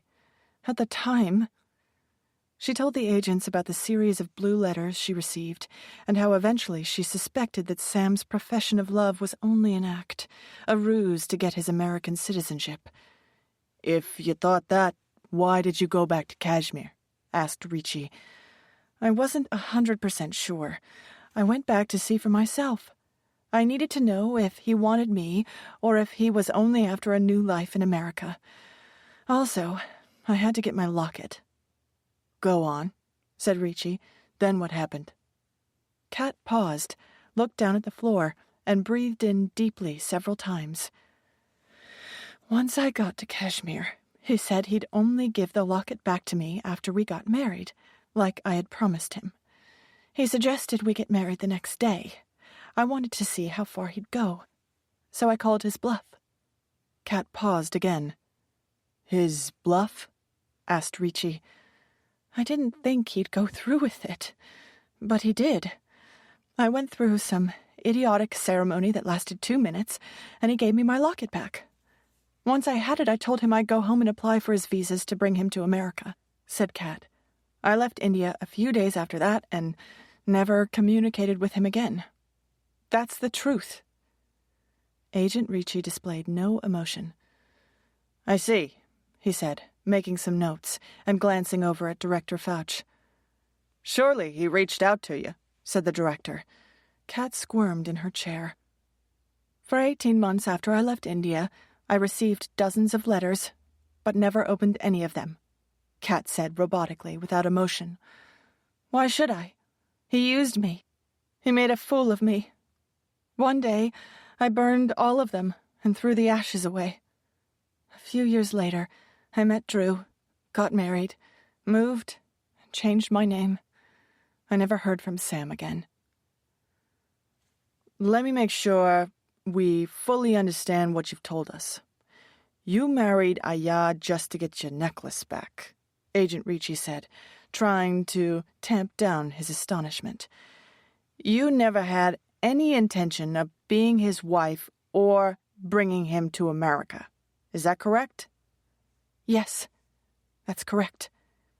You agreed to the wedding as a ploy to retrieve your property? Asked Director Fouch. It was my grandmother's locket. What other choice did I have? And you maintain that you never had any further contact with Samir Ayad or anyone else he was associated with, said Director Fouch. You have never had any contact with anyone in Al-Qaeda. Of course not, said Kat quickly. Sam didn't know where I was or who I was. The last letter I received from him was 11 years ago. He only knew me by my maiden name, Trina Homeguard, and my old address in Astoria. I married Drew a long time ago. I've been Kat Sullivan for the past 8 years and live in Manhattan with my husband and kids. It is quite a coincidence that your husband, Drew, Worked on the same floor that Ayad flew his plane into. Wouldn't you say? Said Director Fouch. I don't know why he wrote those letters about me helping him in Al-Qaeda, said Kat, her voice getting louder and more agitated. I never heard of Al-Qaeda until September 11th. I never communicated with him or even thought about him, not once. And I definitely didn't talk to his friends. You've got to believe me. I don't know anything about Al-Qaeda. But you were technically still his wife, right? Asked Agent Ricci. Look, said Kat, starting to lose it. He took me to some broken-down shack in the mountains in northern India. A little man in a dirty gown said words in a language I didn't understand. Sam put a cheap ring on my finger and said we were married. How did I know if it was real? It sounds like a wedding to me, said Ricci. To me, it was a joke. He was also supposed to send me all the marriage documents. I never received anything. Maybe he didn't send them because you never wrote back? Maybe he kept them as proof. I never took him or the marriage seriously. Looks like he did, said Agent Ricci as he glanced over at Director Fouch.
"46.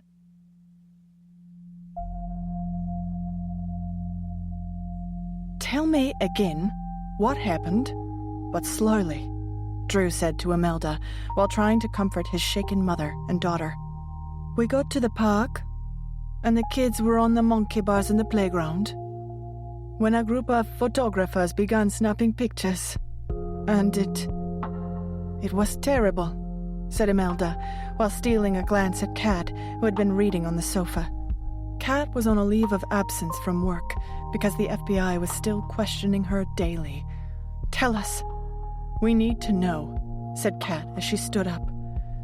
Drew's mother, her face red, took a breath and said quickly, "Some crazy woman screamed at Sophie over and over, 'Your mother is a goddamn murderer.' When that happened, we came straight home." This had not been the first time Kat's family had been attacked. Previously, when they tried to venture out of the house, it had proved to be a disaster. 24 hours a day, crowds of media mixed with protesters were fixtures in front of their building.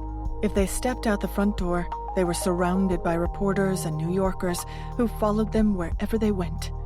The Sullivans were harassed so much that they abandoned any kind of normal activities, even grocery shopping.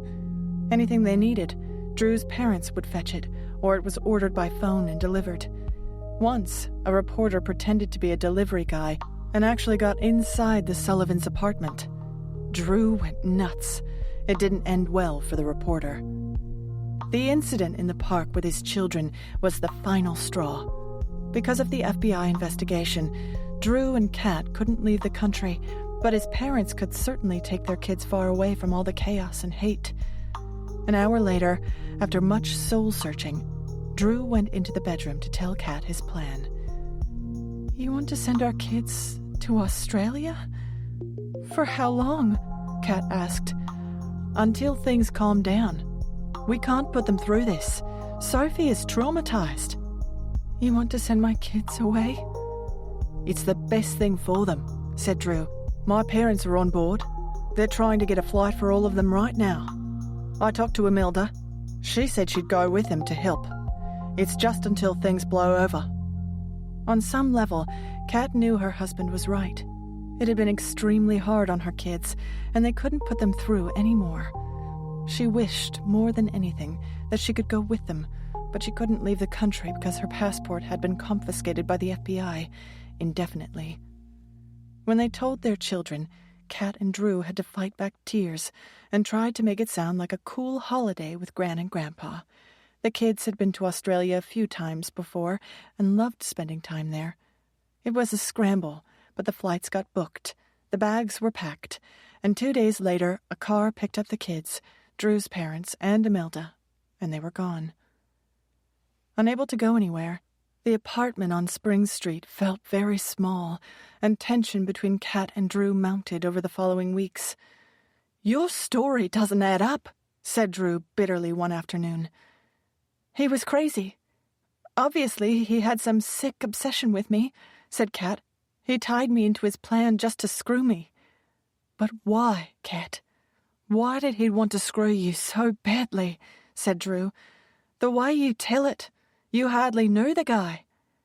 "I don't know why. Stop asking me the same questions over and over. I get enough questions from the FBI." "Why would someone you barely remember go to such lengths to get you?" Drew asked. "I told you already. I had a little fling with him in India 13 years ago. It was nothing," said Kat emphatically. "Did you sleep with him?" "That's all you really want to know, isn't it?" said Kat, glaring at her husband. "No, I never slept with him. Happy now?" "You swear you never married him?" Drew asked, for what was probably the 10th time. "He must have been stalking me for years. I'm the victim here. Look what's happened to my life." "Actually, the people who went to work at the World Trade Center and the Pentagon on September 11th are the victims," Drew sneered as he walked out of the room. After their fight that day, Kat made a decision. She needed to make things more normal again and decided it was time to go back to work. The following morning, she put on her navy Armani suit, her favorite pair of gold hoop earrings, and a pair of red suede Manolo Blahnik 4-inch heels. It wasn't safe for her to take public transportation because everyone in New York knew her face, and the paparazzi were everywhere. When she was ready to leave, she called a car service to pick her up, and Drew helped her fight her way through the reporters and onlookers waiting outside, and put her safely into the town car. "Wish me luck," said Kat with a forced smile as Drew closed the car door. "Yeah, he mumbled as he slammed the door shut. Sitting in the back seat of the limo, Kat let out a sigh of relief. It felt good to finally be outside of her apartment after being cooped up for so many weeks. She told the driver to pull up to the rear door of the Condé Nast building. When they got there were a few reporters waiting at the back entrance. When the car stopped, she took a deep breath and dashed into the building before the reporters had a chance to surround her. Once inside, she pulled out her Condé Nast ID and slid it through the opening at the top of the turnstiles. The machine made a buzzing sound. Puzzled, she looked at the ID and slid it through a second, third, and fourth time. Each time it buzzed, but would not let her pass. A lobby security guard walked over to see what the problem was. "For some reason my ID isn't working," said Kat to the guard. "Are you an employee here?" said the guard suspiciously. Everyone in New York was on high alert in the aftermath of 9/11. "I've worked here for years. My office is on the 24th floor at GQ, said Kat. "Don't you recognize me? I walk past you several times a day." "Thousands of people come in and out of here every day," said the guard. "Maybe the strip on your card is corrupted. I can call someone to come and get you, and then you can have your card replaced." Kat stood off to the side while hundreds of employees filed through the lobby, many carrying cups of coffee and bags of breakfast food. Several people stared at Kat, whispering and pointing as they passed through the turnstiles. When a few of Kat's GQ colleagues entered the lobby, Kat smiled and waved to them. Their eyes widened, but they didn't acknowledge her in any way. Mortified, Kat turned away and faced the wall in the corner while she waited for someone to come get her. She looked at her Tag Heuer watch. It had been nearly 10 minutes since the guard had called upstairs. "Excuse me," Kat said impatiently to the security guard. "Do you know what's holding things up? I'd like to get into my office." "Someone's coming right down." A moment later, the senior vice president of human resources for all of Condé Nast appeared in the lobby and signaled for Kat to follow her. The security guard immediately buzzed Kat through the gate. "Come with me," said the SVP as she pushed the elevator call button. "What's going on?" asked Kat. "My ID card isn't working." "Let's talk in my office," said the SVP, ending the elevator conversation. 90 seconds later, Kat was seated in the HR offices on the 3rd floor. "Why did you come down to get me?" she asked suspiciously. "Can you fix my ID card here?" Ms. Sullivan, given what's transpired, we've had to make some staffing changes." "What do you mean? What staffing changes?" "Surely, you didn't think you could just come back to work as if nothing had happened," the SVP began. "Besides the 9/11 hijackers and Osama bin Laden, you're the most infamous person in America, maybe even in the world. Our organization can't have an association with you. We're a luxury brand company. You being here is very bad for business. It's already cost us clients when they learned you were employed by us. People have pulled their advertising dollars out of 6 of our titles already. You working here is not an option." "But I didn't do anything." "I'm not a judge or a jury. At some point, the truth always comes out. I'm sorry, but this is the end of the line for you in Condé Nast." "Are you kidding me?" said a flabbergasted Kat. "Does Adam Cantor know about this? I demand to talk to Adam." "It was his decision, along with your senior management. If you know anything about Adam, you know his magazine always comes first. Any personal items you left in your office will be sent to your home," said the SVP, looking above Kat's head as 2 young security guards stepped into the room. "These gentlemen will show you out." "I know how to get out," said Kat bitterly. "These gentlemen will show you out," the SVP repeated. Speechless, Kat stood up.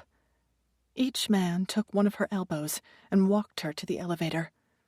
"You don't have to hold my arms," she said through clenched teeth. "I'm not going to run away." Disregarding her request, the guards held on to her, as they had been instructed, and escorted Kat Sullivan out of the building and onto the sidewalk. "Traitor," said one of the guards into her ear as he roughly let go of her arm. "Murdering bitch," said the other. Tears filled Kat's eyes as she looked around for an escape route. Mercifully, there was someone getting out of a yellow cab right in front of her. She got in and closed the door just as a few stray photographers surrounded the vehicle, clicking their cameras repeatedly until the taxi pulled away. 47. "I can't help you, Kat," said a managing editor friend over the phone a few days later. "I shouldn't even be talking to you. Look, I hear what you're saying. That Ayad guy was a terrorist, and maybe you had nothing to do with all those people dying, but right now, you're poison." "What do you mean, maybe I had nothing to do with it?" said Kat. "Of course I didn't have anything to do with it." "I'm sorry. No one will hire you. It will look unpatriotic." Most of Kat's friends were incredulous. A few were mildly sympathetic. More were not, and nobody trusted her. The majority of her phone calls were not returned. Those who did call her back just wanted to ask her questions about 9/11 and get the inside scoop. She even heard one of her friends was writing a tell-all about her. Most of her job search calls played out the same way. An assistant politely said they were taking her information, though Kat could tell they weren't writing anything down. She would wait for a call back, but they never came. 6 months earlier, she could have had any editorial job in New York.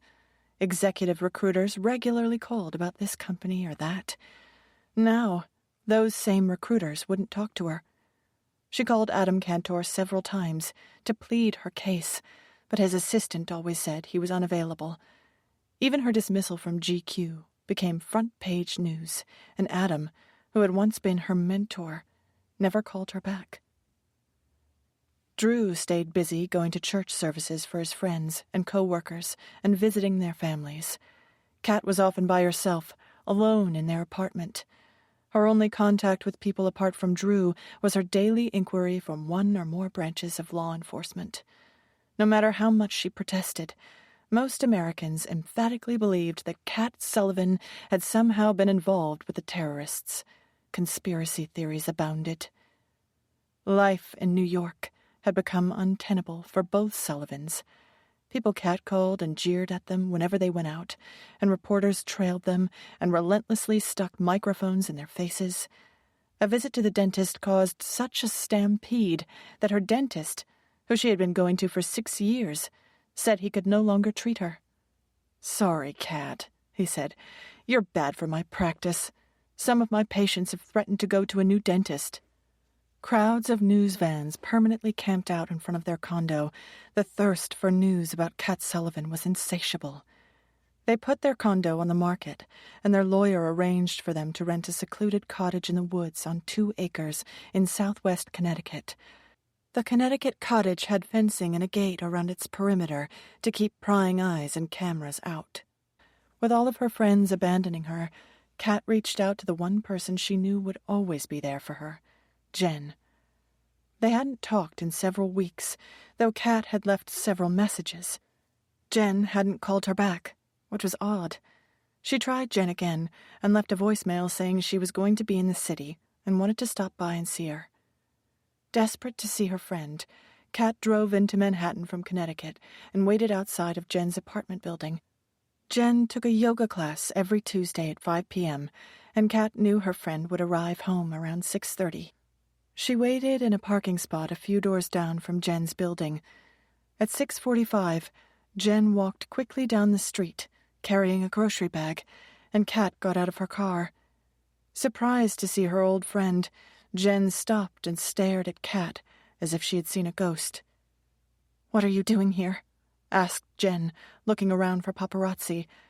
"I left you a message that I was going to be in the city tonight and that I'd drop by." "I didn't get it. Tonight's not going to work for me," said Jen as she started to walk past Kat towards her apartment building. "Jen," said Kat in a loud whisper, also surveying the street to make sure there weren't any photographers lurking. "What do you mean? I don't have to stay long. I just thought we could catch up a little. So much has happened that I want to tell you about." Jen spun around and shot Kat an incredulous look. "Don't you get it?" Jen said, raising her voice, clearly angry. "You think your life is ruined? Well, guess what? So is mine, and I really didn't do anything. For me, it's been guilt by association. Don't tell me you haven't seen the headlines about me. Ayad's girl's bestie, Jen Fairchild. That picture of you and me and Sam in India has been in every magazine and newspaper in the country. The guy I thought I was going to marry broke up with me because he couldn't handle it, and yesterday I got fired from a job I loved. I'm followed by photographers and reporters day and night, and people want nothing to do with me. I'm a pariah, and it's all because of you." "You know I had nothing to do with what happened," said Kat, moving towards her friend. "Don't come near me," Jen hissed, putting her hands in the air in a defensive stance. "You just had to get that goddamn necklace, didn't you? No matter what the cost." "I didn't know any of this would happen," said Kat. Jen shook her head with disgust and turned to go into her building. When she pulled open the front door, she gave Kat one last look. "Don't come here again," said Jen. "Don't contact me, ever. We're done." With that, she stepped inside her building, leaving an hysterical Kat crying on the street. Jen's brief friendship with Samir Ayad in Kashmir so many years before had also made her the subject of public fascination and speculation. Conspiracy theorists suggested that Jen, too, might have been involved in the attacks. The one friend Kat thought she could always rely on had turned her back on her, and the emotional pain was devastating. Drew had taken a leave of absence from his company and spent most of his time watching sports on TV or playing with Beasley out in their large wooded compound. Other than regular visits from law enforcement, the couple saw no one. The highlight of each day was the phone call they had with their kids, who seemed to be thriving in Sydney, but still constantly asked when they were going to see their parents.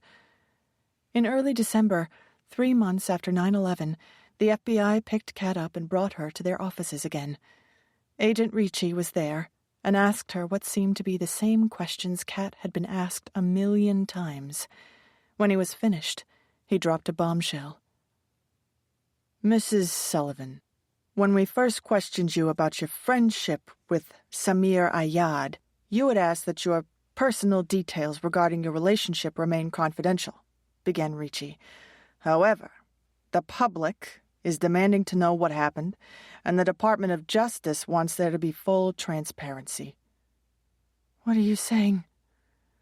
"We are going to release a full report, and in it will be information regarding your true relationship with Ayad, your marriage, and the incident with the locket. I'm sorry. It's all going to be public," said Ricci. "There's nothing I can do about it." "You promised me," said Kat. "I told you everything you wanted to know. My husband doesn't know. I told him I never married Ayad." "That's unfortunate," said Ricci. "We believe you most likely had nothing actively to do with 9/11, but it seems pretty clear that all these people are dead because Ayad was trying to settle a score with you. It's going public. There's nothing I can do. My hands are tied." Later that day, before Drew heard about the soon-to-be-released FBI report on the news, a terrified Kat preempted it by telling her husband what it would say. "You've been lying to me the whole time?" said an astonished and heartbroken Drew with a look of disillusionment and anger. "Every time I asked you, you denied it right to my face. You didn't even flinch." "That marriage was never real to me," pleaded Kat. "You have to believe me." "Believe you?" "I never considered him a legitimate husband," said Kat, reaching for Drew's arm that he quickly pulled away. "The only reason I went back to India and married him was to get my necklace. I had no feelings for him. That's the truth." That night, they had a terrific fight that lasted for hours, and after that, conversation between them was minimal. Kat took to staying in bed and remaining in her pajamas, while Drew kept busy reading in the living room and puttering in the yard with the dog. "You haven't spoken to me since yesterday," said Kat one afternoon, while Drew was doing a crossword puzzle. "I have nothing to say." "I didn't know anything, Drew. You've got to believe me," implored Kat. "He was a liar. Look what he did. He was obsessed with me. I never had any romantic feelings for him. He was completely one-sided." Drew stared at his wife and walked out of the room. They had become strangers, polite but disinterested, and they didn't trust each other. When the story hit, the media concocted a litany of conspiracy theories involving Kat, Samir Ayad, and Osama bin Laden. Kat Sullivan was the centerpiece of talk radio, who was collectively convinced she had been in on the plot. She tried to explain to the media and tell her side of the story, but they twisted everything around to sell more newspapers. Fringe press speculated that she was an operative with al-Qaeda and had even had contact with Osama bin Laden himself. Even those who believed Kat wasn't knowingly involved with terrorists thought her evil and treacherous for marrying a man only to get her necklace and leaving him behind to rot. To those people, she was still to blame, because in their eyes, her appalling, insensitive, and selfish behavior might have been what triggered Samir Ayad's plan and his actions. Everyone had a different opinion about Kat Sullivan and her motives. One thing they all agreed on was Kat Sullivan was a cold-hearted bitch. She became the most vilified person in the world after Osama bin Laden and her first husband. They had been in the new house in Connecticut for a few months and had only unpacked some of their clothes. Walking by the second bedroom filled with more than 40 unopened boxes, Drew picked open a box labeled Pictures. Inside were dozens of framed photos of him and Kat and their kids. He pulled out their wedding portrait and thought how truly beautiful Kat had looked on that day. He remembered how much he had loved her when she walked down the aisle.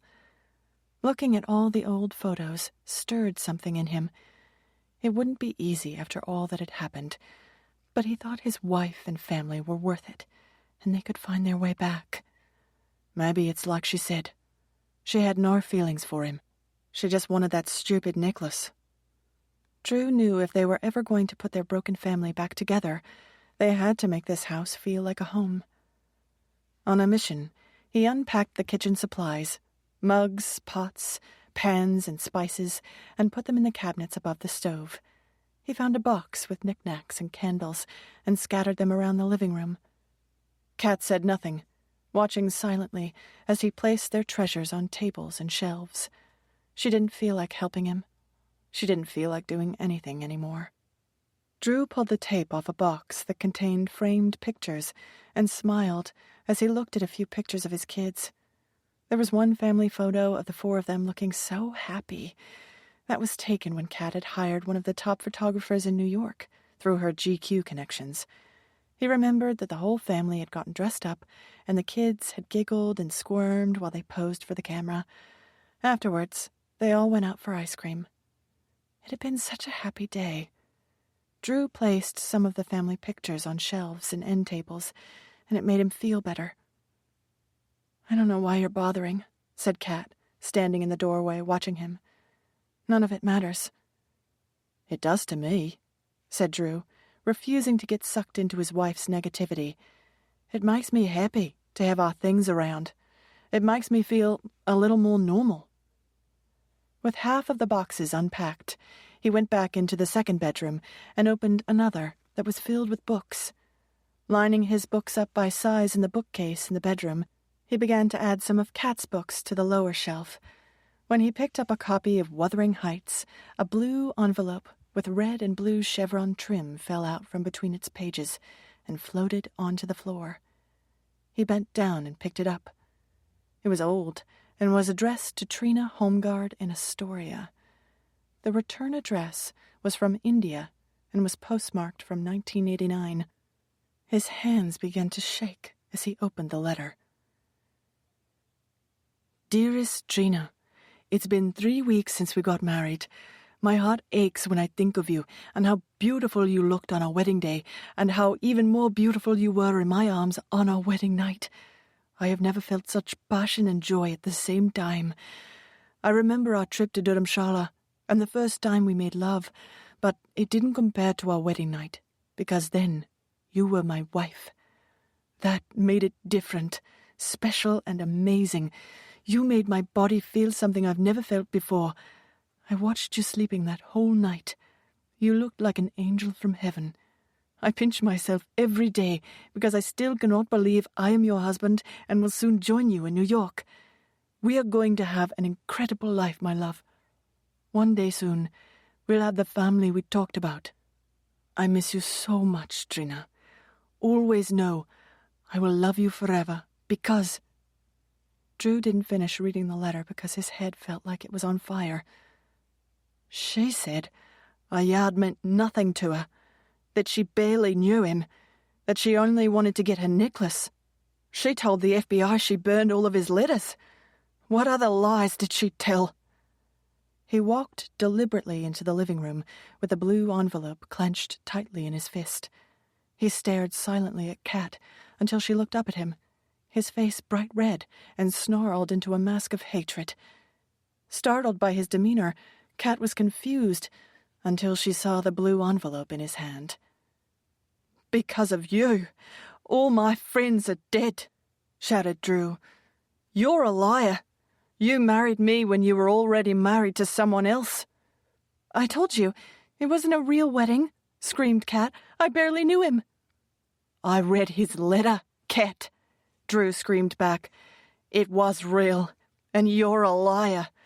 You told me you never slept with him, that it was a one-sided relationship. That's bullshit.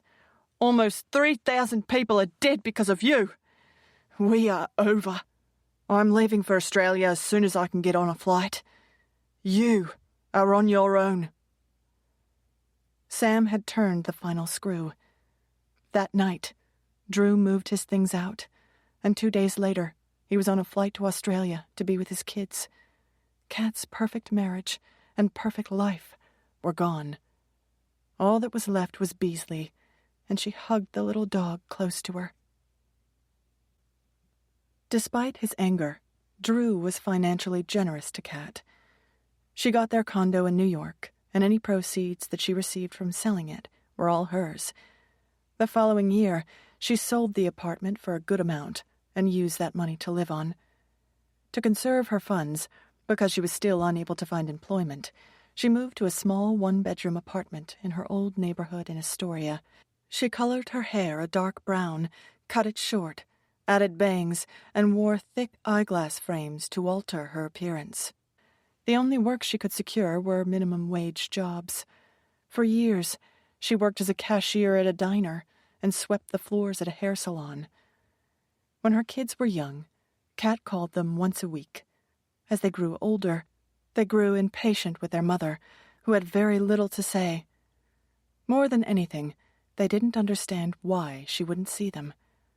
"But why, Mum?" pleaded 11-year-old Sophie, who now had an Australian accent. "Why don't you come visit us? You could come for Christmas, couldn't you, Dad?" Her father, who always sat in the room when the kids were on the speakerphone with their mother, attempted to change the subject. "Your mum is very busy right now. Maybe another time." "You never will see us, will you, Mum?" said Connor. "You send us cards and letters and little gifts, but you're not like a real mum. Real mums spend time with their kids." The truth was that Kat was never given back her passport and was unable to leave the country as the investigation into 9/11 continued. She and Drew agreed on one thing. They were both adamant that their kids not set foot in the United States. They believed it would only result in a horrible media fiasco. By the time Sophie and Connor were in their teens, they only spoke to their mother twice a year. She called each of them on their birthdays and every Christmas Eve. Over the years, the calls became shorter, with neither side feeling very good when they were over. Time and distance had made them all virtual strangers. As the years passed, public interest in Kat Sullivan waned as the country healed and put 9/11 behind them. She sold her jewelry, including the diamond engagement ring that Drew had bought for her. Combined with the money she made on the condo and what little she earned at the diner, she scraped together enough to live on. Not long after her last painful conversation with her old friend Jen, her former best friend left New York and moved to a small town in rural Oregon and changed her name. The two women never spoke or saw each other again. Every Tuesday, rain or shine, Kat took the subway into Manhattan. She'd walk across the Brooklyn Bridge, remembering the times she and Drew did it together, when they'd gaze out at the magnificent Twin Towers and joke about seeing his office from the bridge. Right after 9/11, there was a huge gaping hole in the skyline where the towers had once stood.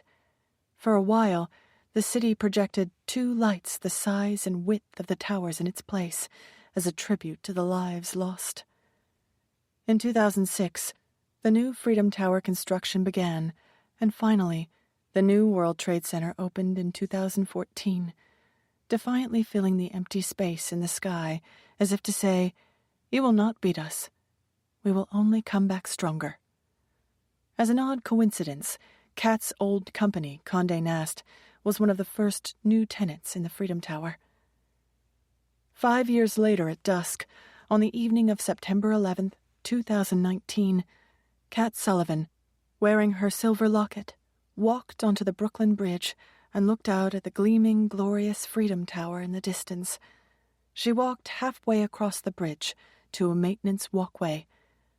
Waiting until it was fully dark, she grabbed the railing with both hands. With 2 wide steps, she climbed onto the safety ramp, took one last look at the shiny new tower, and then dove, head first over the railing, into the dark, murky water below.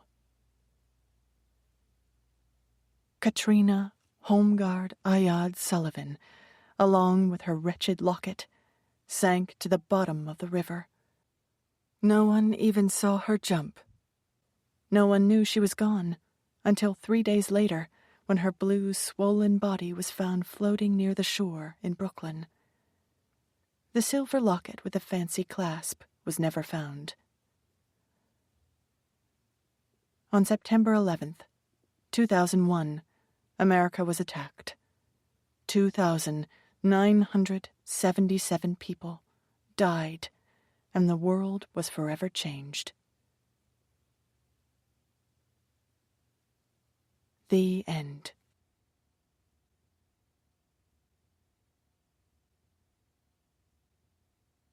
This recording of The First Husband was presented by Dreamscape Media LLC, narrated by Aaron O'Sullivan, and produced by Dreamscape Media LLC. Text copyright 2020 by McGarvey Black. Sound recording copyright 2020 Dreamscape Media LLC. Thank you for listening. Please check dreamscapepublishing.com for Dreamscape's latest releases.